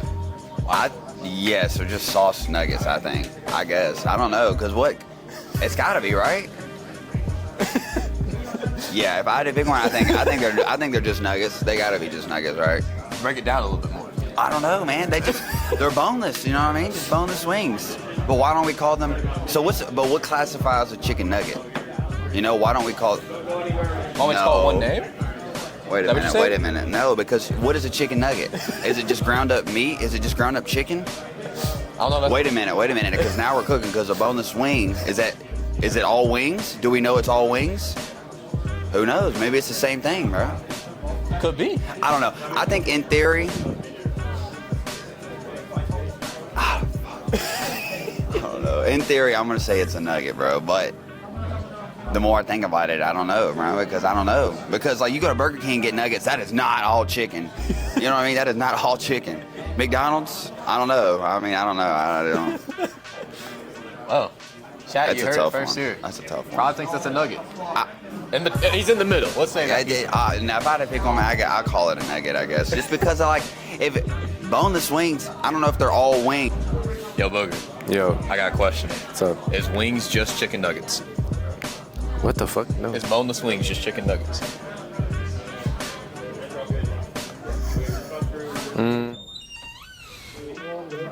So, I brought you here because I have a really important question. Okay. Teach me how to plug it. So, I brought you here because I have a really important question. Okay. Is cereal a soup? Maybe, yeah. I'd consider it a soup. Why? How? It's like a liquidy. It's a liquidy.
Welcome back, everyone, to the Las Vegas Inferno Major 2 here, brought to you by TPC Circuit, presented by Shinto Gaming. We are looking forward to watching what is going to be an absolute massive matchup here in our losers final. Who's going to take it to grand once anomaly gaming? It will be between the Carolina. I keep doing this every single time, trying to say Carolina.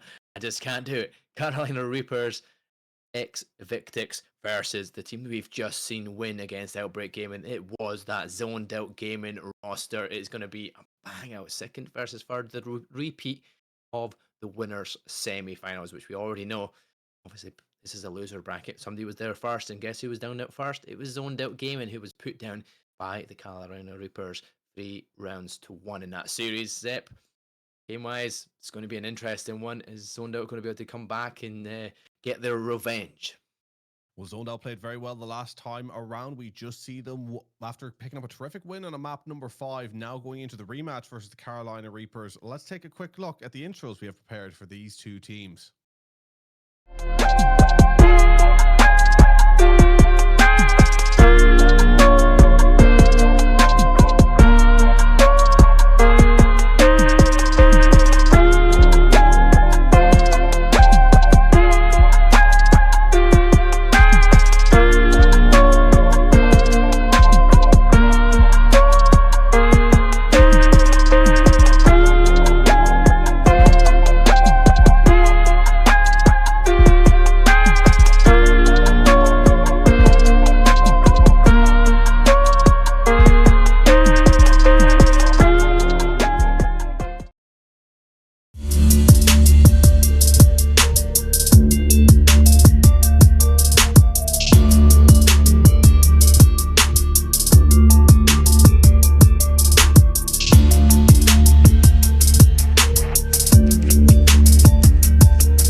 There's our two rosters that we're going to have to keep an eye on this matchup. The Carolina Reapers, very strong squad, one player to look after individually. You're going to have to pay attention to what Prod does around that map. He was absolutely frying yesterday, and also frying against this side of zoned out gaming. I like if you went with the purple here as well. You're picking a zoned out revenge tour color for this matchup then, Zip.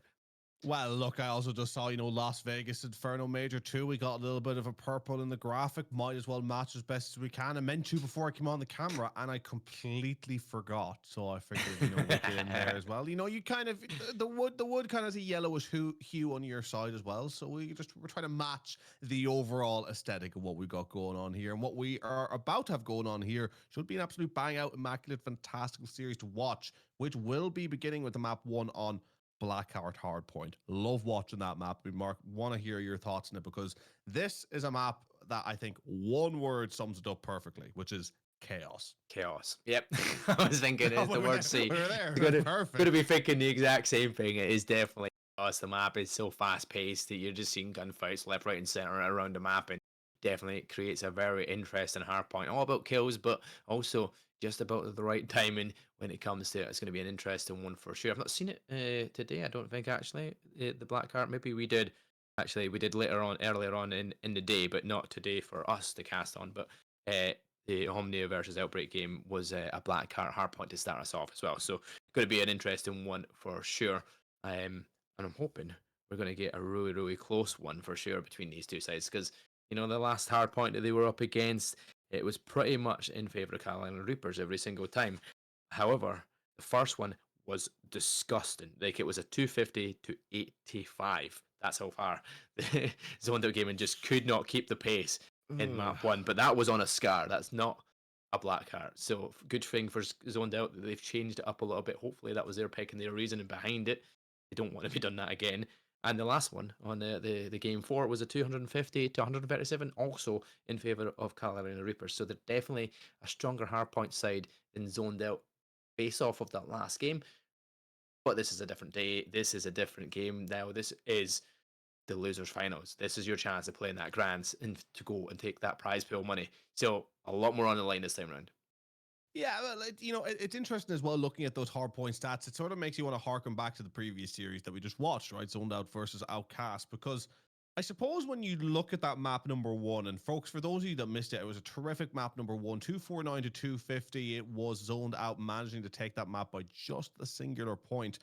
But they were confident, dominant, and really in the lead at one point. And the KDs were immaculate, and all of that just began to falter. And you sort of when you begin to look at these teams then having to go on and compete against the very best, you start to try and figure out what actually happened beforehand. Were we looking at a zoned out side who just started to struggle with the intensity that Outcast were bringing, or did we see maybe just a zoned out side actually maybe a little bit weaker at the hard point than we thought, and Outcast just failing to capitalize on that until a little later in the game? It sort of begins to recontextualize what you might have seen previously. So I mean, it really makes you wonder going into this hard point now, and maybe potentially 2 hard points that we might see out of this series, because if you do recontextualize that previous series of Zoned Out, you could argue the hard points weren't great. I mean, especially when you saw what they were able to do on the Overload side of things, which was a complete and utter blowout for those that missed it. I mean, Zoned Out, I've never seen such a dominant performance,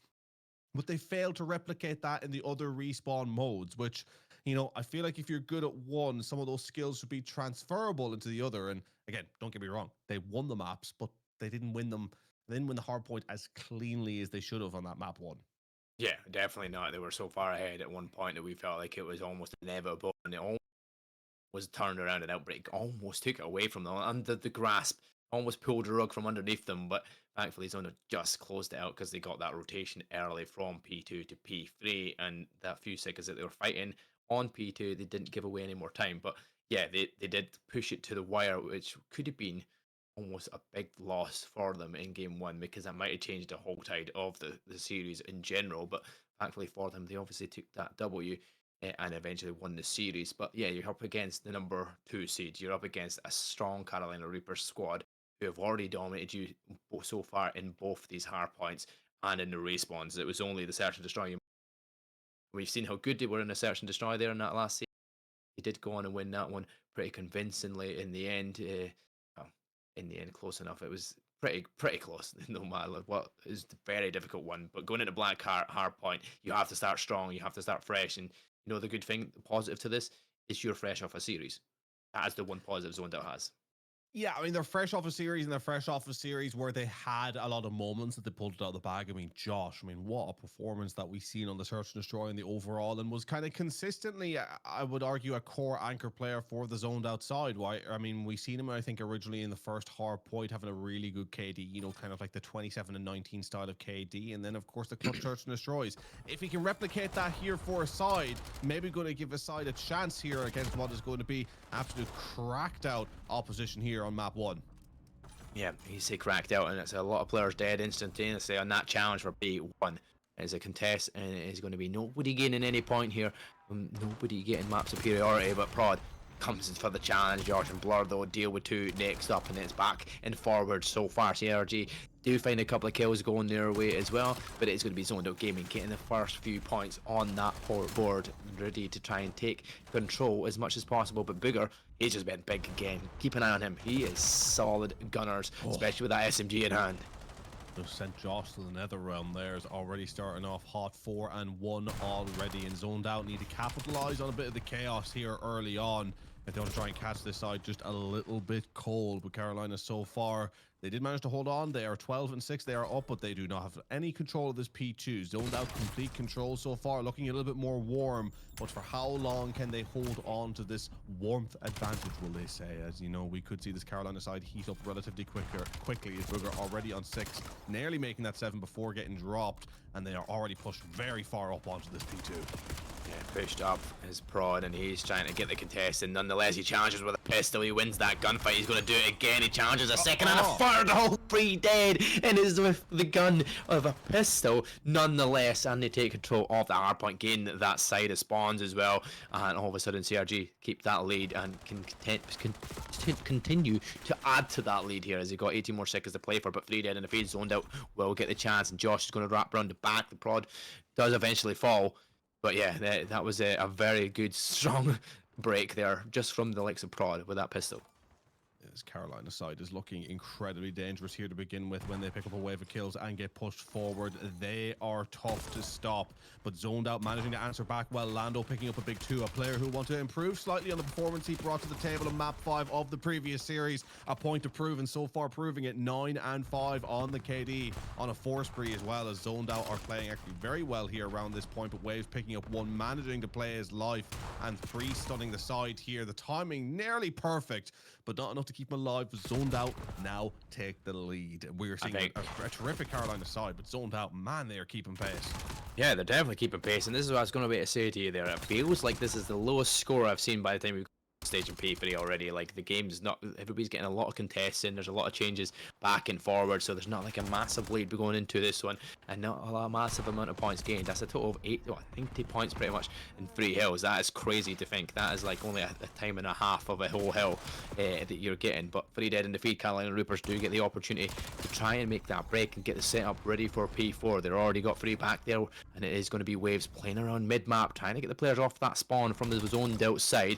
And Blur, he's going to deal with him straight away. Going to have a challenge to deal with Booger. It is going to be a very difficult task, but you know what? Lando slides on in. He doesn't care who's there. He slides out, finds Booger, and now zoned out game, and I found the kills necessary to make the wrap around the back. He is Zoned Out doing a good job here of trying to get the push through the back, as we see Waves desperately trying to play his life here. Crucial that he stays up. The teammates' help means that they're going to be able to hold on, and still go down the 5 spree, making that 6. And this is kind of the first time we're seeing this Carolina side play from being able to hold spawns, right? They haven't really had any map control up until this point, but man, they're looking dangerous when they're sat comfortably on the point. They are tough to break off. Even if 1 kill comes in, the trade is always there. But with the spawn flip now, they're going to be able to get pushed on in, get a little bit of scrap, and Zoned Out will be able to probably tie this one up. But Carolina are going to be happy with this rotation that they'll have over towards this P5. Can the break come through here? Well, Blur's just found it too. He gets traded out though from Booger, so therefore ACRG are going to have the setup ready and prepped. They've got 1 person on the hard point. They've got 3 players waiting in and around the back here, and it's going to be zoned out, having to try and find the way around the back. Nasty has managed to get in behind. Now he just needs to find the kills. Blur finds 1, Prod finds 2 though of his own, and he's going to keep control. Prod finds Nasty in the back, and once again it's another pistol kill. He finds 3 in a row before he gets taken out. So Carolina are going to still have control of that P5 spawn, sorry, here, and we're going to be keeping more and more time on that point for a second, but all of a sudden, Zoned Out have managed to make the break on in. Booker's still waiting around for more though. Can he add it? Yes, he can. Yeah, we're seeing a CRG side here that hasn't really started off immaculately well, which, you know, is then really scary to consider the fact that they're nearly 30 points ahead with the way that they're playing at the moment. Zoned Out playing well in the KDs, but still finding themselves behind, not able to get enough control of these points, whereas CRG, when they're sat on the point, they do lock it down. Nearly 40 seconds apiece between all 4 of the players. Prod 18 and 14 have been playing super well, but Blur also having a terrific game for this Zoned Out side, keeping them in it. But it has to be said, we're looking at the levels that we're seeing between these sides. Zoned Out look like a team who are firing on all cylinders, and the CRG side look like they have a couple of levels still to go up, and if they go up those levels, it's going to be a very, very dangerous map for Zoned Out. Yeah, well, Zoned Out will be happy so far. They're still within touching distance. They're not getting led astray here as it was in their first hard point in that winner's semi-finals. It's a completely different story. Zoned Out keeping themselves almost at pace here, especially in that kills department. They were getting outslayed last time. Prod, he's got a cheeky angle here. Surely he must know something that I don't know, because he's just fully gunning down, and we're going to get a reset. Something's not right. I was wondering, he's just sitting there shooting in a box. That was a bit of a strange scenario, but we'll get a reset. I don't even know what the score was there before that ended, but hopefully we'll figure out what the issue is when we get a full reset. And if we do, that might be the warm-up that CRG needed. And then obviously they go refresh, restart, warm a little bit better than they were previously. So we'll see what happens. Yeah, a full reset would absolutely not suit Zoned Out here, I don't think, at the moment. We were seeing Prod struggling on a score that I believe finished up. We're seeing it on the replay now on our side of things, 133 to 94. So Zoned Out not too far behind, but again, as we said just before the break, I really do feel like we are seeing a difference in that CRG. They have steps on that ladder they can go up, where Zoned Out are playing incredibly well. CRG, and maybe just because of how they've played before and how they've been hyped up, but they feel a little bit like a sleeping giant here, that they haven't quite kicked on. But even what they're able to do from that dormant position is looking super dangerous. Zoned out, if they're going to take this series, it is going to be a tough one. They are going to have to make it scrappy. But what they have proven from what we've seen so far in that map 1 is that they are capable of making it scrappy. They are able to take the fight. They're able to break the hills. They're able to take a lot of time and keep it within a 30, 40 point gap. And they're going to have to keep that kind of mentality throughout the entire series, because I feel like for them taking any map, it is going to be by 1 to 2 rounds in a search and destroy. It is going to be by 20 to 30 points in a hard point, and it's going to be by 1 or 2 overloads on or EMP overloads on an overload, right? They are not going to win any of these maps cleanly against a side like this. Yeah, it is definitely going to be close matches. They're going to try and steal away from the opposition if possible. But here in the background there, that is Prod's control. They had a bit of a freak out, and if that's him having a freak out, he was getting plenty of kills with it before it all freaked out. So fingers crossed when we get that reset. We'll take a quick intermission. We'll be back once all of the problems are resolved. We'll be going back in to that black card hard point. I'm assuming potentially a fresh restart. We'll find out the information before we get back into it though, just to make sure. And then we'll be back very soon. So, I brought you here because I have a really important question. Okay. Is cereal a soup? Maybe, yeah. I'd consider it a soup. Why? How? It's like a liquidy, I don't know, meal. So that's pretty much all soup is. If that's the case, what's your favorite bowl of cereal soup? Cereal soup. Big Fruity Pebbles guy. Big Fruity Pebbles guy? Yeah. Damn. All right then. Well, cereal's a soup in this case. So, a lot of important questions, but this one being probably the most important. Is cereal a soup? No, cereal's not a soup. Can you tell us why? Because like when I think of soup, I'm thinking like, you know, like brothy stuff, like a meaty broth or something, you know, or like a vegetable broth, like milk. I don't think it's soup. You don't think it? Even if it's a liquid? No, because it's like it's like kind of sweet with like the cereal. Nah. Well, if that's your case, what's your favorite cereal and what's your favorite soup? Shoot, okay. My favorite cereal is Cinnamon Toast Crunch, easy, okay. And then soup, I'm Filipino, so like my mom, like we have like a dish. It's like called sinigang, but it's like a sour soup. Yeah. I don't know how else to explain it, but yeah, it's fire. Okay. Well, there it is. Appreciate it. Yo, Josh, I got an important question for you. Talk to me. Is a hot dog a sandwich? Keeping it real, probably not. Nah, I'll say nah. Why not? Bro, like, the way the bun is just like, it's curved. Like, I don't know. Sandwich, you put something in between. You're like a chicken sandwich, ham sandwich, cheese sandwich, you know what I'm saying? Like a hot dog, like, you know, like, you're not putting, I mean, you are putting it in between, but like, it's on bread though. It's not being like, it's not in the middle. I mean, I don't know. It's not like, I'll say.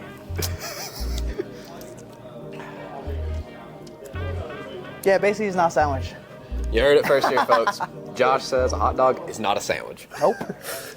So, Ja, you know, I've seen a lot of questions come across the TL. One that's been picking my brain a little bit. Is cereal a soup?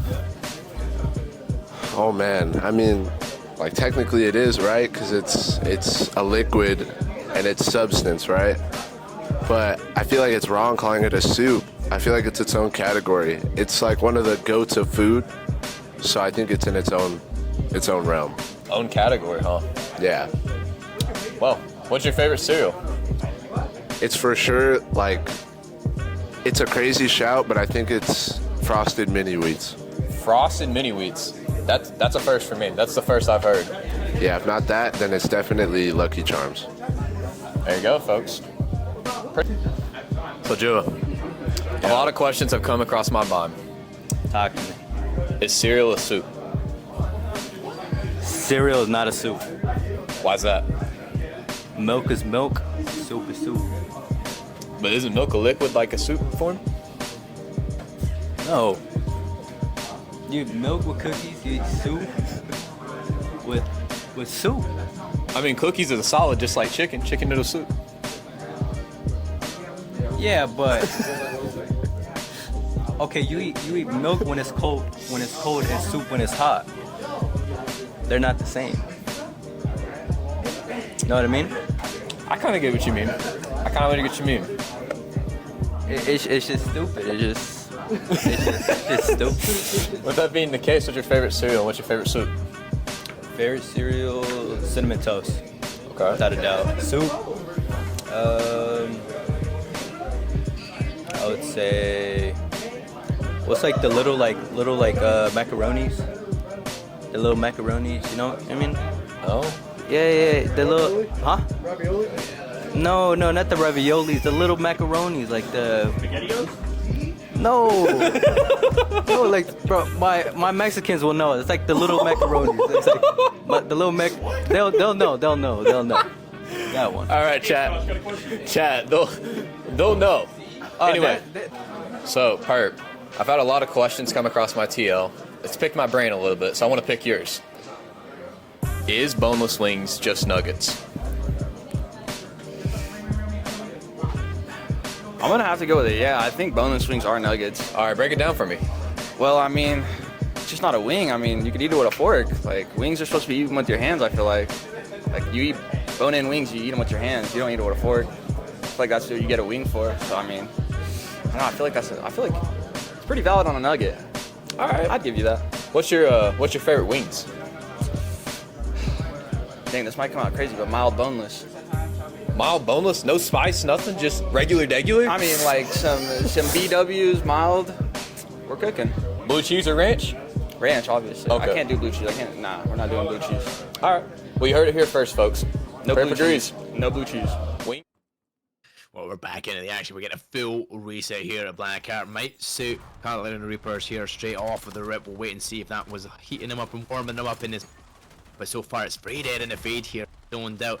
But it is still a contested hardpoint for a few seconds longer. Zoned out. Float as well. And now we'll make a few mistakes here down the middle and into the drink.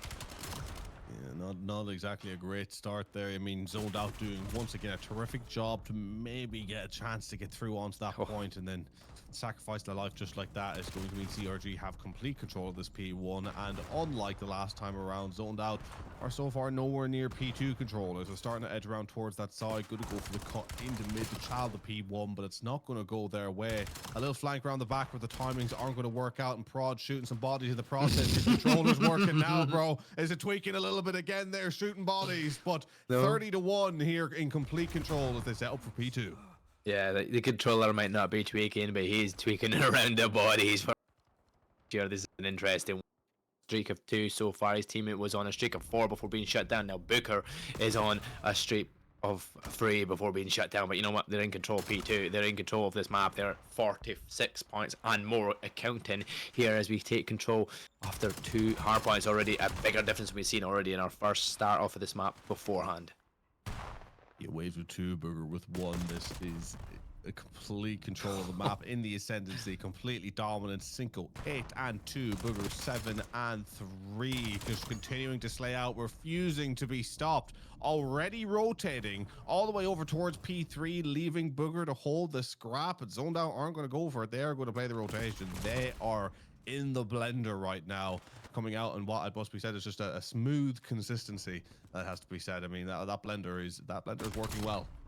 Yeah, it is definitely working well, and look at it, it's Prod playing around the back here, trying to find kills, but can't find that one. It's going to be Zoned Out in control of the spawns at the back here for P3, but they will need all of this time here to try and close this gap. It's a massive one at that so far, after only 2 hard points.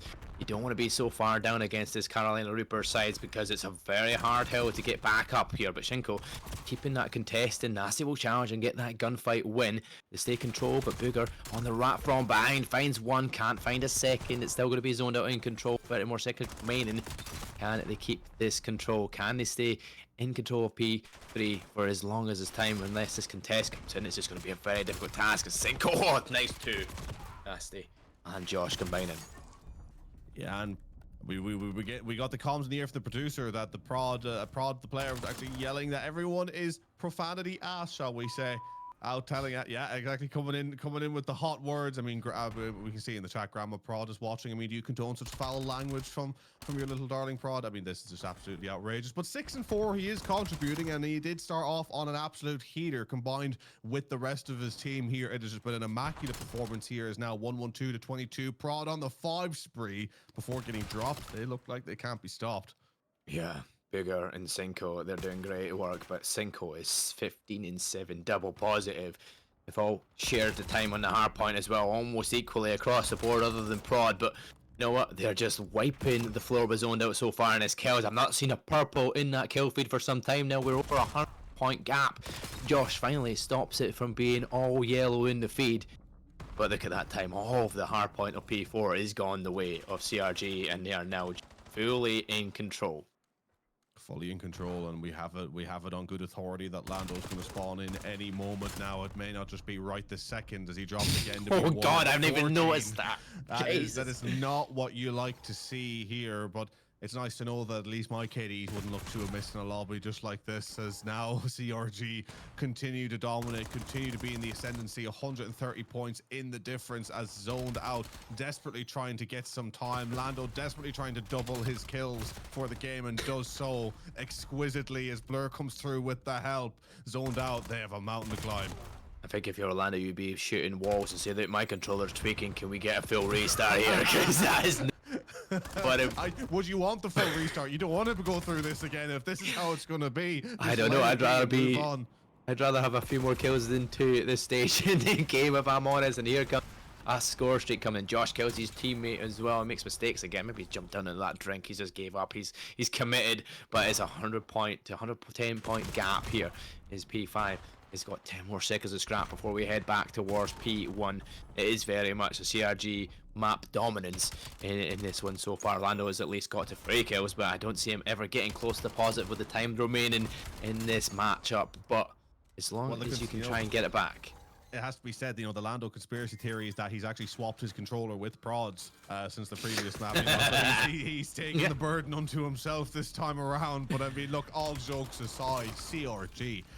What a performance. I mean, Cinco, 22-10 with over a minute in hill. Waves over a minute in hill as well. This has been utter domination. And we did say from the previous map that we didn't get to see it through that CRG looked like a sleeping giant. And that sleeping giant has woken up.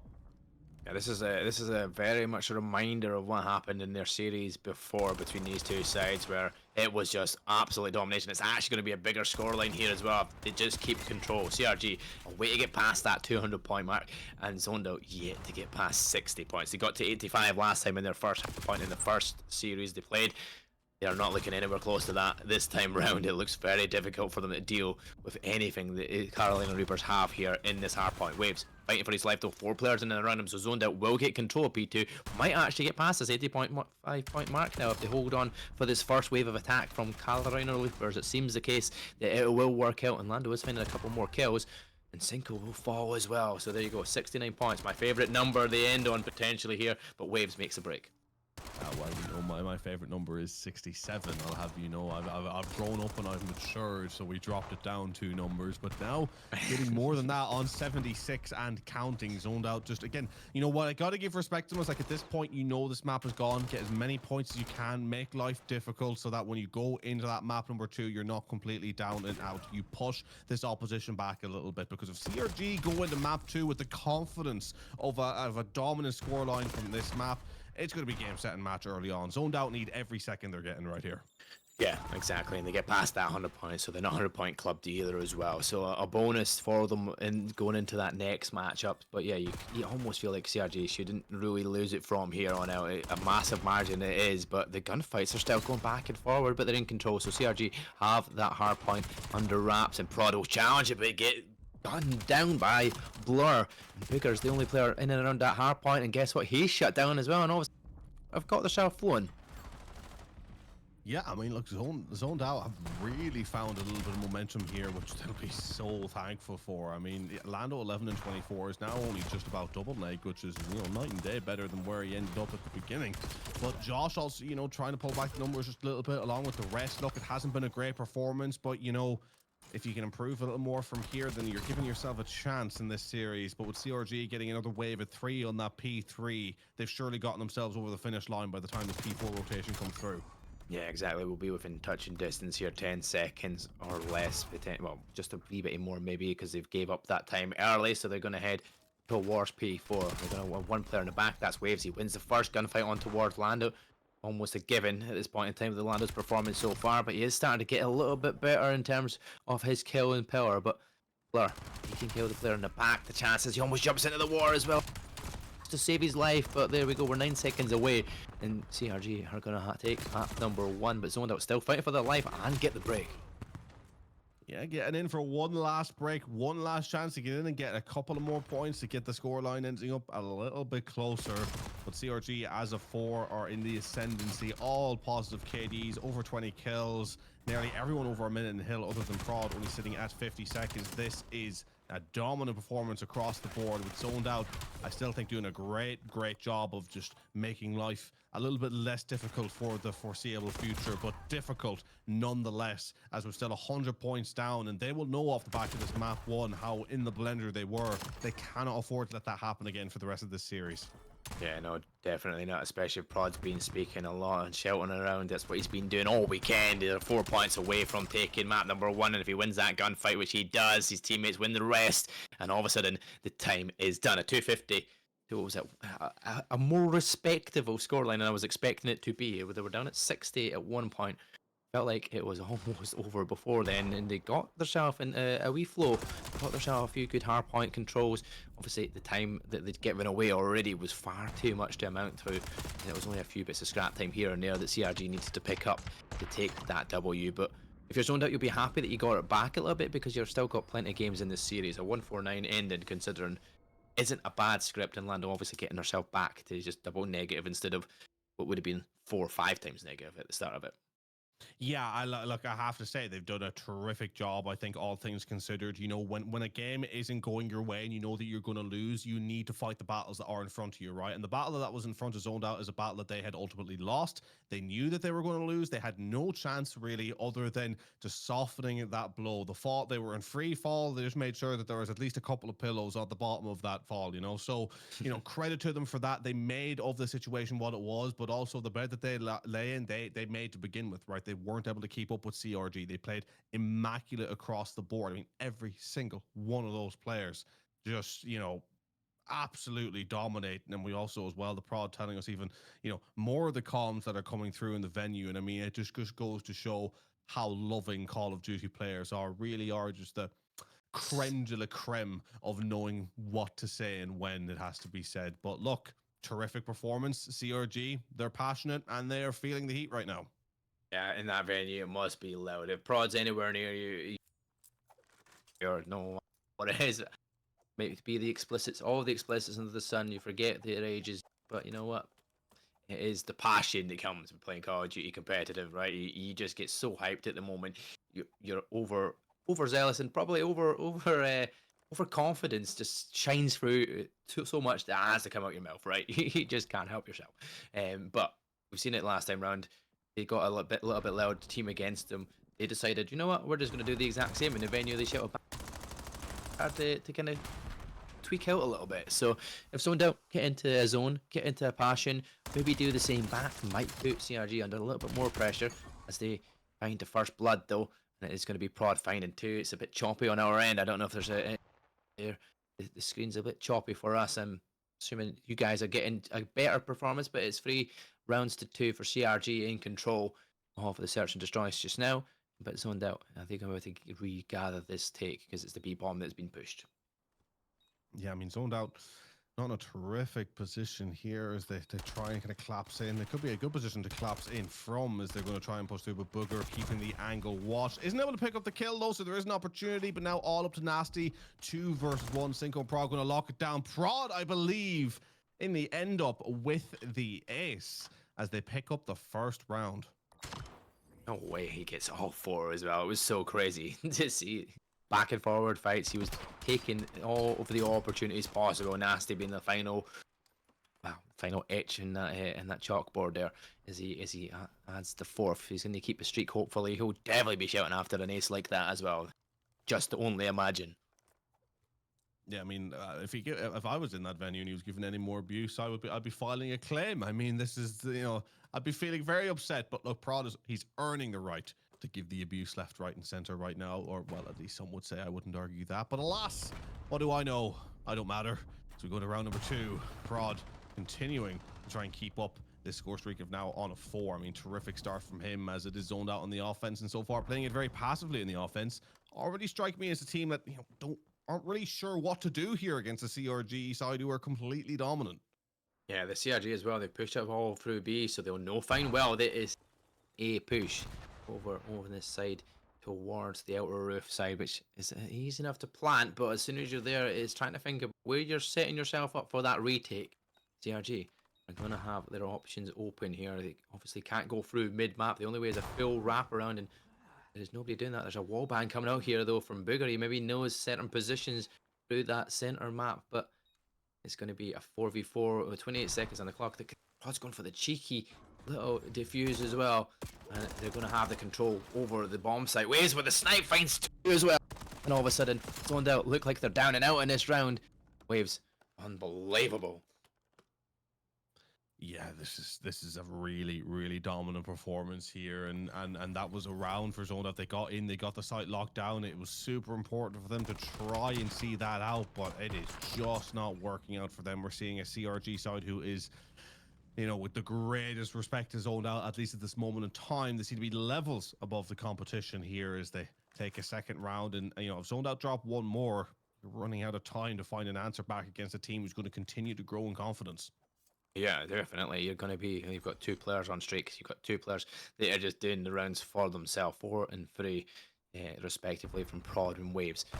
And now they're on that attacker side. They've smoked that B side. They're pushing right up. Prod's looking aggressive here with this SMG in hand. Knows where to send some nades to kind of force Zoned Out off of that bomb site. So they're going to get the bomb down towards B. Zoned Out's going to have to get itself positioned. Booker will get some tags, but not enough to get the kill. Prod surely will challenge it, but Blur will win the gunfight. Prod does get the trade back towards Josh, though, and now he's keeping his streak alive. They're going to keep an eye on that bomb site as Waves finds Lando, and he keeps his streak alive.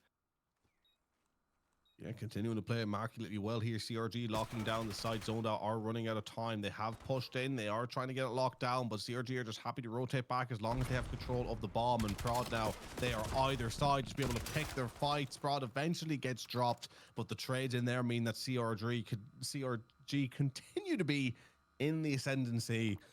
This is perfection. This is a side who is setting themselves up to say, hey, we want to go through the loser side of things and go all the way. Yeah, they're looking fine form so far. Both Waves, Shinto, both Waves and Prod, just showing an absolute masterclass so far in search to destroy 6 before he goes down as well. That's fantastic, and you've still got Waves on that 4 streak as well. I think Prod must have been just short maybe of that Hellstorm. I'm not entirely sure, maybe just shy of it, but nonetheless a very strong start 3 rounds in. They're going to try and see if they can continue this flawless streak so far as Zoned Out look to do the attack. This time around towards that B bomb site. See if they can get some information gathered, at least draw a first blood here. Gun number 8. Nasty. Surely must have spotted Prod in there. And it's taking their time at least anyway here. Zoned Out, I mean, the Zoned Out side is playing as a side who I think is a little scared here. I can't lie. Booger picks up 1, Cinco with 1. The trade's coming in though by Lando. Now another 3 versus 2 scenario. And Zoned Out, I mean, they have the bomb at B, but they'll just end up trapped really there. I think they're making the right play here, trying to chase the kill, isolate Cinco, making it 2 versus 2, but Cinco's ready for it, eventually gets dropped. Now what do they do from here? Going to isolate Prod, I believe, in a 2 versus 1. If they're able to stay alive and get this bomb down, they've actually given themselves a bit of a chance. Yeah, Prod plays that cleverly. I know he's strong in his gunfights and he trusts himself, but he just has to back away from that B bomb site, hoping his teammate can wrap around, because there's very little time here. Zoned Out still have to do something about putting this bomb down, or the round is gone again. And it's going to be a challenge towards Prod, and finishes him nasty. Gets the opportunity. It's the 2 versus 1. They head towards the bomb site still, coming through mid-map. Yeah, the plant is actually going to go down, but Wave's going to get great timing here. The plant is going to go down, though. Wave's going to have to reach out. 1.8 seconds the difference. Now he pulls out his scope, looking for a chance with Sniper. His first kill hopefully goes their way, and he'll want to try and clutch up here completely and take this 4-0 in the rounds. But it's going to be a difficult task with Lando and Nasty in and around that bomb site, playing their corners and playing each other hopefully for that trades. And here comes Waves trying to pick up the one, but he has to rotate back. He is in trouble. He gets dropped and zoned out, buying themselves a chance here, getting at least one round back. Had to play that one slow, had to play it patient, but ultimately the patience paid off. Yeah, once he was weak there, you had to kind of challenge it as well. That pressure on, you can't trust Waves to come back at you with full HP and challenge that. You'd rather get him done with. If you don't get it, your teammate is going to follow up behind you to finish off the scraps, but at least they get around on the board here for zoned out. Both players, Nasty and Lando, currently on 2 streaks, and they're hoping to try and build towards it and keep the streak of rounds going their way as well. CRG, they get the attack side, and they're going to split here. 2 players going down that outer roof side. Make that all free as the ball decides to mid, cut through the side door and get in and push towards A zone quite quickly here and try and get dominance over that map. Yeah, unless Blur gets caught in quick, they're going to have a lot of control of the site with bomb down and zoned out. Nowhere to be seen. They have been really slow to adjust to this A side. Now they're going to get moving, but I think they were 5 seconds too slow, which may cost them in the end up. Lando needs to check the right corners, and he kind of half does, but not enough. As Prod picking up the angle to get his 7th kill of the map. Now 4 versus 3. Booker trying to hold the corner, play his life, jumping up, but Blur takes him down. Trying to play for the retake here, but only about 13 seconds left to do so. Yeah, I like that play from Booker though. He went to go try and go high to try and track him, spotted him, but unfortunately still falls. Now Waves 2 versus 3 in this defense, but they've only got 11 seconds to worry about. He kills the diffuser. I think they just get this here as well for zoned out, and they'll take the second round. I'm sure, yeah, pretty convincingly. A full second still remaining, and zoned out will win 2 back-to-back.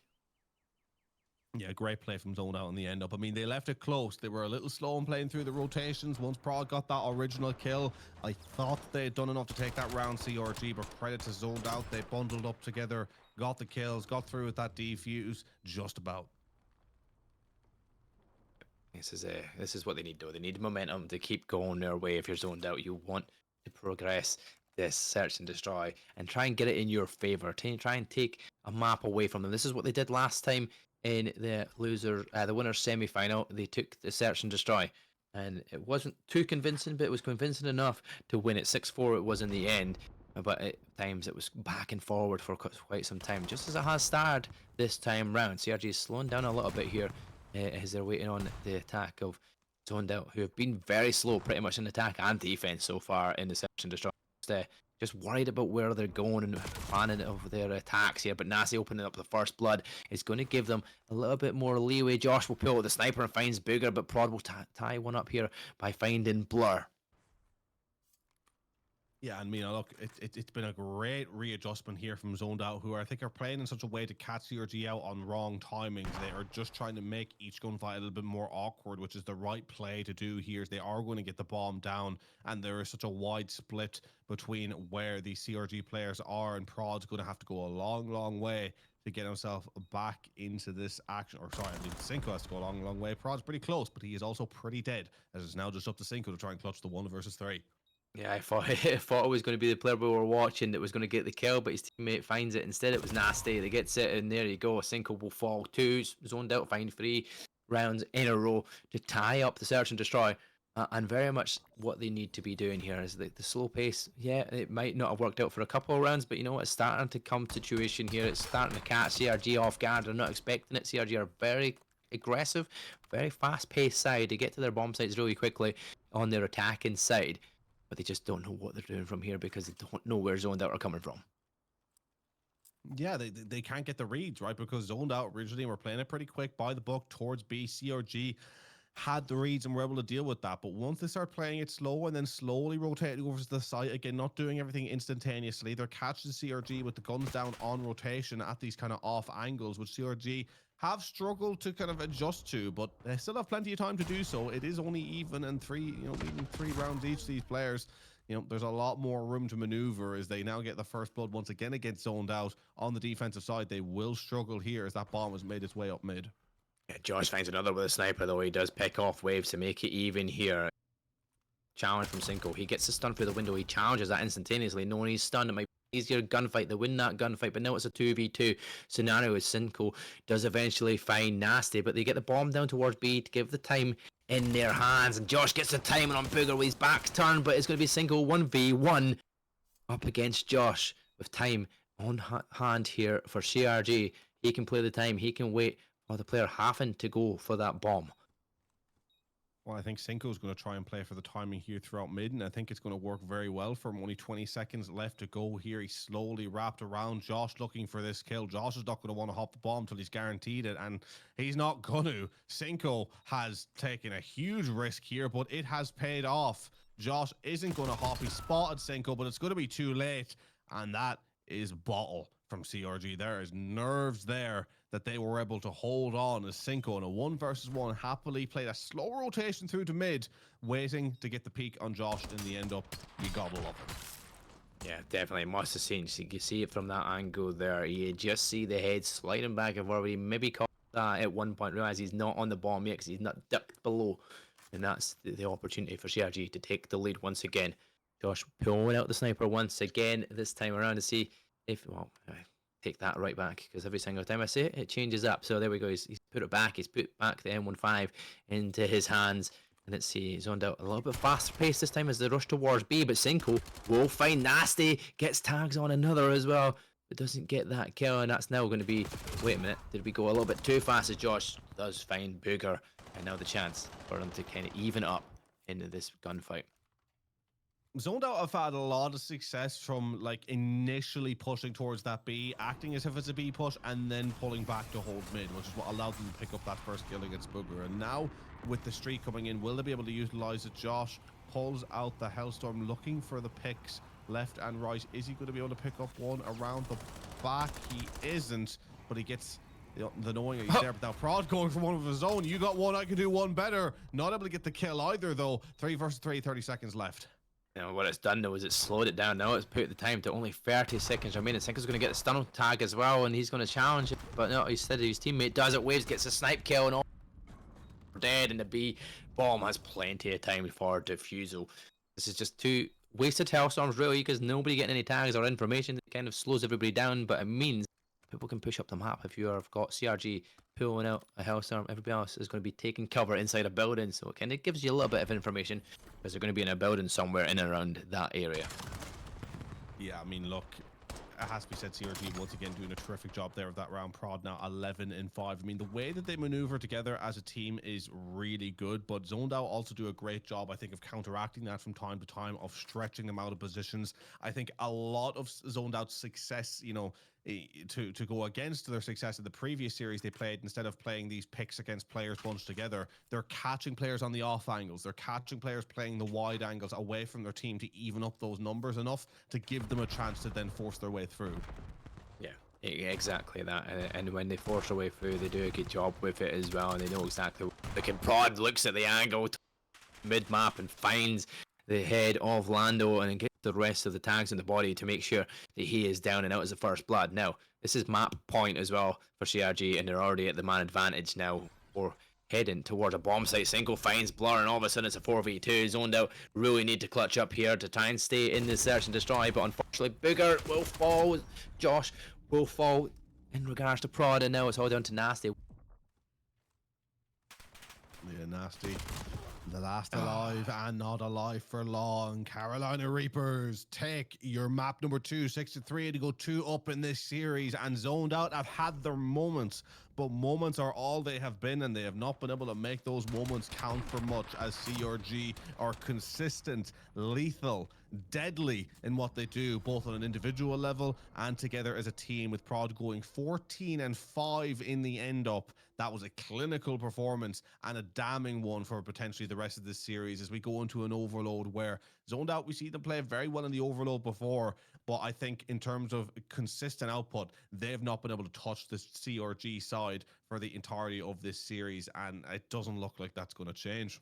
Yeah, it doesn't look like it. It's like CRG Evictic's looking very strong here so far. A 6-3 win, a very strong hardpoint performance. Yet both times there was like stages where the side were in it. If you were zoned out, they were slowly getting bits here and there, just not building enough to kind of keep things close enough. 6-3. Yeah, it's a pretty convincing win in the end, even though it was 3-3 at one point, but 3 in a row straight away from CRG. Playing the faster pace game, definitely working for them. Prod just absolutely frying on that map as well, makes it for the difference. We will be heading to a Colossus overload where it could be all done here for CRG. If they win this one, they will be heading towards that grand final to get that repeat and revenge, hopefully, against the Anomaly Gaming squad, who are sitting there waiting patiently in grand finals, because maybe they're sitting with a few chips on the table thinking, I'm going to have some money to take to that casino tonight.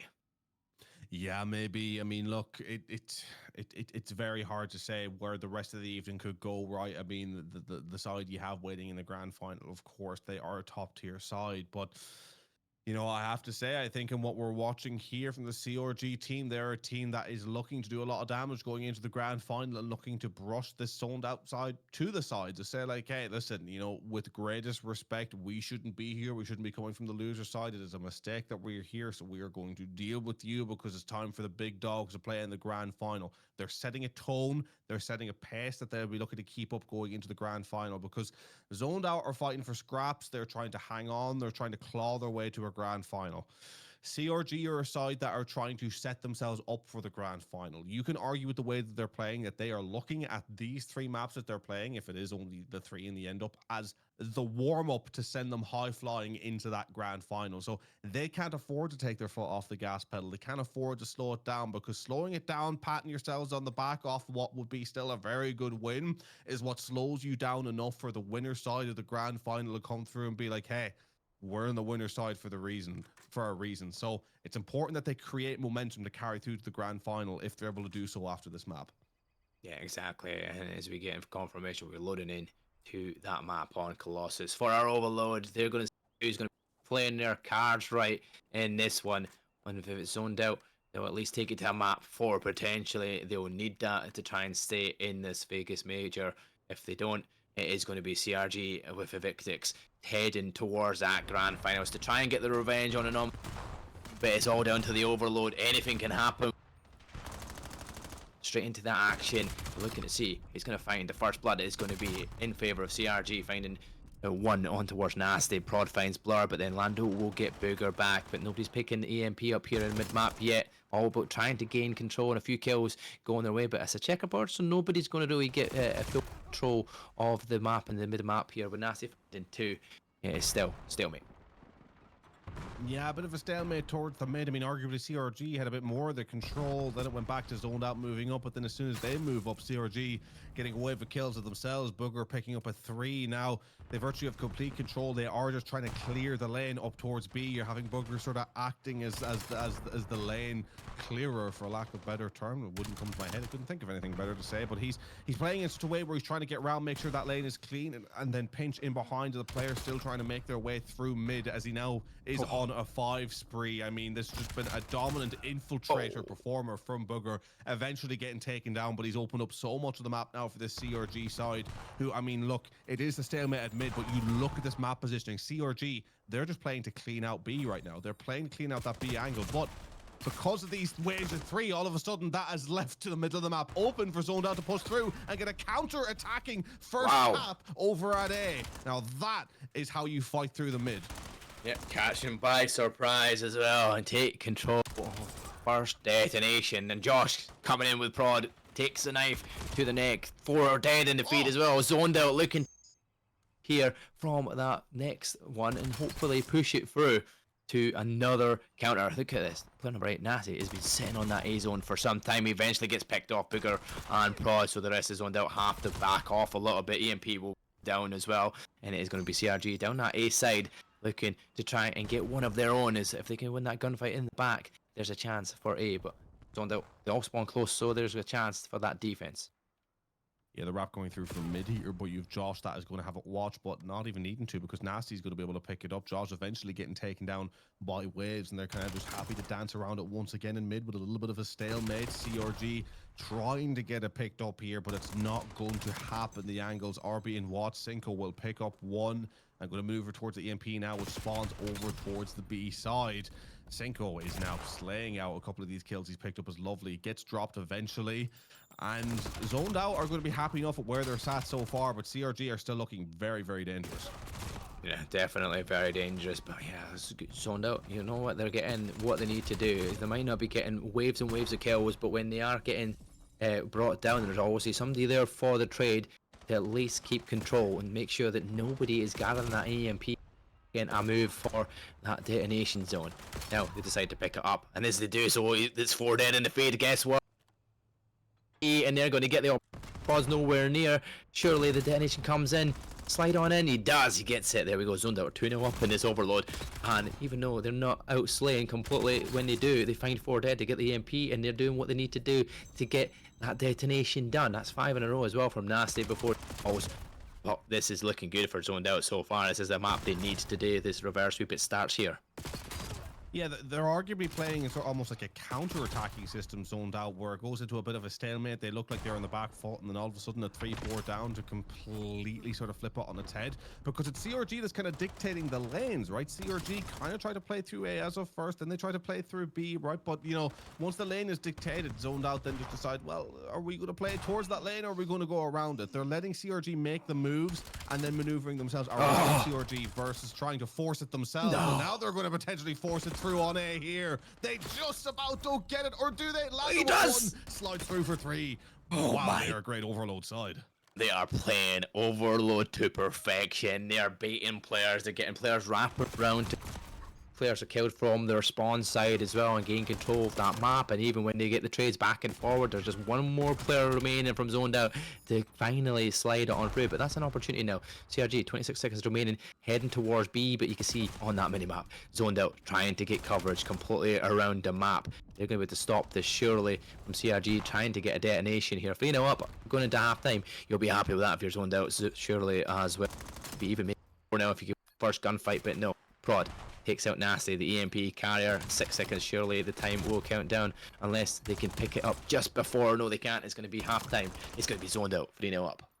Yeah, terrific performance from Zoned Out here. The lifeline that they've given themselves. Look, I can't lie. I'm still not overall confident on how they'll be able to take this into the rest of the series. Even if they are able to take this overload, they're clearly just really, really strong at this mode. But look, you got to start somewhere, right? And where they've started is a very, very strong performance where Prod nearly was saving the day here on the defensive side of things. But I mean, when Zoned Out found their rhythm, they were just absolutely lethal going forward. And I don't think there's really any team here that would be able to deal with them in the form that they can bring to the table on overload. But CRG, I don't think they'll be too worried as of yet. Maybe just annoyed they weren't able to get over the line here. And you also look at the side of the grand, thinking of the grand finals as well. They'll be licking their lips at CRG not being able to get the job done here on overload. Yeah, definitely. No, I mean, like, the difference in kills is about 4 or 5 kills, right? The difference between the two sides. And it's not been down to that. It's just been the timing of the kills that has been important here for Zoned Out when they're getting the 4 dead at the right time. There's 3 now, speaking of which. There's the 4th. All of a sudden, they've got the EMP open up at B. And look at Lando. He's trying to get the kills off of the spawn. If he does this against Waves, he does get 1. There's a chance here to run this straight in and make that 4th one count. He's going to slide in. He's going to get it. And Nasty detonates for the 4th.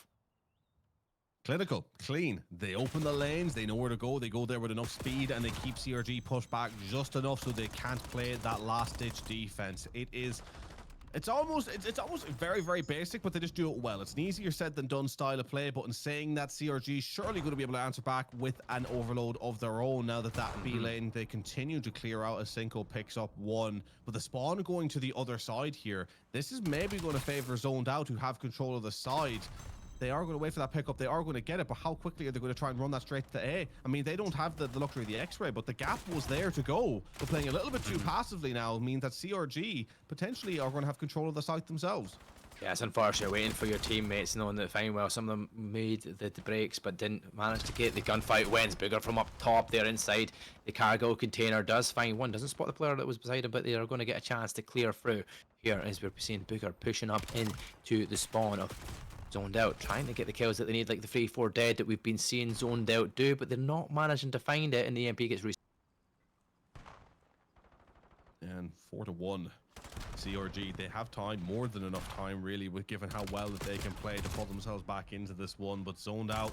Still feeling confident in how they're playing, but now CRG are just kind of waiting for that lane to open there, waiting to get the picks, and they get them. But now just want to actually get that EMP maneuvered, and it looks like are they gonna try push through it? No, they're gonna try and wrap it around through mid, which I think is the right play to make here. They don't want to get too funneled. Gonna play the stretch on the zoned outside, but are they ready for Josh up top there? Absolutely are not. He picks up the 2, nearly making it 3. But Cinco with the 1, going to try and take this one on forward, but Blur there, the last alive to pick up that kill. Now a back and forth, but CRG can't open up a lane.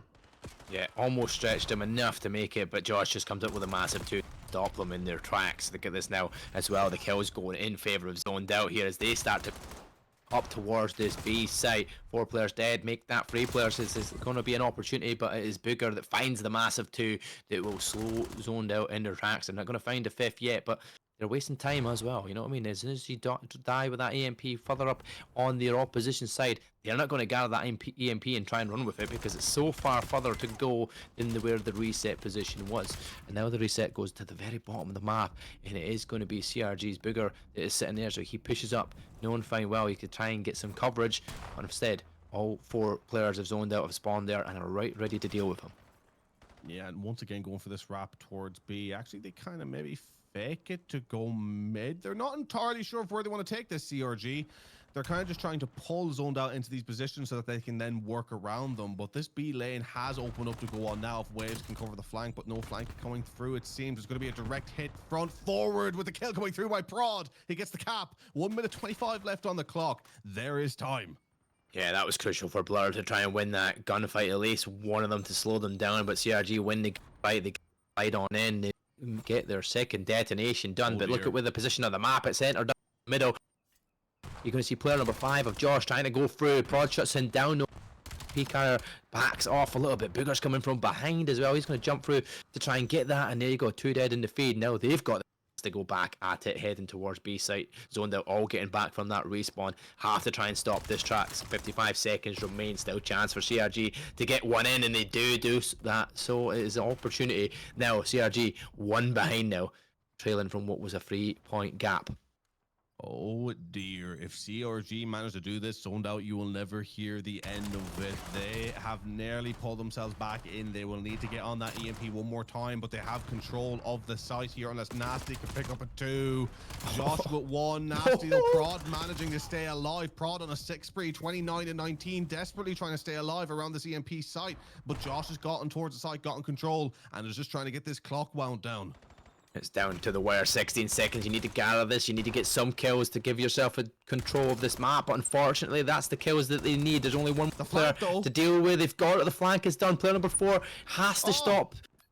Has to get the opportunity. Prod here wins 1. Is he going to do it? It looks like the tie-up is going to come in. It does. It's tied up. We've got time, and guess what? Got the advantage in numbers as well. Prod does find the next kill on towards Blur. It's 4 versus 3. No more respawns. Prod and Merciless give him the goddamn medal right now. 4 versus 3, pushed out the lane to rescue it for a side. Numbers advantage as well. EMP guarded, Zoned Out from 4-0 up, or about to drop it on map 3 to lose this series 4-3. Can they clutch up in the end? Up? What have we just seen from CRG? Potential masterclass as they rush towards the cap. Oh, it's free. I don't believe it. CRG, thank you, Prodigy. Give him the MVP trophy right now. He has brought you away to the grand final. Jaw-dropping stuff. Oh my god, 34 and 19 from Prod, and that end from Prod there. The best kill is in the end, and the best play definitely comes out. He wins and clutches up. Oh my god, I can't believe we just witnessed here. Zoned Out had the chance to kick off their series and potentially get themselves back into it, and to lose 4-0 up in the overload and lose 5-4 to what was a dominating second half for CRG. I have got head in hands. I don't know what they're like in the venue, but I'm sure you'd be head in hands if you're zoned out, and you'd probably be seeing controllers broken. That was something else. And GG to the CRG side. Dominance. I love the scene from Prod there, but the abuse he was given already in the venue, he didn't need that for his ego. That man is ascending right now. He is levitating someone He's being carried around the room as we speak. If he isn't, then that is an absolute disgrace, because that was a terrific performance from the side regardless, right? But Prodigy staying alive around that mid-map originally. What I love by Prodigy, right? What I absolutely love, and I'm geeking out about this, right? They were controlling that P2 side originally. They were there. Nasty went in to make life difficult alongside Josh. Prodigy, he gets up, he deals with Nasty. He doesn't instantly turn to try and deal with Josh. They have 20 seconds left to go. He lets Josh wrap onto P2, control the area, collapses in with his team, then is able to get pushed up, get that lane cleared, pick up the kills, and just simply keep going. The awareness, the knowledge to play your life in such a scenario where the clock is running down, you think you're the last player alive, you're already on the 5 spree, fine, I'll do it myself. No. He waits for his team and pushes at the right moment. Discipline amongst the chaos is what helped them win that in the end up. That was just phenomenal. Such an entertaining series.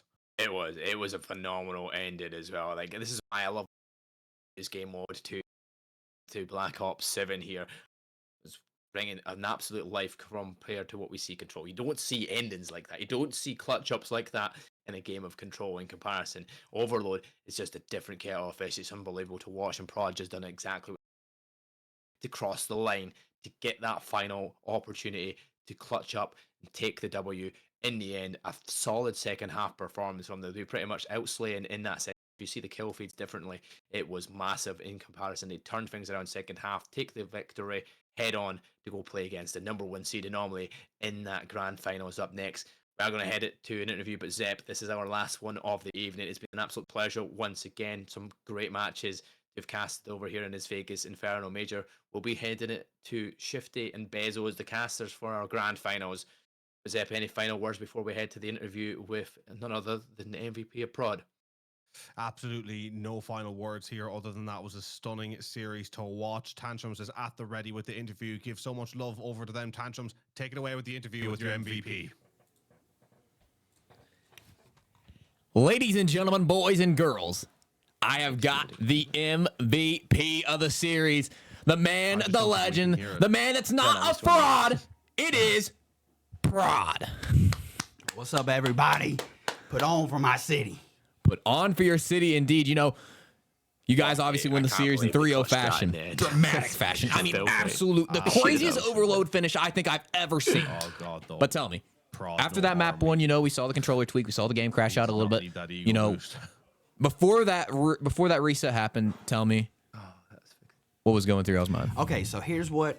Let me go ahead and say, bro.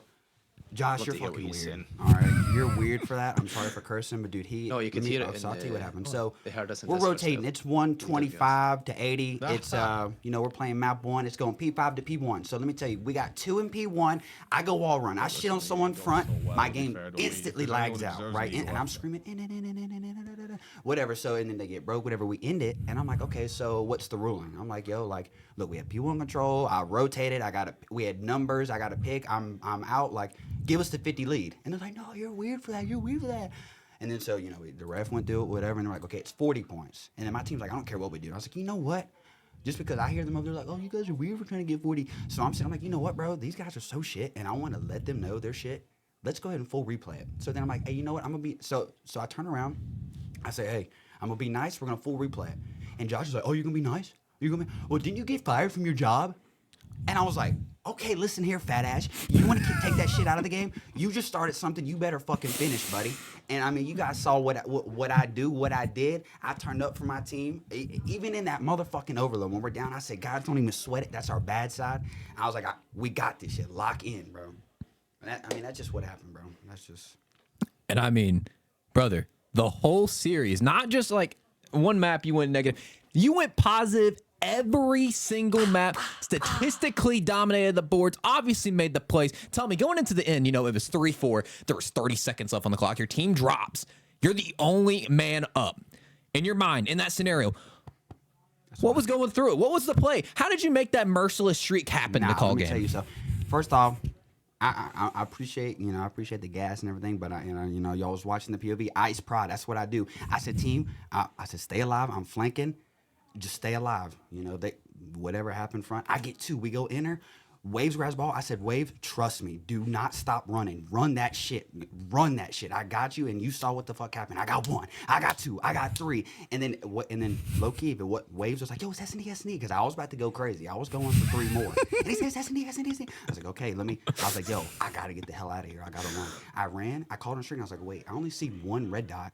I was like, oh my God, they're all P4. Run that shit. Run that shit. And that was raps, bro. They trolled.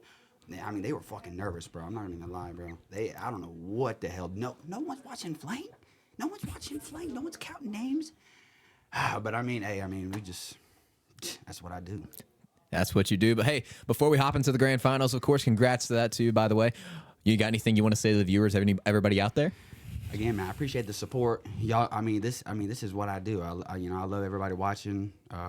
Shout out everybody. Shout out the orgs for sending us. Hopefully, this is a good grand finals, man. We're looking to bracket reset.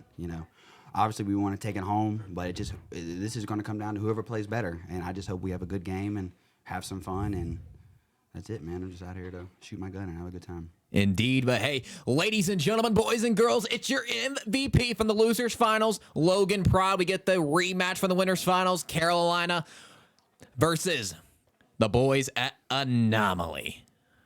Hey, but stay tuned, folks. We'll be back here with more Call of Duty action very soon. See you later.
Yo, Josh. Wasn't expecting to see you here.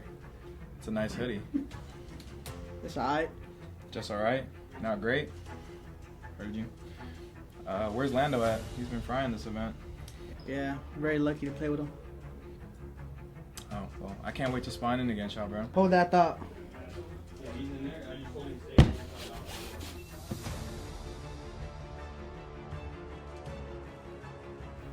Whoa.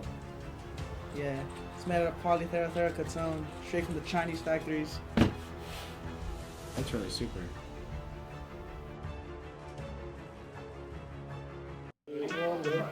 So, I brought you here because I have a really important question.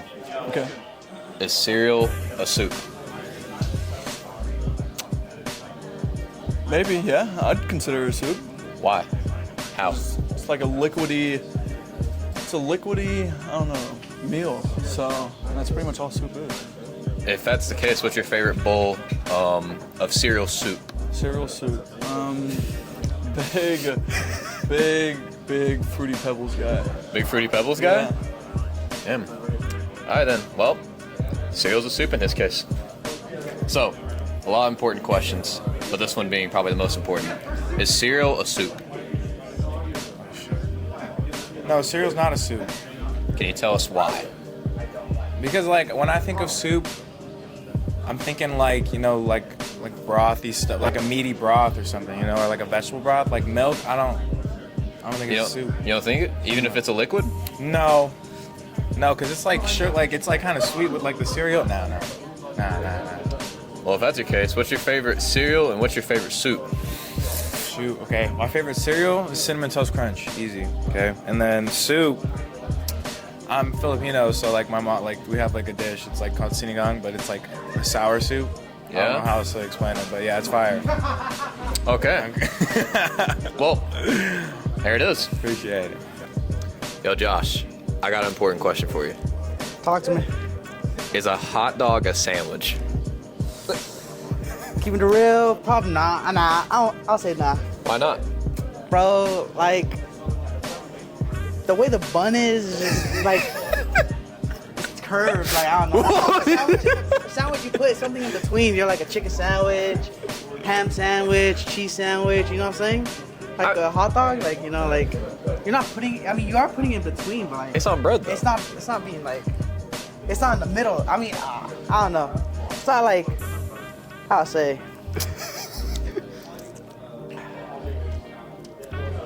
Yeah, basically it's not a sandwich. You heard it first here, folks. Josh says a hot dog is not a sandwich. Nope. So, Ja, you know, I've seen a lot of questions come across the TL. One that's been picking my brain a little bit. Is cereal a soup? Oh man, I mean, like technically it is, right? Because it's a liquid and it's substance, right? But I feel like it's wrong calling it a soup. Yo, Josh, wasn't expecting to see you here. It's a nice hoodie. It's alright. Just alright? Not great? Heard you. Where's Lando at? He's been frying this event. Yeah, I'm very lucky to play with him. Oh, well, I can't wait to spawn in against y'all, bro. Hold that thought.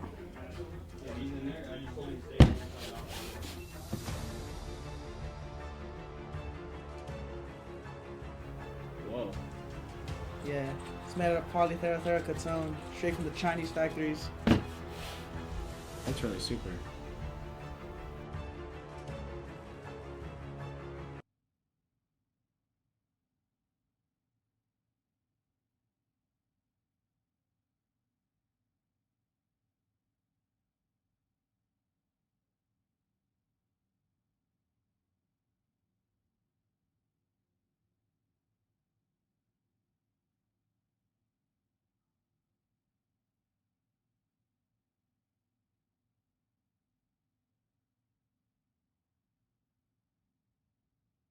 Welcome, everybody. Grand Finals. It's been a long weekend.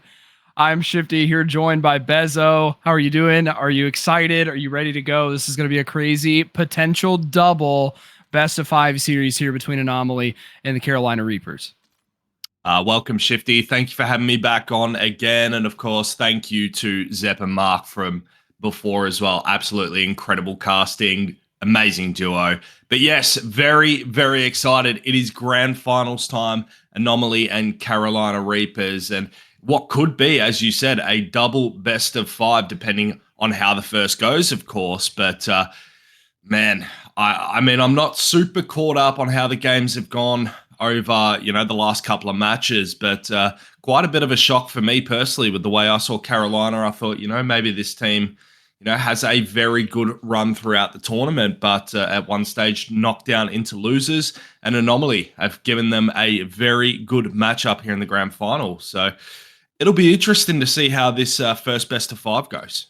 Yeah, for sure. It's definitely going to be a slobber knocker, right? I mean, we've got, just for anybody who's joining us or anybody who may not be aware, Anomaly actually was the team that sent Carolina Reapers to the losers bracket in the winners finals just earlier today, right? So they won by a scoreline of 3-1. So not a handy win, but good enough as it stands. And Carolina Reapers now coming off of back-to-back games.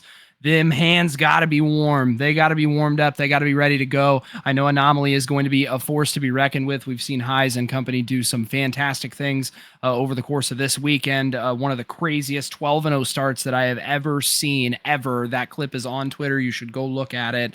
It was a fantastic weekend so far for Anomaly, and if there is going to be a team to try and dethrone them, it's going to be the Carolina Reapers. We do have our maps for the first best of 5. We've got Blackheart, Raid, Scar, Den, and Colossus, so a full mix now. A Heinz 57, as some would call it. You get a little bit of everything in this best of 5 series. But Bezo, I believe we have some roster videos as well to show, introducing you potentially here, the Anomaly squad.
So we actually got to see both there. That was great. I hope Anti didn't hurt himself when he turned his ankle there on the little jump. But I like how everybody was like, playing their COD roles, right? I saw a little head glitch there as well. So great video. Shout out to the videographer.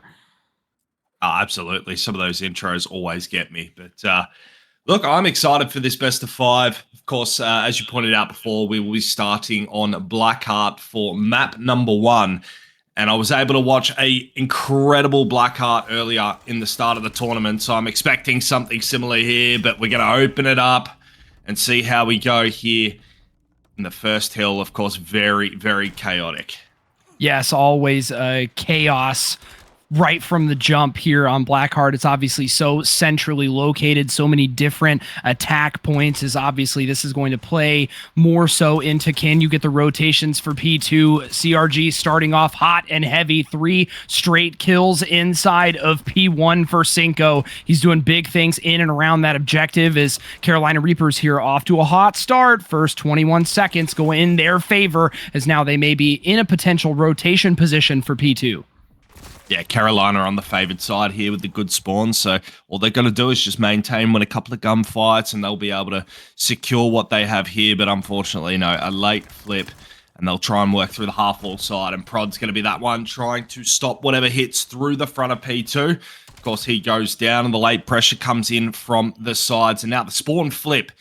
CRG positioned over towards the half wall. Now another flip out as well. So constant flipping and chaos here for both sides, but it looks like Anomaly have it under control. Yeah, they do right now on the backs of some nice slaying from Jua and Highs there towards the back of P2. Not necessarily the highest kill totals right now, but it's the kills around the objective that matter, and they're doing a great job of that with some help from their squad as well. Anti in the hill as well as Highs making big plays. Now Super Perp getting another kill as well, stacking them up in favor for Anomaly. A fantastic start from Carolina Reapers now rolling into a great P2 for Anomaly as P3 getting ready to pop. We're going to start seeing these teams begin to rotate. Looks like the initial will go to Perp here, but you do have Prod playing the Sneaky Beaver. Fantastic job from Perp there to sniff it out. Yeah, very good job. Could have been on for 3 there, but regardless, Booger still able to go back, hunt that final player, and he will secure his team position on the time and that close back spawn as well, which is going to be super important. You can see him still roaming around in the back here as well. And Booger, we know how exciting and flashy he is as a sub player. He does very well to lock down the first 20 or so seconds for CRG, but Anomaly will keep trying to fight through the side here, not looking to funnel through the front of the hill, which is super important not to get lost in. And Cinco up the back will be one of the final few players to try and put pressure on Anomaly as they shift across, finally break him for some time here. And CRG, they've closed the gap a little bit, but Anomaly still just edging in front. Yeah, I mean, it looks like the Cinco versus Highs show right now, 13-6, and counting is Cinco doing a great job right now, double positive as CRG is going to attain this scrap time. Obviously, the early rotation will go in favor of Anomaly, so they will tick a couple seconds up here while CRG waits to try and form an offensive push. Wave's going to be the first to enter. He takes 2, huge headshot onto Jua, now a second, now a third coming in from Cinco. Highs the only one to get a kill on the offensive from CRG, and they now have full control of P3. Yeah, beautiful break. And once again, you see Anomaly opting to go to the sides. They're not looking to funnel front breaks on any of these hills, and it's probably ideal on a map like Blackheart that you avoid tunneling just because of that front spawn being so hard to get out of, but they're electing to go sides. It hasn't worked super well for some of the hills, but it rewarded them with a couple of seconds here. High's looking to late break once again, and the trophy is absolute hard counter as he goes down, and CRG will leave 2 bodies on time. Add those last 15 seconds to what they already have and try and establish a decent 40 to 50 point lead in the first set of hills. Yeah, we've really seen kind of the antithesis of what we expected, right? I mean, CRG was able to take that first P1, obviously, but then after that, we've seen Anomaly win the rotation battles, but CRG's slaying power, their aggression has been too heavy on the hard point so far. That's what's given them this 30-point lead, and it's on the backs of a fantastic continuing performance from Cinco. 16-8 as he's got 3 players from Anomaly in front of him. He will get cut down, but he does have some help from the front. Now, Booger and company going to be able to pinch around that P4, and look at that, they've forced Anomaly to spawn out across the map. Yeah, another huge break from Booger. Was able to slide his way on, jump on through, pick up 2, find the break, flip the spawn, and now all of a sudden Anomaly, once again after trying to find position, have now only just broken late back onto the time, but of course they're not out of danger just yet. Constant bodies flying back in. They will win that remaining time once again. So they've been good on the back end of some of these hills. They've been able to accrue a good chunk of their time on late breaks, but it's all about the initial and the rotations, of course, Shifty. That has started to hurt them, and that could be the impact late to the end of this game. Yeah, especially as the game gets closer to the end, right? That scrap time, while it can be important, you definitely want to be the benefactors of the early time if you can. Jua making some crazy wall jump movements, make it 1, now 2 onto Waves. What a fantastic entry for the side of Anomaly. Continue, keep going. That is so gross. 16-14 is he. Beautiful shots from the window. Now pushing out the side of this half wall here, looking to hold down one side of the map, let his team do what they can. Waves, great gunfight will stop the streaks from going through for the side of Anomaly, and I think we still have a streak in play for one of the players on CRG. Yep, which they are just holding on to, so you know that's going to be, one of those last second things that they will call in if they need it. But so far, they've positioned themselves pretty damn well. They do have one lurking in the back as well, Booger, making sure Superperp couldn't push through and get that spawn flip once again. And well, with position over time right now, they're looking to fan out the top side of the map. They are in prime position to stack themselves on even more time here. Yeah, kind of a split push from Anomaly here. We'll see if the players from CRG can sniff it out as they are able to attain a little bit of time here. Booger being a thorn in the side, but will eventually get cut down. Nice retake from Anomaly. And I like that you highlight the streaks on a map like this, right, where P3 and P4 are potentially so open that Hellstorm could be absolutely pivotal in a late game break as we see Prod is shooting everybody, including his teammates. Now Jua going to get cut down, and the scrap time here going to go potentially in favor of CRG. Beautiful work from Prod. Picked up a teammate, but it didn't matter. You get in his way, he's taking you out no matter who you are. Now, with that being said, 40-point lead again. I feel like CRG have maintained a decent 40-point lead, and Anomaly have been able to stay right into the game. No matter what has been thrown at them, they've been right there. They've been closing gaps. They've stayed competitive. They're doing everything they can. Another team kill from CRG might start to hurt them now as Anomaly have got position over the hill. They've got control over the middle of the map. They're looking to push right out and find these kills as well, which they've been able to do. The streak now being invested as an absolute... Yeah, there we go. Lands on the hill.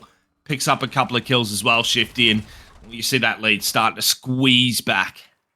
Yeah, I mean, there it is, right? You see the advantageous use of that Hellstorm, right? 3 kills from Cinco. That opens up the hard point, and you're able to fully frontally assault that hard point and attain as much time as you can, right? Now, 10 seconds left here on this hard point before we begin to rotate. 2 P4 waves going to be on your screen, taking faces in the middle. Prod going to be your spawn holder, right? As him and Perp going to have an extremely huge gunfight. He's going to get cut down by Booger. A 3 wipe now, just anti left alive for Anomaly. Very wisely trying to cut through the middle of the map and play his life for now, as he needs some help from Anomaly to try and break this hard point.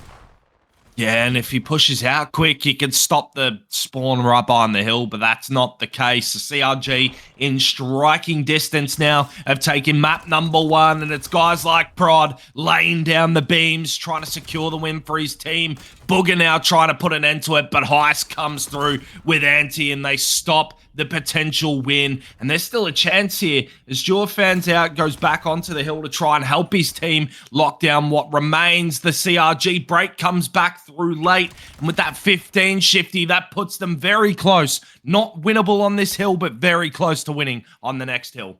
Yeah, I mean, they're at a point now where you can almost win off of scrap time alone, right? I mean, 247 to 167 is almost insurmountable. Not quite, but definitely very, very close, as Cinco on your screen and company now going to be pushing from the mid area. Again, another potential solid use of streaks here. That's 2 kills with those, and that is going to round it off. CRG going to take this first map 250 to 172. I mean, that's what we see, right? The hot Carolina Reapers they've been playing for the last 2 series. Anomaly, got to get those thumbs warmed up a little bit, right? I mean, what a fantastic start for Carolina Reapers to take this series to a 1-0 start.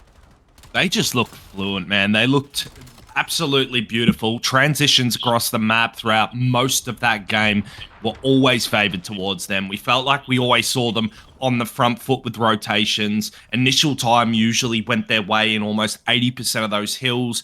It just felt like, unfortunately for Anomaly, there were a couple of things going wrong. Most of their time was coming off the back end of a lot of those hills. You know, Anti wasn't quite shooting the way that he could have been as well, which definitely does become a factor on a map like Blackheart, where so many of those hills are based around the way you can get kills and the way you can dictate spawns and hold spawns. Unfortunately, just the 10 for that map is going to be something he's going to be pretty disappointed about, but unfortunately, it is what it is. So you leave that one behind you. You now look forward to the search and destroy for map number 2, and we get it on raid. So who knows what we might see here? A little bit of sniper action, some very aggressive offense. There's a lot that could happen.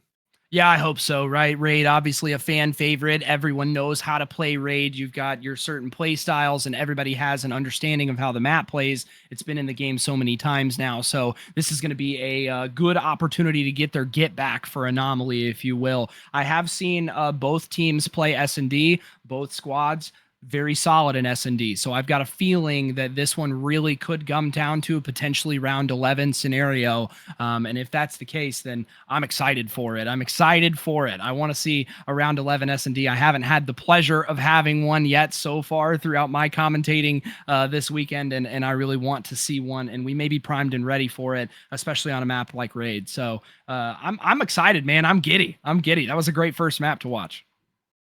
I feel like I might be getting my teams mixed up, but I believe it was CRG that I spoke to on my very first set, and I asked them about one of their search and destroy maps. They were going into the series. They looked absolutely dominant in the hard point. They came out in the search and destroy and then got 6-1. Now, it might not have been them, but I'm pretty sure it was. Whether that be the case or not, you have to have so much focus on this map. It is a best of 5. Anything can happen. You can go up 2-0. You could be down 0-2. It could be 1-1, then going into a map 4. No matter what, the momentum is key here. So the raid is super important. The way you win it might not matter as much, but you definitely want to make sure that you feel like you're comfortable when you've got a mode that requires you, if it goes the distance, to be very, very damn good at it. And I feel like CRG's S&D should have been getting better over the series, over the tournament, and we'll see if that has been the case here. But Anomaly looking to bounce back with a map win of their own. Yeah, definitely need to bounce back in a big way here. Obviously, nobody wants to go down 0-2, but an early start for the side of Anomaly.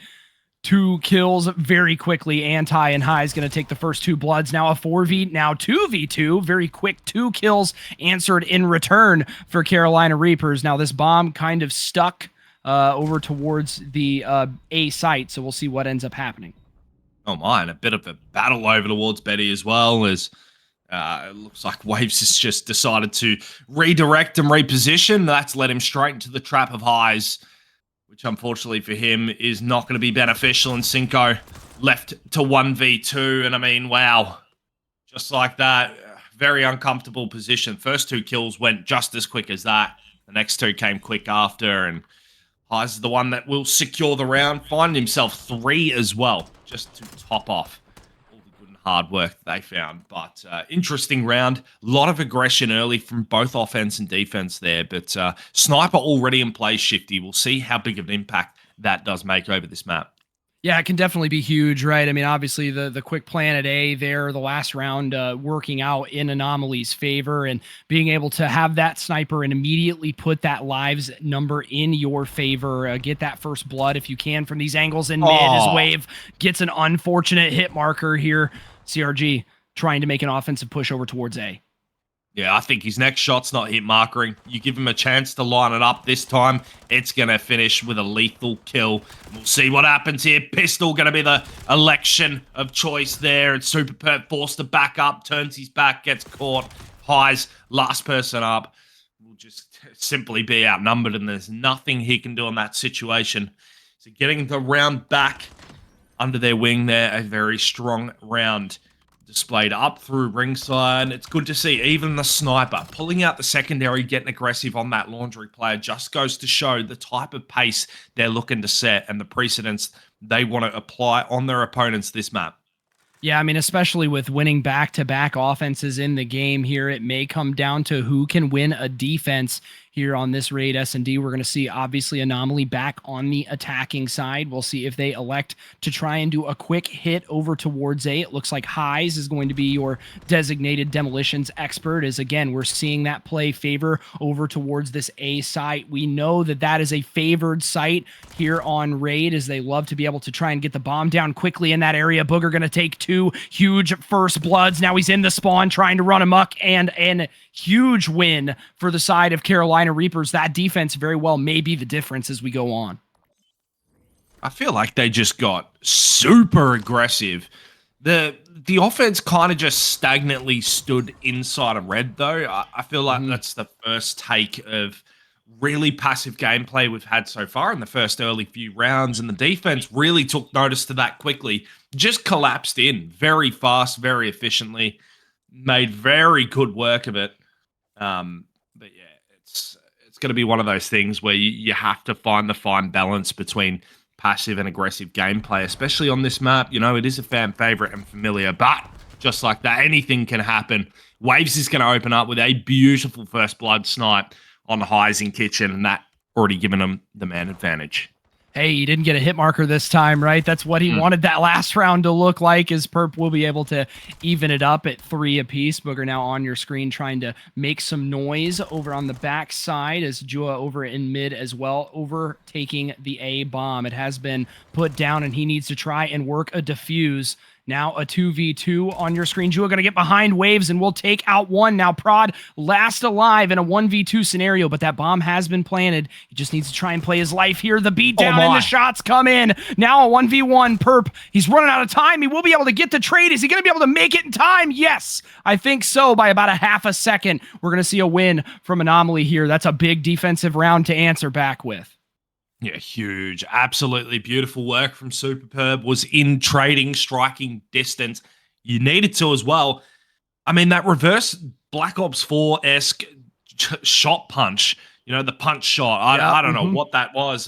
He pulled it off, and it's one of the harder things to do in this game. Just the punch speed is so slow, but he was able to find a kill there. I don't think he really should have got the kill, but he did. Almost got away with it. Almost got his team up 3-1, but not the case. It's all right. They reset. They go back. They level out. And another first blood straight down the middle of the map. Jua looking to open it up. And then Booker says, hang on a minute. I'm going to get that one back, and I'll add one on top. Oh my goodness. Booger doing absolutely insane things in the kitchen area. That is a huge 2-piece, and immediately puts the numbers in favor of Carolina Reapers, as Perp is getting hunted down here. Prod on the opposite side taking another. Now Perp last alive in a 1v3. He will get snuffed, as Carolina Reapers is on an absolute roll here. Beautiful round again, and we're just seeing a lot of back and forth here, and this is what we kind of expected to see in this matchup. And in this map specifically, you know, you were talking about around 11 nice and early. It already looks like it's steering towards around 11 just with both teams. Constantly showing flashes of domination on both sides, and really only, the 1 or 2 rounds we've seen it go down to a 1v1 situation for the round. And I don't know. I feel like we're seeing good things from both sides here, but CRG slightly leaning out with that lead and that edge and momentum, just like from that first map, you know, always sort of just hanging out in front and normally playing catch up. They want to try and string a couple of rounds here and just get that lead, get that feeling back in their momentum. And look at this. Booger just straight up the map already. Add 2 to the board, and Highs is going to respond back with 1. So unbelievably aggressive, right, from CRG on this offense. And now the first time we've seen a B bomb plant as well. Booger is killing his teammates, man. He's 8-2. He's on a 5-kill streak. Jua, the last alive, over towards the basketball area. He's got one in his sights. It's gonna he's not dead. How is Booger not dead? He needs to end this streak. He will finally. Is Prod gonna win through the wall bangs there through the door? 4-2 in favor of CRG. We're seeing some crazy fast offensive hits here. Booger's just bringing the pace. He does not care at all. Just flying down the map. He's looking for kills. He smells blood in the water, and he's just going straight for it, and I love that about him. I love the fact that he's willing to take the risk, get his team over the line any way he can. But of course, you got Prod right there with him. I mean, between the two of them, 16-5. Incredible duo effort there from the side of CRG. And now you need Anomaly to step up. You've got to see something from them this round. You can't afford to go down 5-2 and play catch up the rest of this game and then be down 2-0 in this series, especially when you got yourself in a great spot into this grand final. Yeah, absolutely. And we're seeing sort of a stagnant push towards maybe the A site. They're sort of teasing that A site now, maybe going to rotate it over towards B, as we did have Perp get that first blood. And we've seen this not work out in Anomaly's favor, right? The offensive round that they lost earlier, They played a little too passive, right? But it looks like off the backs of 3 huge kills, they're going to be able to take this offensive round. Prod last alive, not going to be able to finish it off. So we see the sort of slow play offense work out for Anomaly on this time. And what really you're seeing is the difference in getting the first blood or getting first blooded, right? Yeah, for sure. First blood conversions. We spoke about it earlier, I think 2 days ago, at the very start of the tournament. I feel like, well, Tanner and I spoke about the conversion being a real big problem this year. I feel like for some reason, search and destroy conversion with first blood numbers advantage has just been so low compared to some other years from what we've seen as casters. And I feel like you will get shades of that throughout the year. So teams that are going to be better at converting and having that numbers advantage, of course, are going to be in better positions and winning more rounds. But really leaving it up to interpretation, as Prod's going to be opening up again with first blood, looking to see if they can convert on conversion here and set themselves up for a 5-3 lead. Yeah, on the backs of a 9-3 performance so far through the first 7 rounds from Prod. Oh my. Perp going to be on your screen, going to be able to pick up one. He doesn't know the second player was there. That's Waves. He's there for a trade, putting the numbers advantage back in CRG's favor. Anti on your screen had a bit of a tough, hard point here. Want to see him bounce back in these last couple rounds of S&D, but he's really kind of got the world against him. Him and Jua trying to make a pinch happen, but Waves going to knock him down. Now last alive is Jua. He will drop another offensive win for Carolina Reapers. Beautiful position. I believe it was the player close to the bomb. Just picking up both kills in the end there. I mean, he was in the hardest spot of the lot of them. He was the one getting tagged up the most. He had the help inside of Tiki and, of course, the contingency plan top Betty, just in case anything goes wrong. It's such a hard setup to break from defense when you're outnumbered and you're really going up against it at that point. But it's good to see Waves now getting involved as well with the kills. He's closed in. He's gotten a couple. Back up to the 6 kill mark, but it just looks like Anomaly might be out of gas at this point. They could be heading into this overload down 0-2, but never count them out completely. Anything, of course, could happen. First blood has gone CRG's way again. Jewel with bomb looking to steer back over towards red, but they're just being hunted down right now. Yeah, they are. I mean, full-on aggression mode from Carolina Reapers as Jua is able to stop a huge push from Booger. That is humongous. Now, evening up these lives with less than a minute left to go in the round. You see Jua going to try and rotate this bomb over towards A. Cinco on your screen. He may be in a prime position to try and make a flank here, as we've got some players sort of slowly slowing down here as Perp will take one. That bomb was not able to be planted. Prod trying to play some solid defense here. Peekabooing, now going to have highs on his screen. He's got another player in front of him, Waves behind him to try and help this retake. Oh, super. Beautiful work. I thought for a second the player was going to slip through Betty's side, but hang on, Prod still looking to ice. No. Last second, last life. They hold on, they keep themselves in it, but super, I mean, there was a moment there and that timing could have got real ugly. They could have just got straight through poolside, got behind the offense inside of red and just made that real ugly and ended it right there. But no, super was able to turn around. He even got back, helped his teammate ringside with another one inside Zig. You know, little things like that go a long, long way for Anomaly. That keeps you in the game, and now you've got a striking chance here to send this to a round 11. Absolutely. With Carolina Reaper on map point and with the offense now, they pretty much the world is sort of against Anomaly here. Got to win 2 in a row. Booger already pressing the issue over towards the statue now. As we'll see who takes this first blood over towards the A site. That's going to be highs. That's a huge first blood. Now putting the numbers immediately in Anomaly's favor. Wow. I mean, the risky play pays off again. Not looking to sit back and play too comfortable. Highs was just able to slip through the pillars, pick himself up one for free. Couldn't get the second one, though, and Cinco was in a good spot. Great spot. Prod's gone down, and Cinco in hell right now as they steer the bomb over towards A side. Waves just sees his entire team collapse right before his eyes, and now he's got a post-plant 1 versus 3 to deal with. Dewey going to do what he can, and he's going to get his team to the round 11, and you called it at the start, Shifty. We've been rewarded with it now, and can Anomaly do the unthinkable and come back from that deficit and get their first map on the board? Yeah, a 5-3 comeback in the S&D of the first best of 5 of grand finals. What more could you ask for? As I am excited to see how this plays out. Really, we've seen a switch flip from Anomaly, right? The aggression has kicked into full effect for the side of Anomaly Gaming, and they are going to be on this offensive side, which, as we've seen so far, that may give them the advantage here for this round 11. Let's see.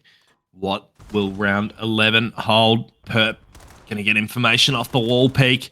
Couple of tags on the Shinto as well. So you're just trying to enforce some mid-map position here. And that's huge from Jua.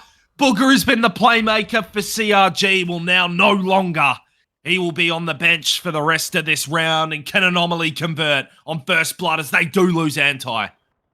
Yeah, now a 3v3. Highs with that bomb pressed up in towards the CRG spawn here. Now up into the library area. He's got Prod in front of him, very wisely backing up. I like that play from Highs. He's got to wait for his teammates to come back as Prod is going to take out his help, though, right? Perp was behind him, now going to get taken out by Prod. Ring around the rosy, pocket full of posies as Prod will tag up Highs. He does have teammates for the pinch. Surely Highs has got to die here, right?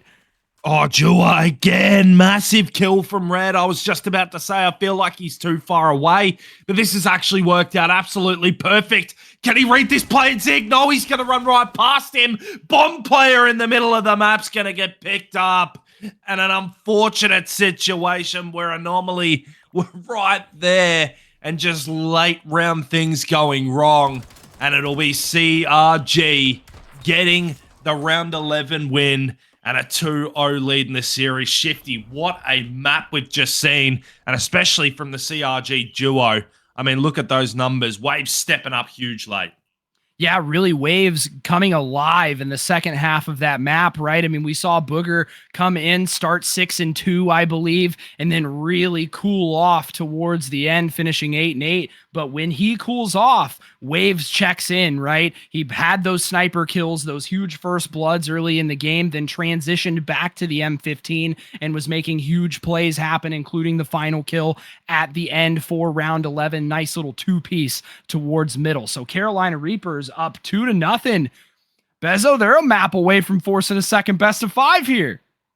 Yeah, I mean, they've looked great. I don't know if that comes down to, winner's fatigue. Sometimes grand final teams sit there and have to wait so long. We see it all the time in Challengers Cups. They come out and it's just, it takes too long for things to get going. The team that runs down through losers, it's like they play scrims, they've got so much under their belt. They're already learning on the go as they see teams fly on through. But no, they have got themselves in a great position. It would be great and deserving to see a reset best of 5. But of course, we know the potential Anomaly has. If they have previously 3-1 CRG into losers, we know that they've got the capability of doing it again. And who's to say they can't do it from 0-2 down? Who's to say they don't come out in this Scar overload and just absolutely go bang?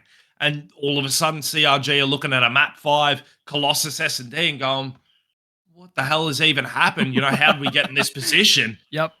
Well, to quote Tantrums from Saturday, you can't have a reverse sweep unless you start down 0-2. So this is prime time, ready to wake up for the side of Anomaly. Maybe this was the jolt they needed. Really, I mean, you want to see a little bit more from Anti, right? I mean, 10-31 in the hard point, and then a bit of a lackluster performance in the S&D as well. You got a feeling that if Anti can pick this up and put it together, that Anomaly is really going to stand a fighting chance here to bring this back and force a potential map 4 and 5. I will say, from what we saw earlier, Carolina Reapers' potential weakest game mode might be Overload. So if there is a way to bring this back, I mean, during the losers finals against Zoned Out Gaming, we saw obviously Carolina Reapers were able to bring it back and win that Overload, but we saw them go down 4-0 very quickly. So potentially an opportunity for them to strike while the iron is a bit cold for the side of Anomaly, if we're being quite honest.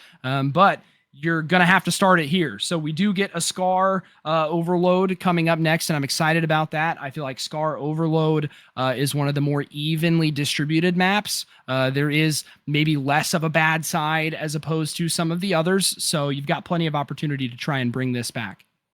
Yeah, and Scar's one of those maps where you've got your good scoring side and your bad scoring side. So first half will really determine how well you do on the bad scoring side, because teams, and I feel like the better sides to start on blue and run it towards wood, because I've seen so many teams just stack points on so quickly, so well. Once you get them spawning deep behind green, they've got to rotate all the way across, and then you've got AR sitting in top green and holding the cross.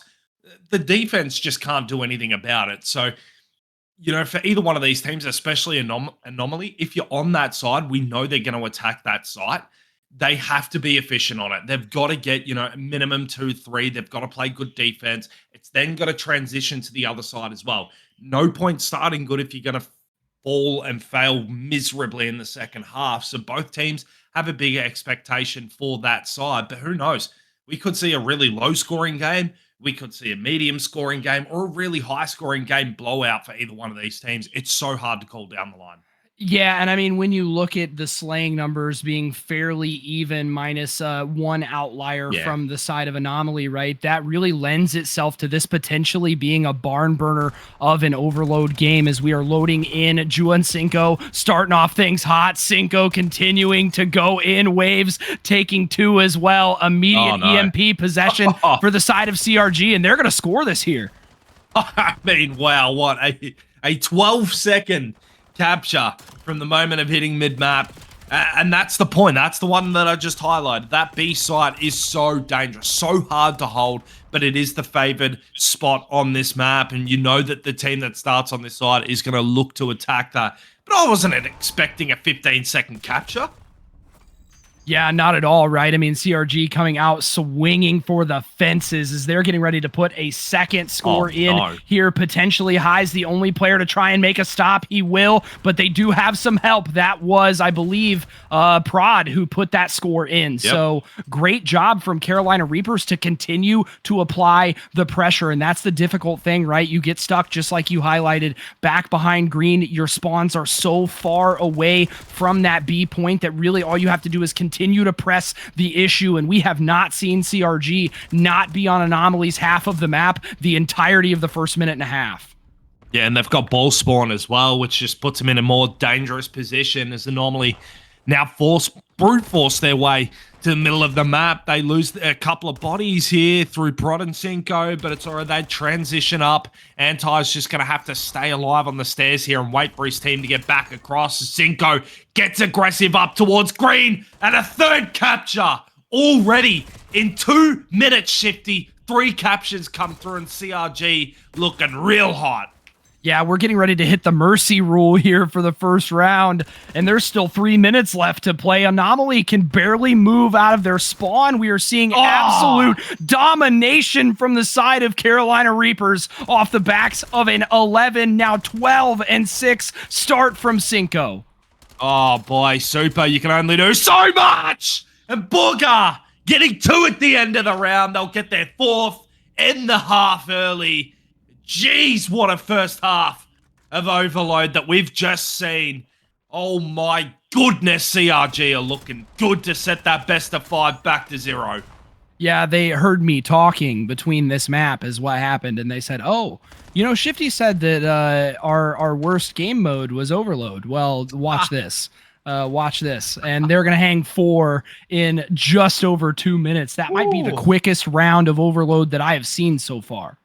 And for a grand final too, that just feels disrespectful on another level. But look at those slaying numbers. You know, we spoke about it in, you know, just before. They're just sitting at, you know, that 31 kill mark. And then on the other side, you've only got that twice. So it's about a plus-minus of 10 to CRG, which is 2.5 waves of lives, which is the difference there in that time captured, trapping them back green. They can't get up. They can't do anything. Well, now they've got a chance to respond and do it themselves, but it's the first time we've seen the ball on this half. Oh my Booger God. just going to run it in. This guy's Lamar Jackson or something. He's just throwing touchdowns. This is insanity. CRG coming out hot for the second round, too. You saw Prod already in back blue, like within 20 seconds, and was already beginning to spawn trap Anomaly as they put their 5th point in. And now I believe, Bezo, this is the first time we have seen Anomaly with the EMP so far throughout this game. Oh boy, yeah, and at least in a threatening position, but it has gone down on the truck. They'll be able to recover it as well, unless, well,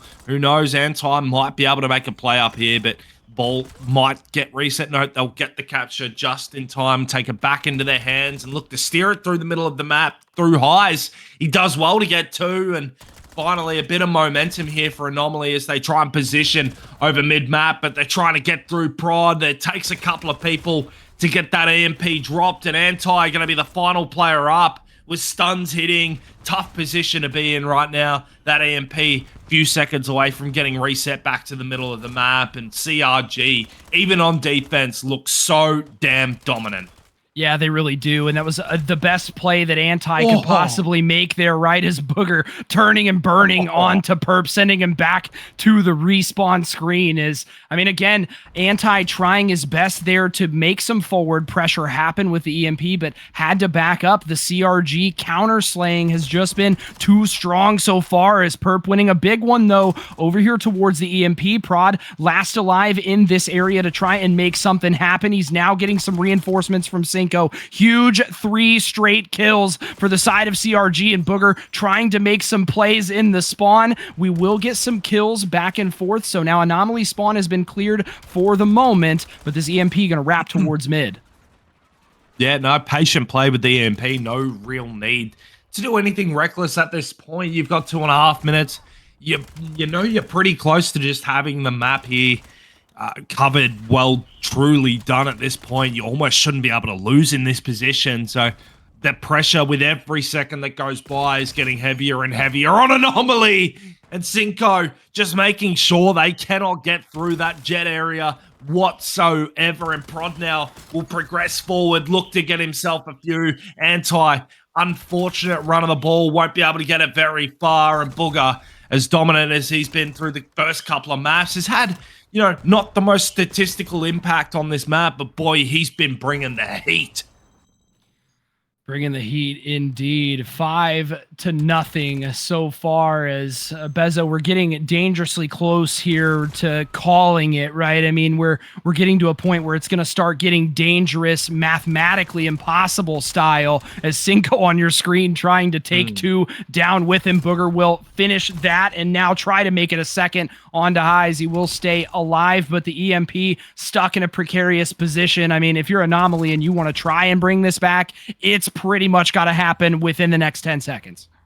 Yeah, and even then, I feel like the respawn time of the EMP on every spawn is going to then play impact and take 40 or so seconds away. So it would statistically have to be perfect. But at this point, the EMP's being run at B by CRG. I'm not a rapper, but I tell you what, the 5-0 lead is just absolutely phenomenal.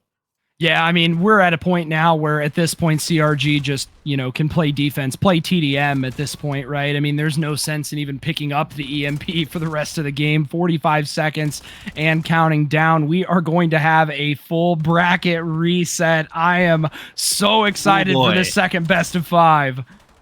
Oh, new maps, new modes. Well, not really new modes, but new maps, new stats. Let's see how that plays out. But boy, CRG have made this an interesting grand final, and thank God, because I feel like I see too many dominant grand finals, and why not? It feels fitting, it feels deserving. They get their first half of revenge on the team, and Waves is just going to end it on a beautiful 4. Well, maybe make it 5. No. Oh my goodness. That was crazy, right? If I'm Anomaly, yep, I'm just putting the controller down. It's over at this point. I know Prod has got to be loud in that venue right now. He is hyped up and ready to carry this Carolina Reapers squad with some help from Waves, from Booger and company, as they have now evened this out. We get a second best of 5. Absolutely incredible map 3. Absolutely incredible. And you'll see in a sec, some of these scores are ridiculous as well. Cinco having his turn, his map to go off, 31-19. Wow. Beautiful numbers. Right down the board. Even the players going neutral or slightly negative, you saw so much impact from Booger. You saw a lot from Waves as well. And Prod's just been, I don't know, maybe arguably MVP of the CRG roster so far through the first 3 maps. But as you said, We get the reset. Now we get 5 brand new map picks. Maybe we get a similar look at the pool that we already have. Maybe these teams are looking at some of these maps thinking, maybe this is the way. We don't have to switch it up too much. We play with what we're good at. We'll see if Anomaly do make changes to the chase. Yeah, I mean, at this point, you got to go back to ground zero, right? You got to go back to the drawing board. You got a second best of 5, a potential time to actually come out and ruin this sort of Cinderella story from the side of Carolina Reapers. One last thing to highlight, 25 non-traded kills from Cinco. That is absolutely phenomenal. I mean, 25 of his 31 kills not traded. So he's able to get out, get a kill, get out, play his life. And that is absolutely pivotal. And you're going to want to see that here rolling into this second best of 5. But don't go anywhere. We're going to throw it to a really quick intermission while we get things set up for this second best of 5. 5 games to end it all. Don't go anywhere. We'll be right back. So, I brought you here because I have a really important question. Okay. Is cereal a soup? Maybe, yeah. I'd consider it a soup. Why? How? It's like a liquidy,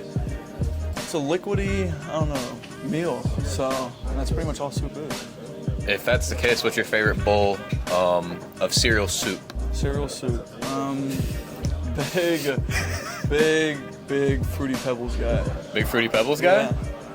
Damn. All right then. Well, cereal's a soup in this case.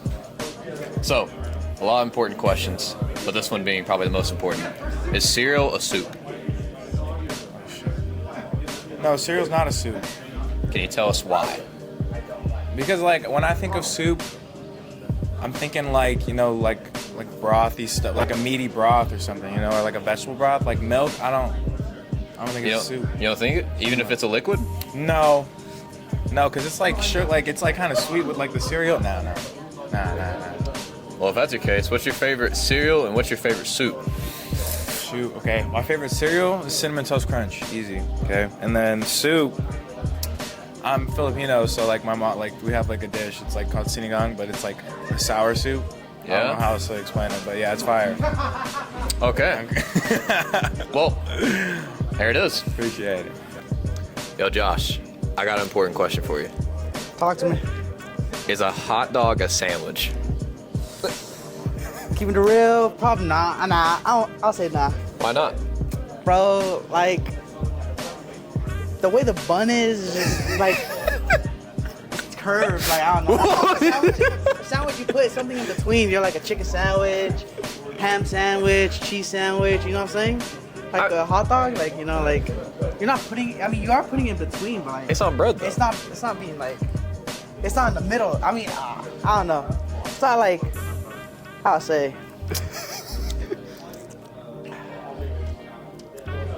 Yeah, basically it's not a sandwich. You heard it first here, folks. Josh says a hot dog is not a sandwich. Nope. So, Ja, you know, I've seen a lot of questions come across the TL. One that's been picking my brain a little bit. Is cereal a soup? Oh man, I mean, like technically it is, right? Because it's a liquid and it's substance, right? But I feel like it's wrong calling it a soup. I feel like it's its own category. It's like one of the goats of food, so I think it's in its own realm. Own category, huh? Yeah. Well, what's your favorite cereal? It's for sure like it's a crazy shout, but I think it's Frosted Mini Wheats. Frosted Mini Wheats. That's a first for me. That's the first I've heard. Yeah, if not that, then it's definitely Lucky Charms. There you go, folks. So, Jua, a lot of questions have come across my mind. Talk to me. Is cereal a soup? Cereal is not a soup. Why's that? Milk is milk, soup is soup. But isn't milk a liquid like a soup form? No. You eat milk with cookies, you eat soup with soup. I mean, cookies are the solid, just like chicken noodle soup. Yeah, but okay, you eat milk when it's cold and soup when it's hot. They're not the same. Know what I mean? I kind of get what you mean. It's just stupid. It's just stupid. With that being the case, what's your favorite cereal and what's your favorite soup? Favorite cereal, cinnamon toast. Okay. Without a doubt. Soup. I would say, what's like the little macaronis? The little macaronis, you know what I mean? Oh. Yeah, the little, huh? Ravioli? No, not the raviolis. The little macaronis, like the. SpaghettiOs? No.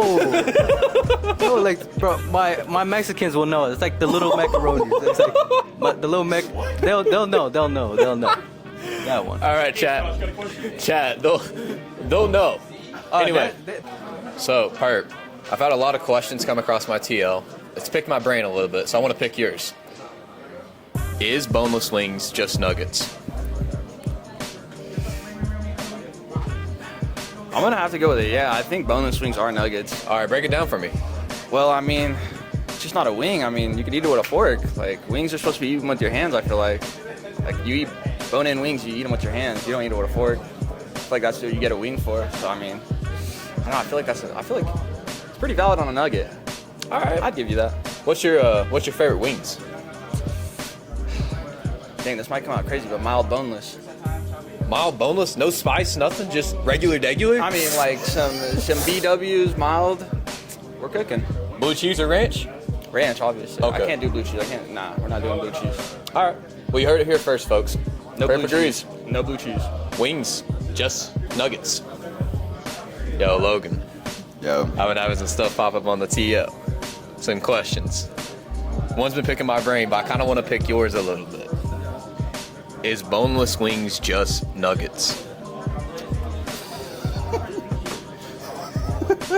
Yes. Yes, they're just sauce nuggets, I think. I guess. I don't know, because what? It's got to be, right? Yeah, if I had to pick one, I think they're just nuggets. They got to be just nuggets, right? Break it down a little bit more. I don't know, man. They're boneless, you know what I mean? Just boneless wings.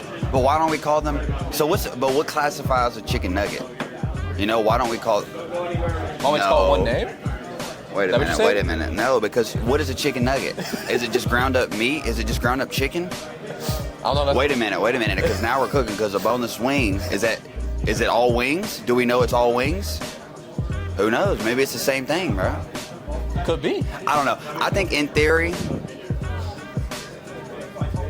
I don't know. In theory, I'm gonna say it's a nugget, bro. But the more I think about it, I don't know, bro. Because I don't know. Because like you go to Burger King and get nuggets, that is not all chicken. You know what I mean? That is not all chicken. McDonald's, I don't know. I don't. Oh, chat, That's you a heard tough it first one. here. That's a tough one. Rod thinks that's a nugget. He's in the middle. Let's say that. Now if I had to pick one, I'll call it a nugget, I guess. Just because boneless wings, I don't know if they're all wings. Yo, Booger. Yo. I got a question. What's up? Is wings just chicken nuggets? What the fuck? No. Is boneless wings just chicken nuggets?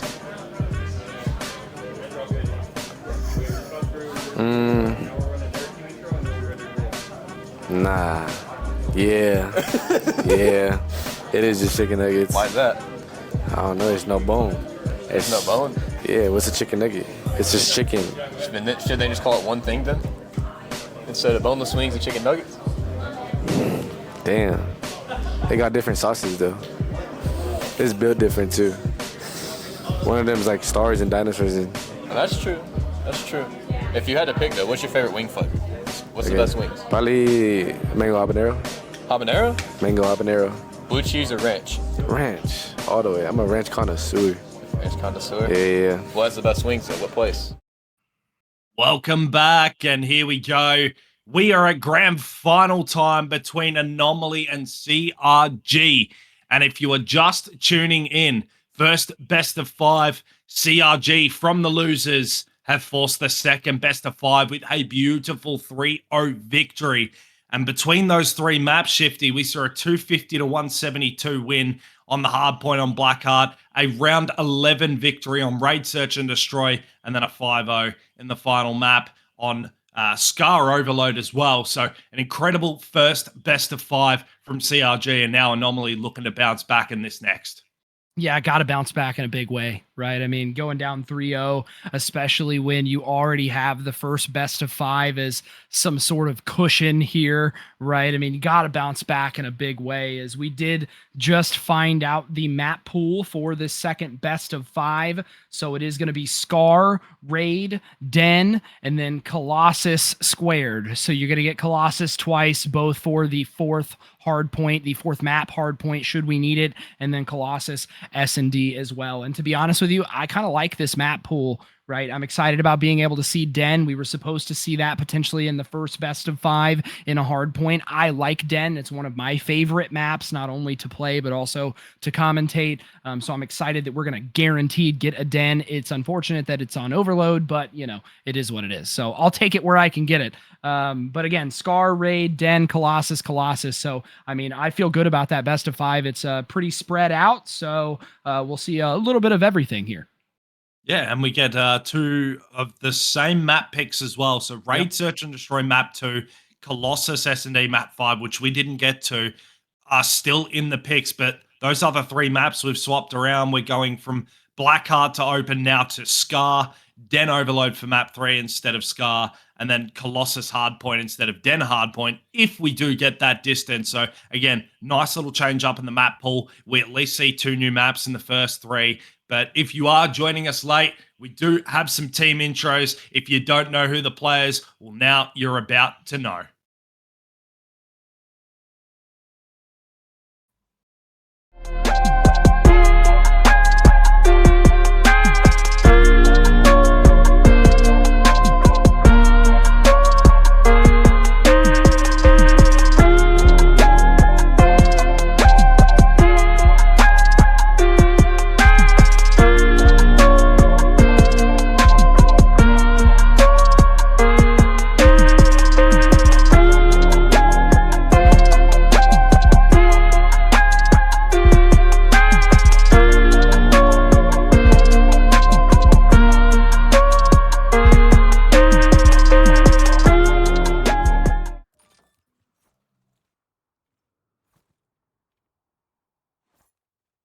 Right, and here we go. We're going to kick it off on Scar for map number 1, Shifty. As we said before, Anomaly have to bounce back in this second best of 5. There is no more second chances here. This is the final 5 maps of the grand final, and which one of these teams will come out on top? Pressure is on Anomaly as they start with the first couple of points.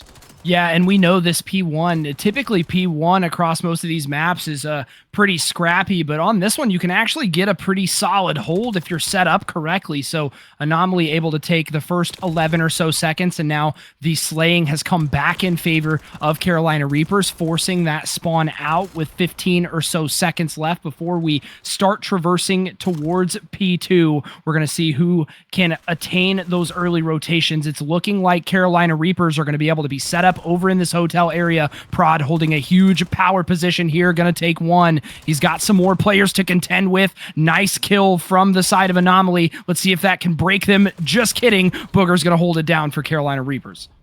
Yeah, just like that, they've piled on 40 points from the first 11 being captured by Anomaly, and so far off the back foot again. And I feel like we saw that a little bit in the first hard point as well, as Prod comes in to get himself 2 for the initial and more hill time for CRG. But of course, some star players on both sides, players who have had phenomenal best of 5s, even in some of the losses. You know, some of the Anomaly players have had very decent maps, but it was Anti in the first best of 5 who struggled with just the 10. Well, he's already opened up with half that total here in the first 2 hills. So if you get a good map out of everyone from Anomaly, they do give themselves a good chance, but that lead has stretched out to over 60 points now, almost in danger of going to 70 before P3. And right now, Prod's just pushed out right in front of Green, so they've got them tracked back Green.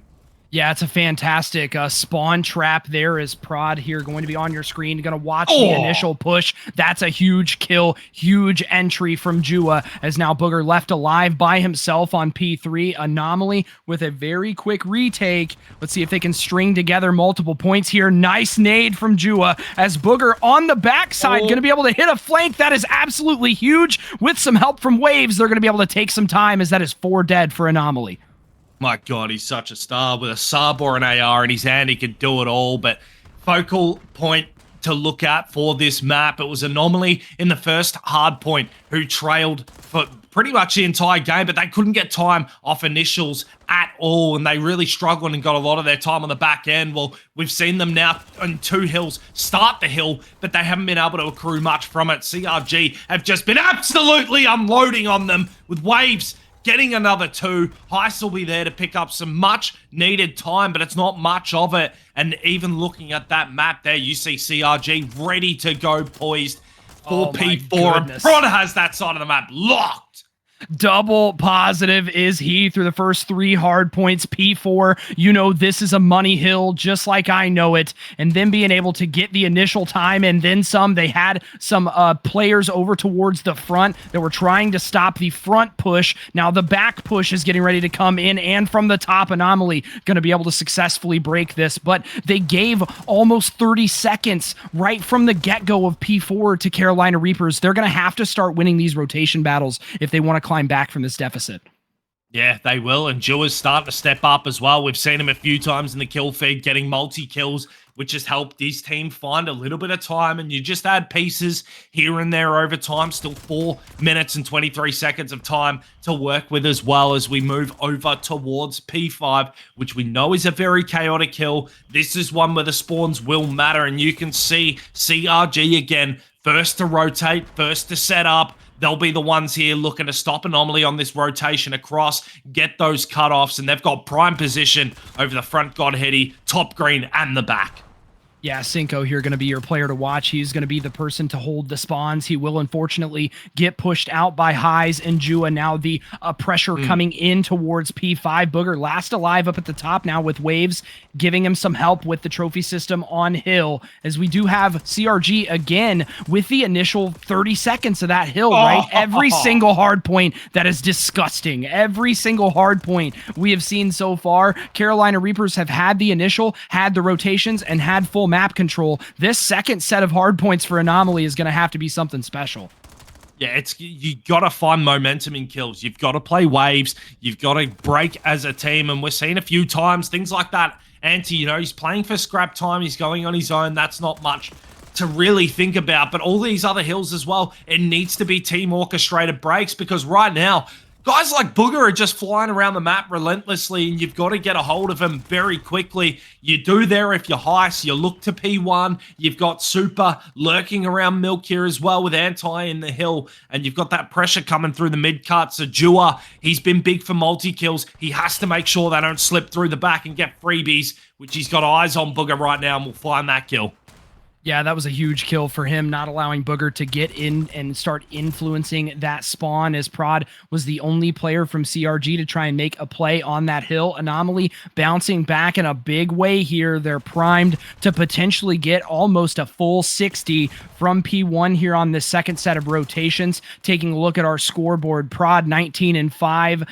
Jua 18-12, so very close in the slaying department. It's shocking to see the disparity in score when you take a look at that scoreboard. Yeah, and even looking at the kills as well, it is pretty damn close considering as well. That 60-point lead, but the kills have started to come back slightly here. We're seeing more blue in the feed from Anomaly, which is very, very good to see. And they're keeping CRG off this time. There is a contest on. Booger's not able to find Jua. Now they combine to get all 4. So we're seeing a momentum shift here, Shifty. They've got players spawning in the back over towards that P4 blue building, which is great position for Anomaly to just hold a crossfire. But Shinto does slip through. He's got shots on Super, but he can't finish the gunfight. And they're going to go back and try and fight it once more, CRG. They really don't have a choice. Well, we talked about this second rotation of hard points being absolutely pivotal for Anomaly to climb back into this game. And what do they answer with? 2 almost full 60. Holds it, Shinto! Turning and burning onto the player over by P3. Now Booger and company have a potential chance for life here as Anomaly forced to spawn back green. This is going to be huge for CRG if they can hold some time here. Man, that one kill can shift the momentum big time, because Anomaly, you saw on the minimap, they had numbers there, they had position, They were ready to make this game level, and now CRG have just been let through the door. The bouncer has walked off. He's letting everyone into the club, and CRG are looking to start running away with it. Striking distance from winning this game, but of course can't win it on this hill. Yeah, look at how far back Anomaly was forced to spawn for the last 15 or so seconds. Now, finally, on the backs of some nice kills from Anti and Heist, you finally have a little bit of life over towards this P3, but with only 15 or so seconds left, not going to be able to try and surmount any type of comeback here, but this P4, again, money hill. Anomaly may be able to get the first initial gunfights and will, as P4 getting ready to pop. This could be huge for them. Ooh, this is a big 60 for Anomaly. Here we go. They're finding some kills. They know the pressure of this game right now. Jewy's been able to slip behind. Booger almost turning on him. And now you've got Super pushing out the bunker side here. He's able to find another kill, just making sure they can filter these players from CRG through the middle of the map. The fan out on the sides is beautiful from Anomaly, but Booger finds the weak. Opening through the back, and 3 in the feed. Make it 4. Wow, what an absolute answer from Carolina Reapers. My goodness, Booger, Cinco, and Waves doing huge things for the side of Carolina Reapers. They're 10 points away from etching this into a 1-0 start as Booger will die there. Huge scrap time here from Anomaly as we are getting ready to rotate. We've got one more hard point. You know it's going to be scrappy. CRG trying to sneak in here at the end. It's not going to be able to win it, but it may just be enough for them. It's just turned everyone around, though. Those 4 seconds are absolutely huge from Prod. It sets Waves up. And just like that, a mental lapse. They went for the early rotate. They left 8 or 9 seconds uncontested. They went to rotate, and once they saw that player inside of the hill, you saw 2 players turn around immediately from rotating. They were caught in 2 mines. They just got lost there, and then they didn't have anyone up the mid-cart, and CRG iced the game. But boy, Anomaly really brought it to him that game. It was just a couple of really unfortunate moments. You saw that turn on over towards that jet hill. We saw that unfortunate last few seconds there on P4 as well. You take those situations out, who knows how that game goes? Who knows if Anomaly do set the tone, take that first map in a close one. But boy, they really brought it to CRG then. That was an unfortunate loss for them, but another great one from Carolina Reapers.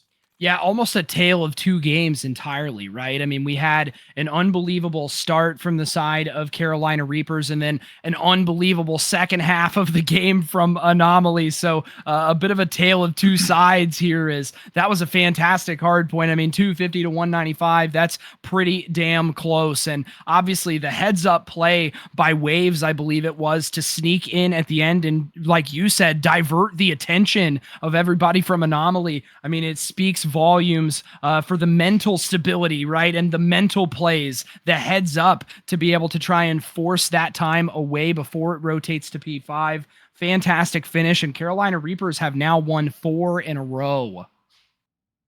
Yeah, the momentum really is on their side now. And of course, we go to map number 2, Raid, Search and Destroy. First time we saw it in the first best of 5, it went 11. We saw so much back and forth. We saw Booger, just like he did in that first map, looking to find weak points, looking to get aggressive, take map space, and try and get behind enemy lines. It started really good in the first S&D, but then I felt like we watched it slowly deteriorate over time.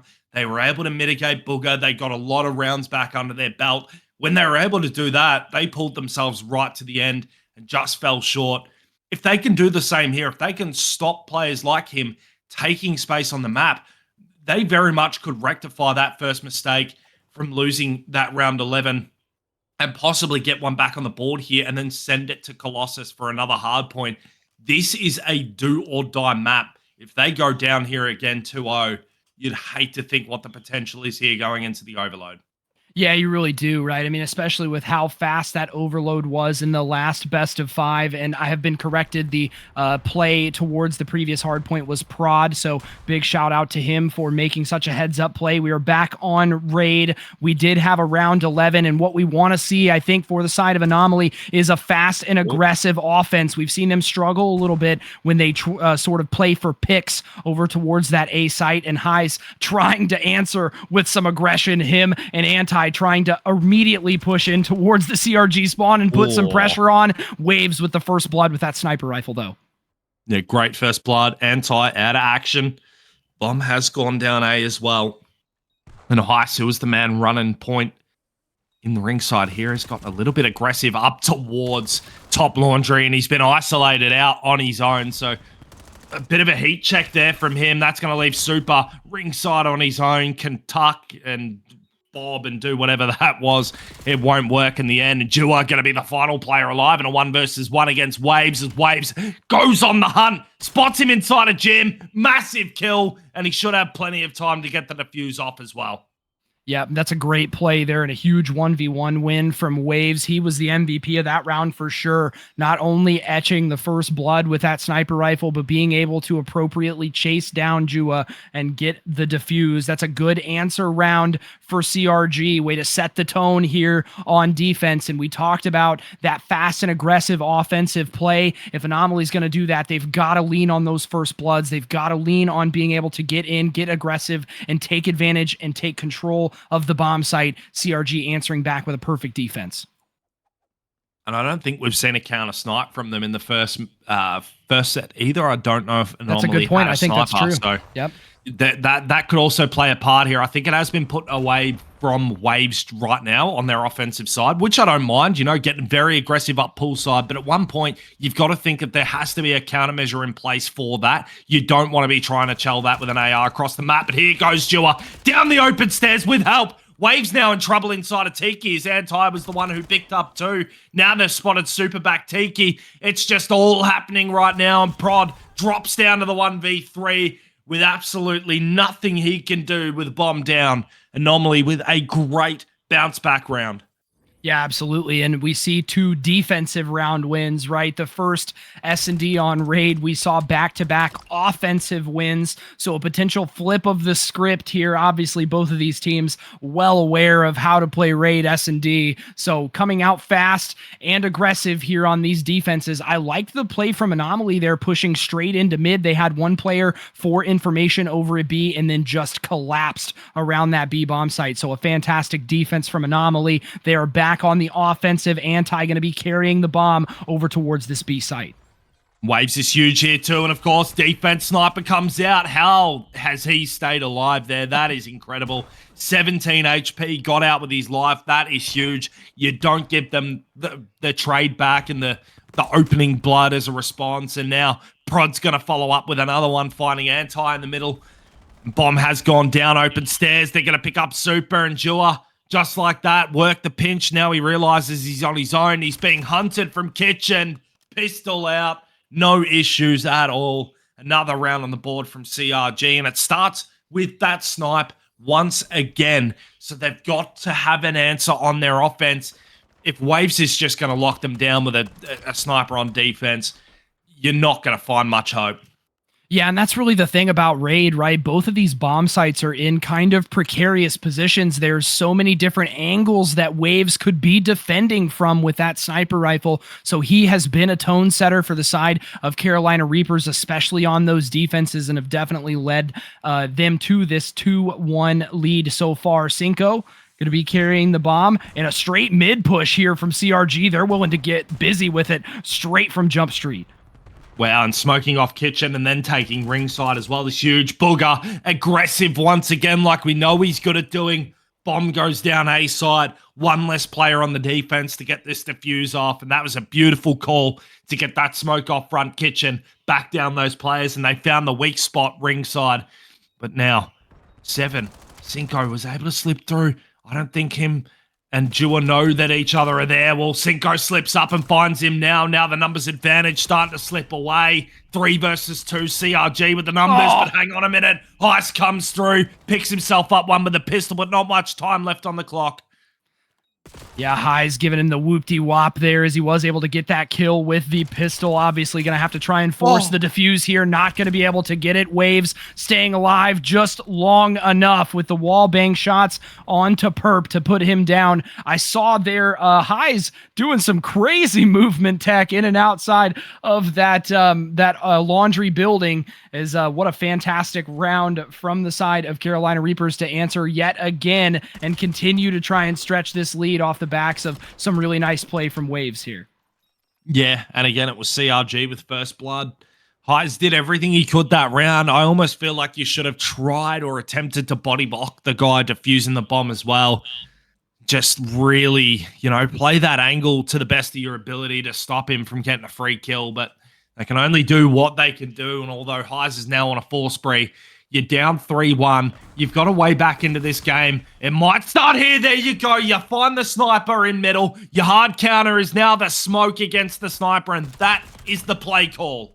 Yeah, Anomaly trying to say anything you can do, we can do better as they smoke out the mid area and now attack over towards this B site. It will be planted. Now a 3v3, 40 seconds left as we're going to see CRG begin to try and push directly through the front here. If I'm Cinco, maybe want to try and push up through mid and try and get a pinch angle, but Prod getting a huge entry gunfight, and now Jua is kind of stuck here trying to watch the flank.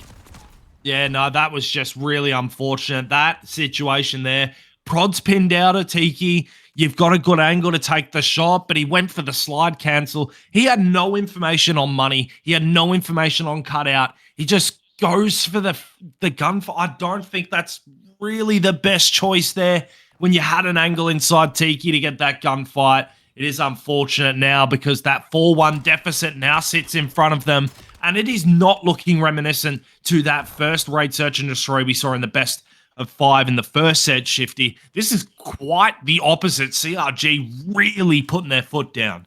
Yeah, I mean, this is complete foot on the throat for CRG, right? They're willing to put this away and send us to a den overload with a 2-0 lead in the bracket reset. If you're just joining us, this is the second best of 5 as back on your screen here, we've got Anti again. We see the mid smoke, but Booger going to get aggressive and push through it. That is a huge nade, at least going to force him to back up, but Prod is going to get the first blood, immediately putting the numbers advantage in favor of CRG. And he drops open stairs, so he can't even play the pinch on Booger. Waves found a gap to get through as well, and then Booger follows up with one, leaving Anti to 1v3 in the middle of the map, and watch them collapse in like a bunch of hyenas, hungry and ready for dinner. They set a 5-1 lead, and Anomaly are really up against the wall right now. I mean, things could not be looking worse for them, and you're seeing it in their gameplay. You're seeing the chaos really starting to thrive for CRG. They're forcing Anomaly to take gunfights that are just so wild and reckless and try and get some star points, and there's so much heat checking going on. It is not playing into Anomaly's game plan whatsoever, and every bit of fundamental COD is being stripped away from them right now. Yeah, Carolina Reapers doing, I like that term, the heat check. We've seen plenty of heat check kills across this S&D. Dare I say, this is a statement piece for CRG as they are up 5-1, continuing to put the pressure on. Perp going to try an immediate flank. He was tagged up, so at least if for the side of CRG, they relay that someone is over in that area while Jua pushed up as well. Booger on your screen, going to try and make something happen over towards this A bomb. It has been planted. I think that's one of the first times so far throughout this S&D we've seen the bomb get planted without a first blood, and they are falling, dropping like flies. The defuse already going in. Waves is going to have it. CRG is going to take this 6-1. Oh my goodness. And I was staring at the minimap then for the entire part of that round. Heis and Jua just spent the entire round looking for Prod. Prod, MVP of that round. Got the information ringside, knew he was being pressed, backed all the way up to jungle, stayed in a threatening position, and two players just kept eyes on him. They both kept that same angle, waiting for that kill. And in that meantime, CRG said, you know what? We're just going to send 3 guys on the pinch. We're going to send everyone else on the pinch behind enemy lines. They played the 3v2, and post-plant situation, 2 players from Anomaly were just taken out of the game straight away. They had no chance of helping the post-plant. They had no chance of knowing that CRG had pinched through. They had no map knowledge whatsoever. and they just dropped the round like that. I mean, it's just a completely different CRG that we're seeing and a very different anomaly. That, I mean, no disrespect at all, but that was not competitive compared to what we saw in the first best of 5. No, I mean, not at all, right? I mean, I like that you highlighted the sort of heat checks, right? I mean, that's great terminology for what you were seeing. I mean, you were seeing slide outs, you're seeing smokes through mid, you're seeing Booger push through the smokes and press the issue all the way into kitchen within 15 seconds of the round. I mean, you were seeing some overly aggressive play from Carolina Reapers, and that tells me they are locked in. They are locked in. They're trusting their gun skill. They're okay with playing aggressive because, quite frankly, they trust that they're going to win their ones, right? So, I mean, that was the farthest thing from competitive that we have seen, and definitely a far cry from the 6-5 we saw in the first best of 5. Yeah, and now we go to a Scar, not a Scar overload, a Den overload for map 3.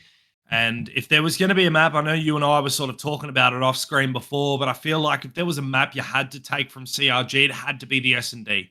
Because I feel like of the 3 modes, that's their weakest. You showed that in the first set. You almost got the round 11 victory behind you. That had to be the map you bounce back from. That had to be the one you learned. You had to have counter plays in for. It just wasn't the case. And now we go to a Den for Overload. And if it's anything like what that Scar looked like, this could be a 6-0 run count and a best of 5, double best of 5.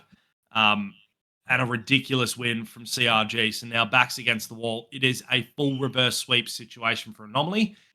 Got to start on this Den. It's got to be a strong win. If you get through it, double Colossus to end the series. Yeah, I mean, again, you can't have a reverse sweep without being down 0-2 in the first place, right? That's what you gotta hope for if you're a fan of Anomaly. Den Overload, we have loaded in 1 kill traded apiece already within the first 20 seconds. Is obviously this mid-map area is an absolute cluster of gunfights. As we see a bit of a breather for a moment. That EMP is obviously spawned towards mid. 1 and 3 for the side of Anomaly. That is Jua and Perp trying to make the first play on the EMP. Now Highs, huge play from him. Going to try and flank and try almost to get that kill onto Waves, but we will see sort of a map reset here for a moment. Yeah, they've got to hold strong over the middle of the map here, CRG. They've got good position. They've got identification on the player up in that window, who does stay alive as well. Anti doing very well, battling a couple of demons over to that window. Oh, even finds that kill there. Almost followed up with another one. So he's the catalyst here in the middle of the map, just trying to get something going for the squad, but immediately shut down by the boogeyman as he pushes on towards the spawns. Absolutely playing like a boogeyman for sure. 3 kills already in the back pocket. He's going to slide out, but get pushed back by a superior Anomaly positioning there, as Prod on your screen going to be the only player left alive from that initial set of gunfights, but Prod is doing all the work himself in mid. Jua now the last alive. What a flip of the script. Now CRG has an opportunity to get a little bit aggressive with this EMP. Yeah, and Anti couldn't get the gun up in time. They pressed on forward. Booger lands a lot of good shots onto Jua. Just still looking to get aggressive up the map. He does not care. There is no structure to his game plan. He's just a W key type player, and I absolutely love that about Booger. He's not afraid to sprint at legit anyone that he plays against. And, you know, sometimes it works against him, but for most of the time, it does really well. And now Anomaly do have the imp. Oh my goodness, almost off the map. That could have been tragic, but Cinco still puts a stop to that capture anyway. And, well, no cap here. Well, maybe it might be. I don't know. A lot of trades going on inside this small building. Yeah, CRG kind of stuck in a weird spawn trap here as Heist really forcing the issue, trying to get in and make some plays. Finally, the first point will go in for Anomaly, and that was unbelievable to me. Obviously, when the EMP spawns in mid like that, it is so quick to traverse back and begin forcing those gunfights again. You'd think that when they go 4 down, you'd have an opportunity to make a play with it, but with the spawns being so close, it doesn't take you very long to try and make a play in middle again, and once again, we're seeing this EMP get forced over towards this Bravo site. 2 straight. What a relay from Anomaly. They knew Booger was there and they still run it through. Like they no hesitation, just took it and said, go. I love that. Anomaly finally feel like they've got something in their back pocket. They've now woken up and realized that CRG are human as well and that they can be defeated, they can be taken out. And it starts with things like that from Jua, picking up 3 on the EMP. They can try and raise the bar now and continue this dominance here as they send it through the middle of the map. Super with the pistol out, but he's got the trade from Anti trying to run the ball in, but can't get through. Yeah, good defensive hold there from the side of CRG, very wisely opting to back up and play their spawn, try to clear it out before they work their way back towards the middle of the map. 3-ish plus minutes gone, almost 4, as we see a 2-0 score line right now on the backs of some fantastic shots from Jua. He is 12-7 on a 3-kill streak, will finally be shut down by Cinco as that EMP has reset. Big kills coming in here from both sides as Wave and company try to stay alive. Yeah, he tucked in the corner, not much, know where he can go. Pistol's going to be the one that takes him out in the end. Prod making sure Anti couldn't slip through, but now you've got weak side defense on the A point. Can they slip in a third? Yes, they can. We've got the Uno reverse card in play right now, and from that 5-0 in the last set, it's now sitting at 3-0 with 30 seconds. And Shifty, maybe this is the start of the comeback for Anomaly. Yeah, it just might be, right? 3-0 now in favor of Anomaly. This first round getting ready to be done and dusted. I would have liked to have seen potentially the 4-round halt just to answer back from what we saw in the first best of 5, but unfortunately we're not going to be able to see that. CRG may be in a position here to try and at least make this 3-1, and they will. That's a huge play from Booger and company as they can try to even this up, get a little bit closer here before this second round starts. Yeah, 3-1. I mean, you'll take it. Anomaly looking great in the kill department right now. Plus, minus in their favor. Objective in their favor as well. And they've set themselves up for a great half. Now, do you think that that is the better scoring side of the two here on Den? Because that better scoring side on Scar, CRG ran 4 through and flipped the other side and only had 1. But Anomaly, 3 in the first side on this side I think is pretty good. This map doesn't feel like some of the OBJ points are in the best capable position, but what do you think, Shifty? Are they on the better side or not? Yeah, I would say so. I mean, being able to run 3 in on that side, I think definitely helps. I mean, and if you're CRG, if you, because I think the spawns are kind of difficult down over in that stair area and that staircase area. So maybe they can try to bounce back here on the second round and take advantage of potentially some good slaying numbers, right? Obviously, controlling middle map is going to be absolutely huge as Perp doing a huge thing for the side of Anomaly, taking 2 kills, but it will get answered from 3 straight up. Oh my! The side of Anomaly. Waves answering as well, and that bomb is finally in possession of Anomaly, but I don't know if they're going to have the numbers advantage to quite score with it yet. Yeah, and this is the problem. They've got 2 mid, 2 fanning out the sides here. If they can get these kills, it forces the mid players to rotate back, and they'll still have the close spawn as well, but there we go. Pressure's on now. Booger's going to be the last chance to try and stop him. Can they get across with it? Yes, they can. Number 4 for Anomaly. And they're starting to really find something here. They've found the belief. They realize that they can take this map and get to that second hard point. And some of these kills are just absolutely ridiculous. Give Anti another one. Why not?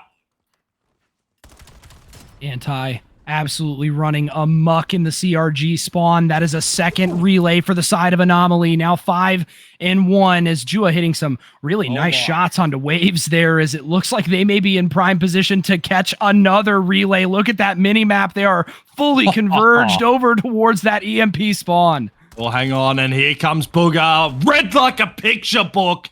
You do that so many times, they just expect it now. But CRG, they've found a couple of kills. Now it's maybe their turn to respond here with 3 minutes and 20 on the clock. It's so much time to level this back out. Jua once again with Heist and Anti will get another 4 down. EMP is in hand. They've got eyes on middle map, getting those players up to get aggressive and find the first wave of kills. And I tell you what, Heist has been something else this map at times on these captures. His name's been in the feed so often. Yeah, I mean, he's been on an absolute roll here, especially throughout this second round, as well as Perp 22 and 15 as he, Jua, 20 and 15, so +5 on a 2-kill streak as well. And again, if you're Anomaly, right, you don't want to start coasting necessarily, but a 5-1 lead is definitely a good position to be in halfway through the second round. Highs trying to make some crazy moves, and will perp with the streak as well. CRG getting deleted off of the map right now.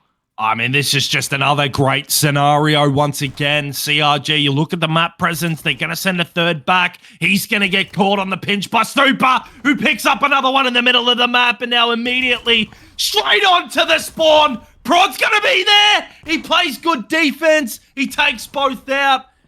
And although 2 minutes is there, I think you've still got enough time to really level this out. You could force OT here. Yeah, you're going to have to play picture perfect Call of Duty, right? As that EMP has been dropped and Anti going to put it in. That's pretty much going to put it out of reach. And what we've seen, Anomaly says, we like this side just as much as the other, right? They've been able to force those spawns back the entire time. Jua and Heist. It is a Jua and Heist game right now. Jua, Heist, and Perp, all of them together. +9 and +8 for Jua. Now +9. He's on another kill streak, trying to make it another prod. Will answer, but it's pretty much too little too late at this point. Yeah, I mean, you're really just playing dignity points at this stage here, and Anomaly might not be done. They're looking straight back for number 7 here, and I mean, this is arguably more of a dominant, or very much on par dominant performance that we saw in the last set on that overload on Scar. This is just something else. Heist again, running it in for number 7, Shifty. I mean, wow. Yeah, what a play from Heist, right? With the EMP too, just flexing in the CRG spawn. What a fantastic play from Heist, as they're going to take this one in dominant fashion. I'm right there with you. This is just as much of a statement piece as that first overload was. And if you're CRG, it's time to go back to the drawing board. Get ready for a Colossus hard point here, as we are not dying yet. Anomaly says never say die on the backs of Heist. What a fantastic bounce back from Anomaly.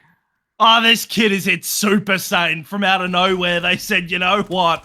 Why not pull off the reverse sweep in the grand final? Let's not just go easy. Let's go down 0-2. Let's just have a bit of fun about it and see if we can take these guys from the absolute brink of the distance. And what a map from Anomaly Gaming. Absolutely phenomenal performance as they close out map number 3 to force the second hard point 7-1. Really off the backs of some fantastic play from Heist there, especially at the end, right? 32 and 24, I believe he was, putting on an absolute show for the side of Anomaly. What a bounce back game for them. Never say die indeed, as they are going to force this map number 4. We're going to see a Colossus hardpoint, and at this point, the momentum has been flipped on its head. We'll see if Anomaly can continue that roll as we get into a map number 4. Obviously, if you're just joining us, 250 to 195 in favor of Carolina Reapers on Scar hardpoint. Colossus, it's a bang out, crash out map, right? So we're going to see a lot of fancy sub play. I expect to see Heist and Booger for each respective side be the player to watch. It's so hard. From what we just saw, you don't know what to expect now going into that Colossus. I mean, CRG probably not super concerned about dropping that map, but just looking even back over the scoreboard there, I mean, of those 7 objectives, every single player on the side of Anomaly has scored the ball at least 2 times pretty much. So right across, you've got equal distribution of OBJ capture. Everyone stepped up in the kill department. Everyone was playing defense. The teamwork was there. Heist was shitting on people like you would not believe. I mean, there was just so much going on that map. I'm so hyped now to see this Colossus hardpoint. If we get to map 5, I'd hate to think what's going on in the CRG camp. I wouldn't even want to know what the comms sound like in map 4 if they get slammed. Yeah, I mean, if you're CRG, right, you and I both know, right, Call of Duty's a mental game, right? I mean, you can get checked so fast, right? And once you're checked, you're not common to your teammates. You're not making the heads up plays that you need to be making to facilitate and help around the map. So this is a mental game just as much as it is anything else. So being able to bounce back from the loss here, if you're CRG, is absolutely pivotal. You have to end it here because now that they've got this train rolling, I don't know if I'd want to go to a map 5, right? I mean, especially on Colossus, where if those subs for the side of Anomaly can flex their muscles just a little bit, you may be in for a world of hurt here. Yeah, and Colossus is not a great S&D map. I've said it before. It's probably going to be the first map out. When the new maps come in, that's going to be the first one out of the pool. So you maybe pick. I don't know if the choice is strong for one team. I don't know which team got last veto pick for that map. But I tell you, whichever team picked it, if it is CRG that haven't picked that map and they're seeing that, I mean, I'd be concerned a little bit. But in saying that, the way they performed the first best of 5, they've really got no reason to be nervous at all. Agreed. It's Anomaly that have all the pressure on them. Sure, you have a great map. Sure, you absolutely slam them for a map. But can you back it up? Can you go into map 4? Can you replicate the same thing? Force the map 5 and then reap the benefits of all your hard work? Or do you just become a one-map wonder? Yeah, no kidding, right? I mean, a one-map wonder on Overload after in the first best of 5 getting put on an absolute clinic. So what a bounce back indeed. And this is where the champions are made here, nice. right? Waves, nice, huge 2, make it 3-piece right as soon as P1 is popped and CRG in immediate control. Yeah, there we go. Looking to swing straight out of the fences. Hard hill to hold. A lot of util that gets used, and there'll be no trophies even close. So whoever's left in that hill's dead meat. Absolute bait. Waves is still not done, by the way. 5 spree, pistol in hand, jumps up into the hill. Like, I don't know, like some sort of Terminator. This guy's just got vengeance right now. 6 in a row. Can he make it 7? Shout out my man, Doug Sensor Martin. But no, what a good start from CRG.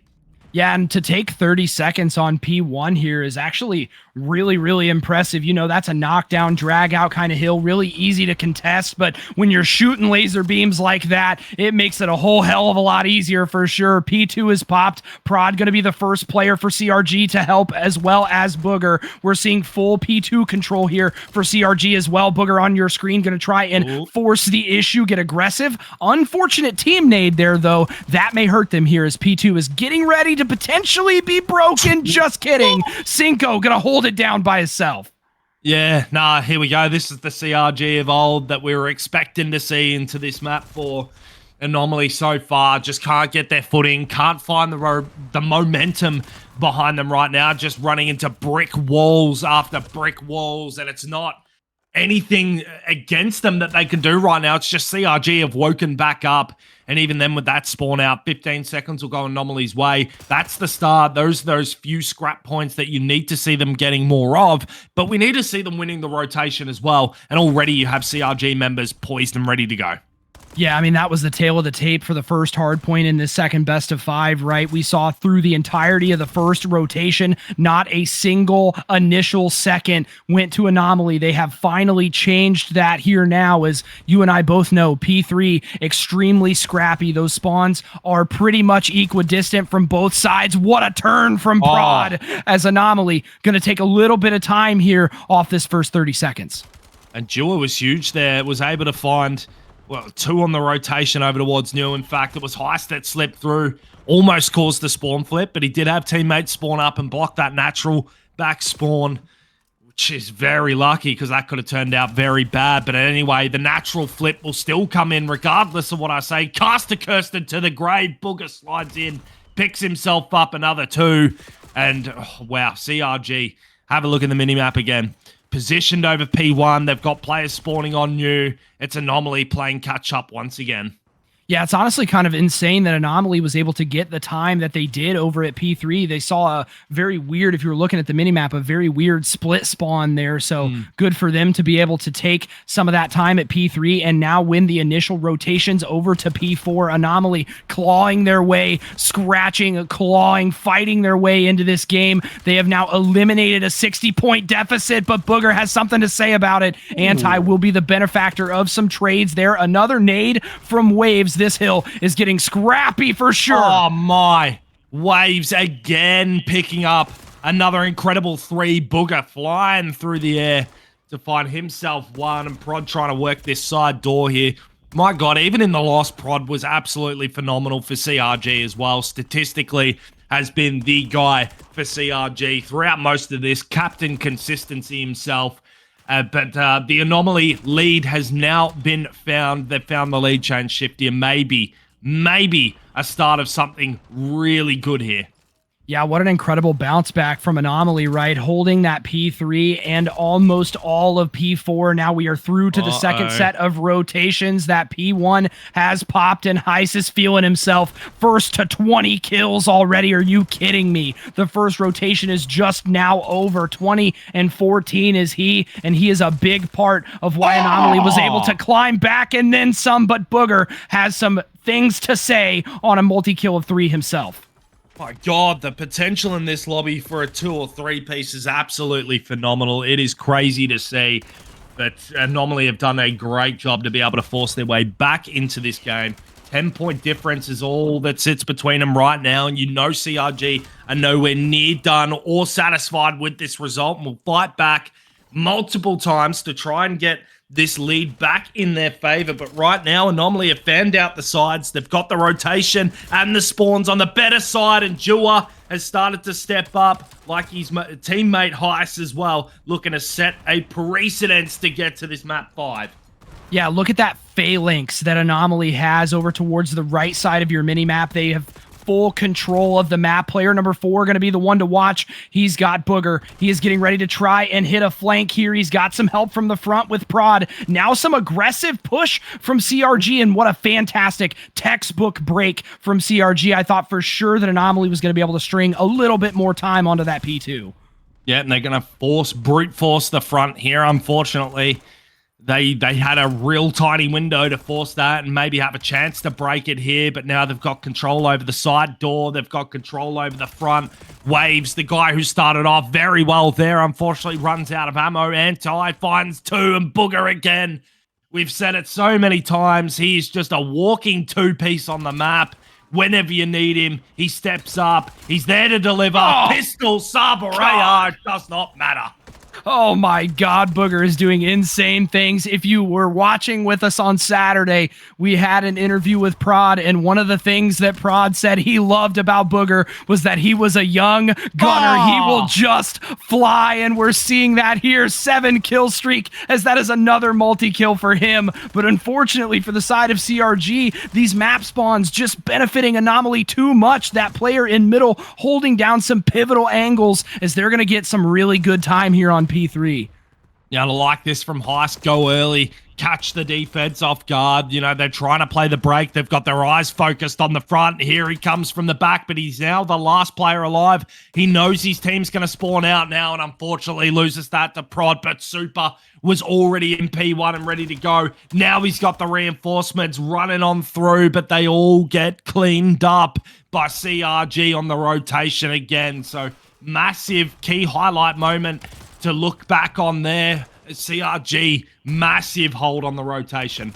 Yeah, and we're going to see a bit of a split difference, right, versus the first hard point. The first hard point in this best of 5, we saw pretty much each team dominate their own respective rotations. This one's been a pretty even split, right? I mean, we've seen some rotational wins for CRG and some rotational wins for Anomaly, hence why we are now knotted back up again, Bezo. This is an amazing hard point. Oh, what is going on? It's just constant. I'm looking at the spawns too. Heis finding himself another 3 inside of the time.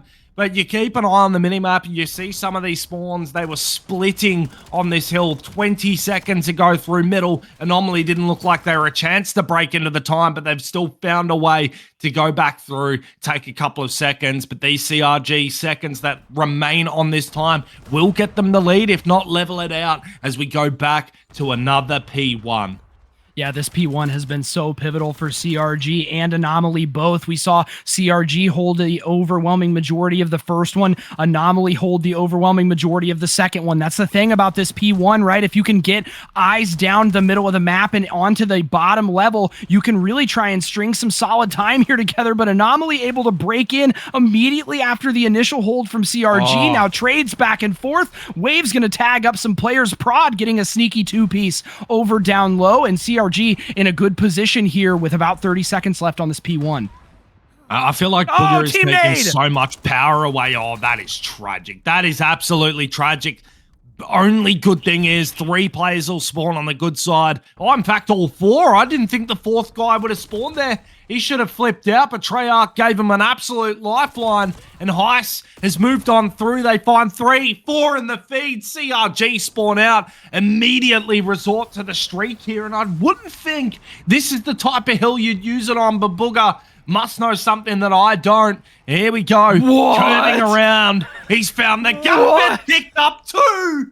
What is that Hellstorm angle? I was with you. I was like, maybe P3 would be a better time to pop it, but he knows the routes. It's unfortunate. Anomaly still spawning in the back there, though, so not enough frontal slaying power from Carolina, despite the streak usage, to get Anomaly spawns flipped out, and they may be primed to try and hold some time here. They've pretty much stopped the push from CRG here.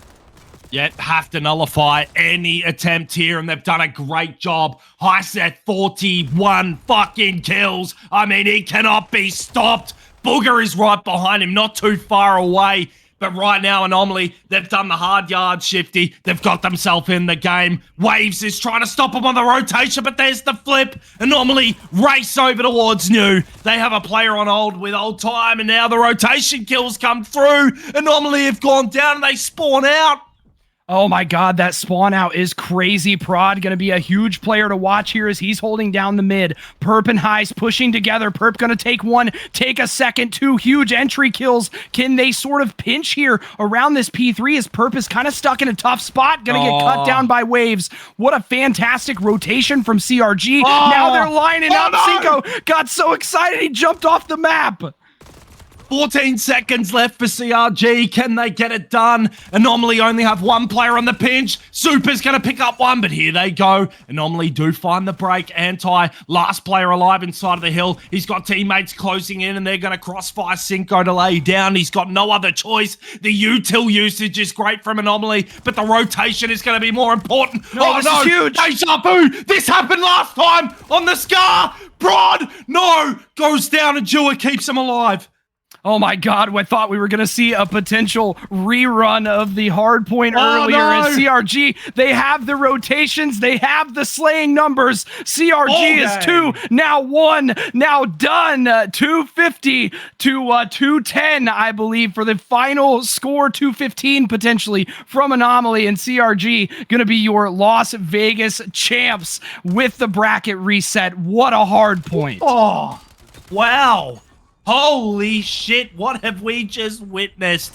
What an incredible way. Very unfortunate. It deserved to go the distance.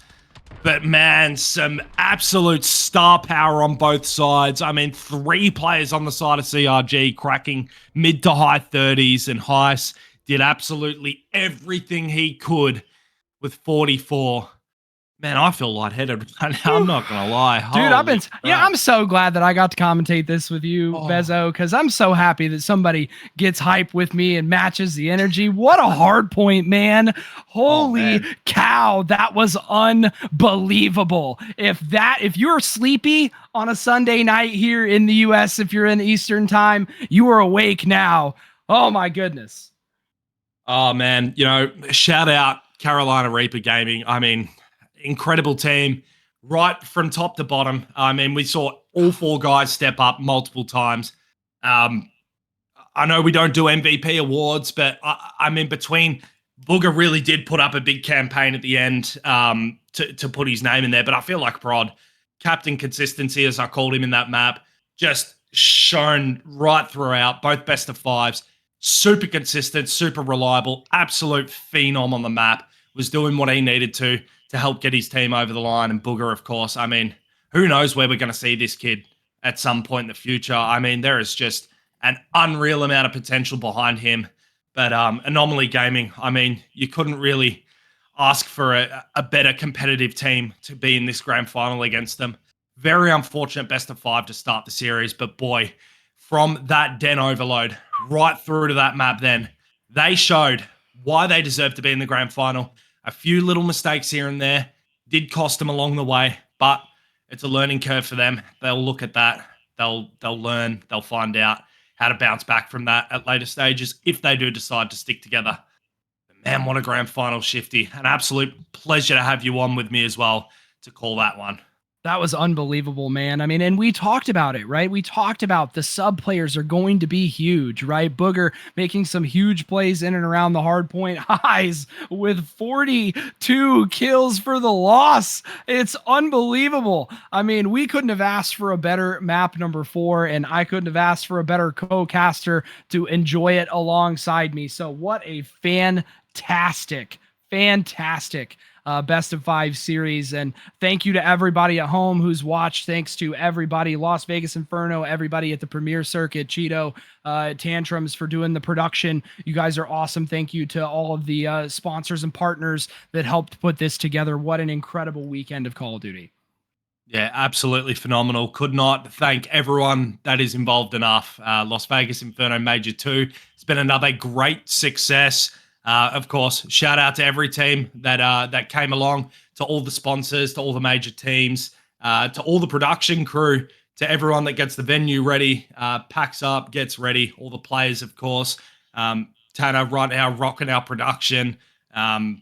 Cheeto, amazing man. Love that guy to bits. Always gets us on. Always brings the best talent in as well in terms of casting. You know, the guys that were on before us as well.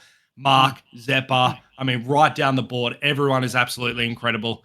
The best promotion right now in Call of Duty at Challengers level, and deserves so much more than what it actually has right now. But without all of you involved and everyone supporting it, none of it is possible. So shout out to all hundreds of you that are in chat right now. You guys make this possible. You make this really great for me. Personally, I love doing this shit for you guys. I wouldn't have it any other way. But again, final shout out. Carolina Reaper Gaming, absolutely incredible win. You guys deserve it, and enjoy this one. Yeah, definitely. Right. I mean, I do believe that we are going to have a trophy celebration presentation here for you guys. I don't know. We're waiting, I believe, to get word from production as to whether or not and when that's going to happen. As I believe we are ready for it right now, actually. So here you go. Congratulations to Carolina Reapers.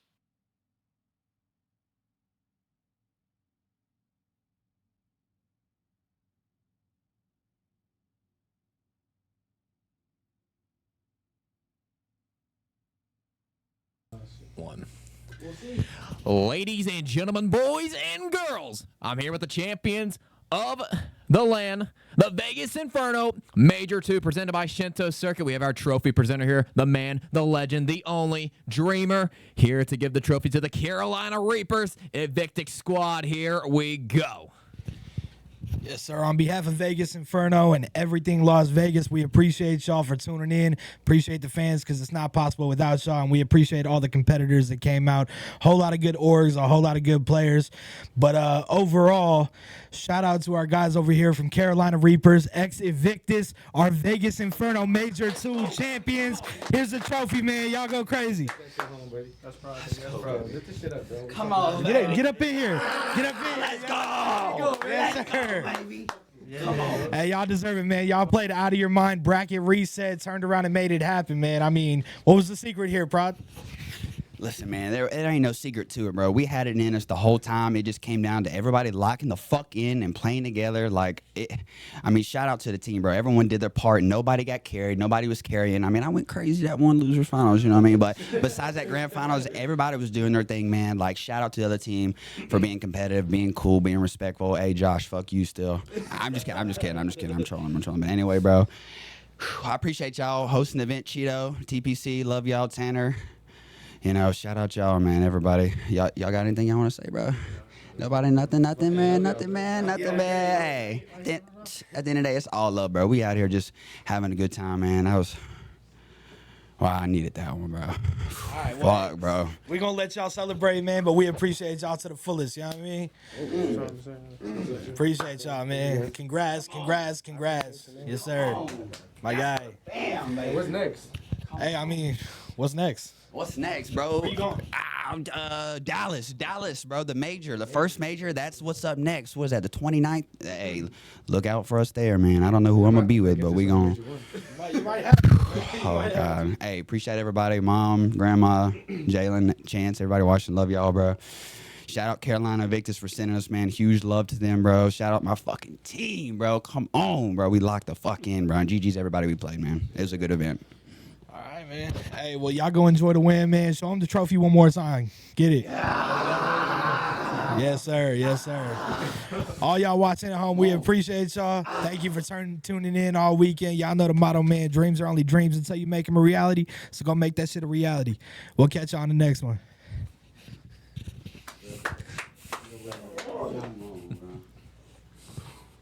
Oh, man. Well, hey, chat, we want to thank you for being here all weekend long, supporting the Shinto Circuit, of course. This was the Vegas Inferno Major 2 presented by the Shinto Circuit. 12 teams came, but only one conquered the championship, and it was the Carolina Reapers team, Evictix, getting the job done. Your series MVP, of course, going to go to the man, the legend, Logan Prod. Shout out to Prod, Waves, Cinco, and Booger again for taking it all. GG's to Anomaly for finishing second, and to all the other squads here as well. It's been one hell of a weekend, and our next event will be in San Antonio. We will have more announcements coming up very soon, but again, we can't do this without you guys, the viewers, everybody, the casters, the production, everything. You guys are wonderful, but hey, we're going to pass it to our casters one last time if they have any final words to say. But here we go, passing it back to Bezo and to Shifty.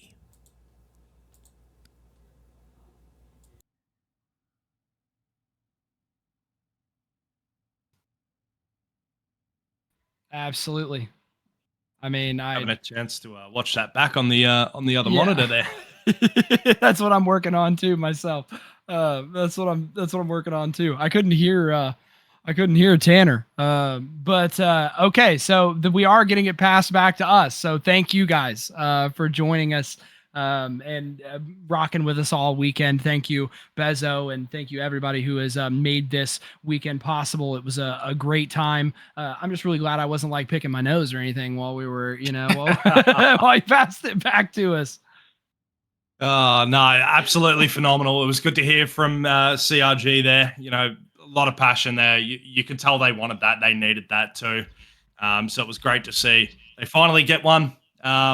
And again, Tanner couldn't have said it better, as well as you, Shifty. I mean, everyone involved, everyone who was able to make this a thing, and just continue to make these amazing events. Couldn't speak more highly of everyone involved. So absolute privilege to have me on again. I thank everyone who's behind me, all the other talent, all the other players, and the production. You guys are amazing. So thank you very much. Yep, I agree with the sentiment, and we will see you back here for the next tournament. Premier Circuit is omnipresent, always working, always moving, always putting great things together. So make sure you hit that follow button and throw the Premier Circuit a subscribe too while you're at it, so you can get notified the next time the next banger amateur Call of Duty tournament is going on. But until next time, I'm Shifty, joined by Bezo. Big shout out to everybody from the Premier Circuit to making this happen, and we will see you next time.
longest. So people don't want you to be in throw range. So the whole game becomes, how do I get in throw range? How do I punish them for trying to stop me from getting into throw range? Or inverse.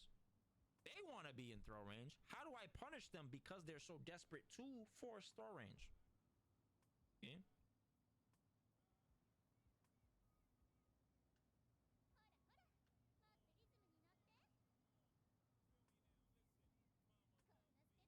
That's where buttons come in, right? So let's look at a situation. We're going to expand our opinion of what winning situations look like. When people think of winning situations, let's say like, I know he's doing this. Okay. I know he's doing this. People think that I have to always whiff punish this in order to get value off of this. And that's not true. I could simply do this. And I won this interaction. Why? Drive advantage. See what I'm saying?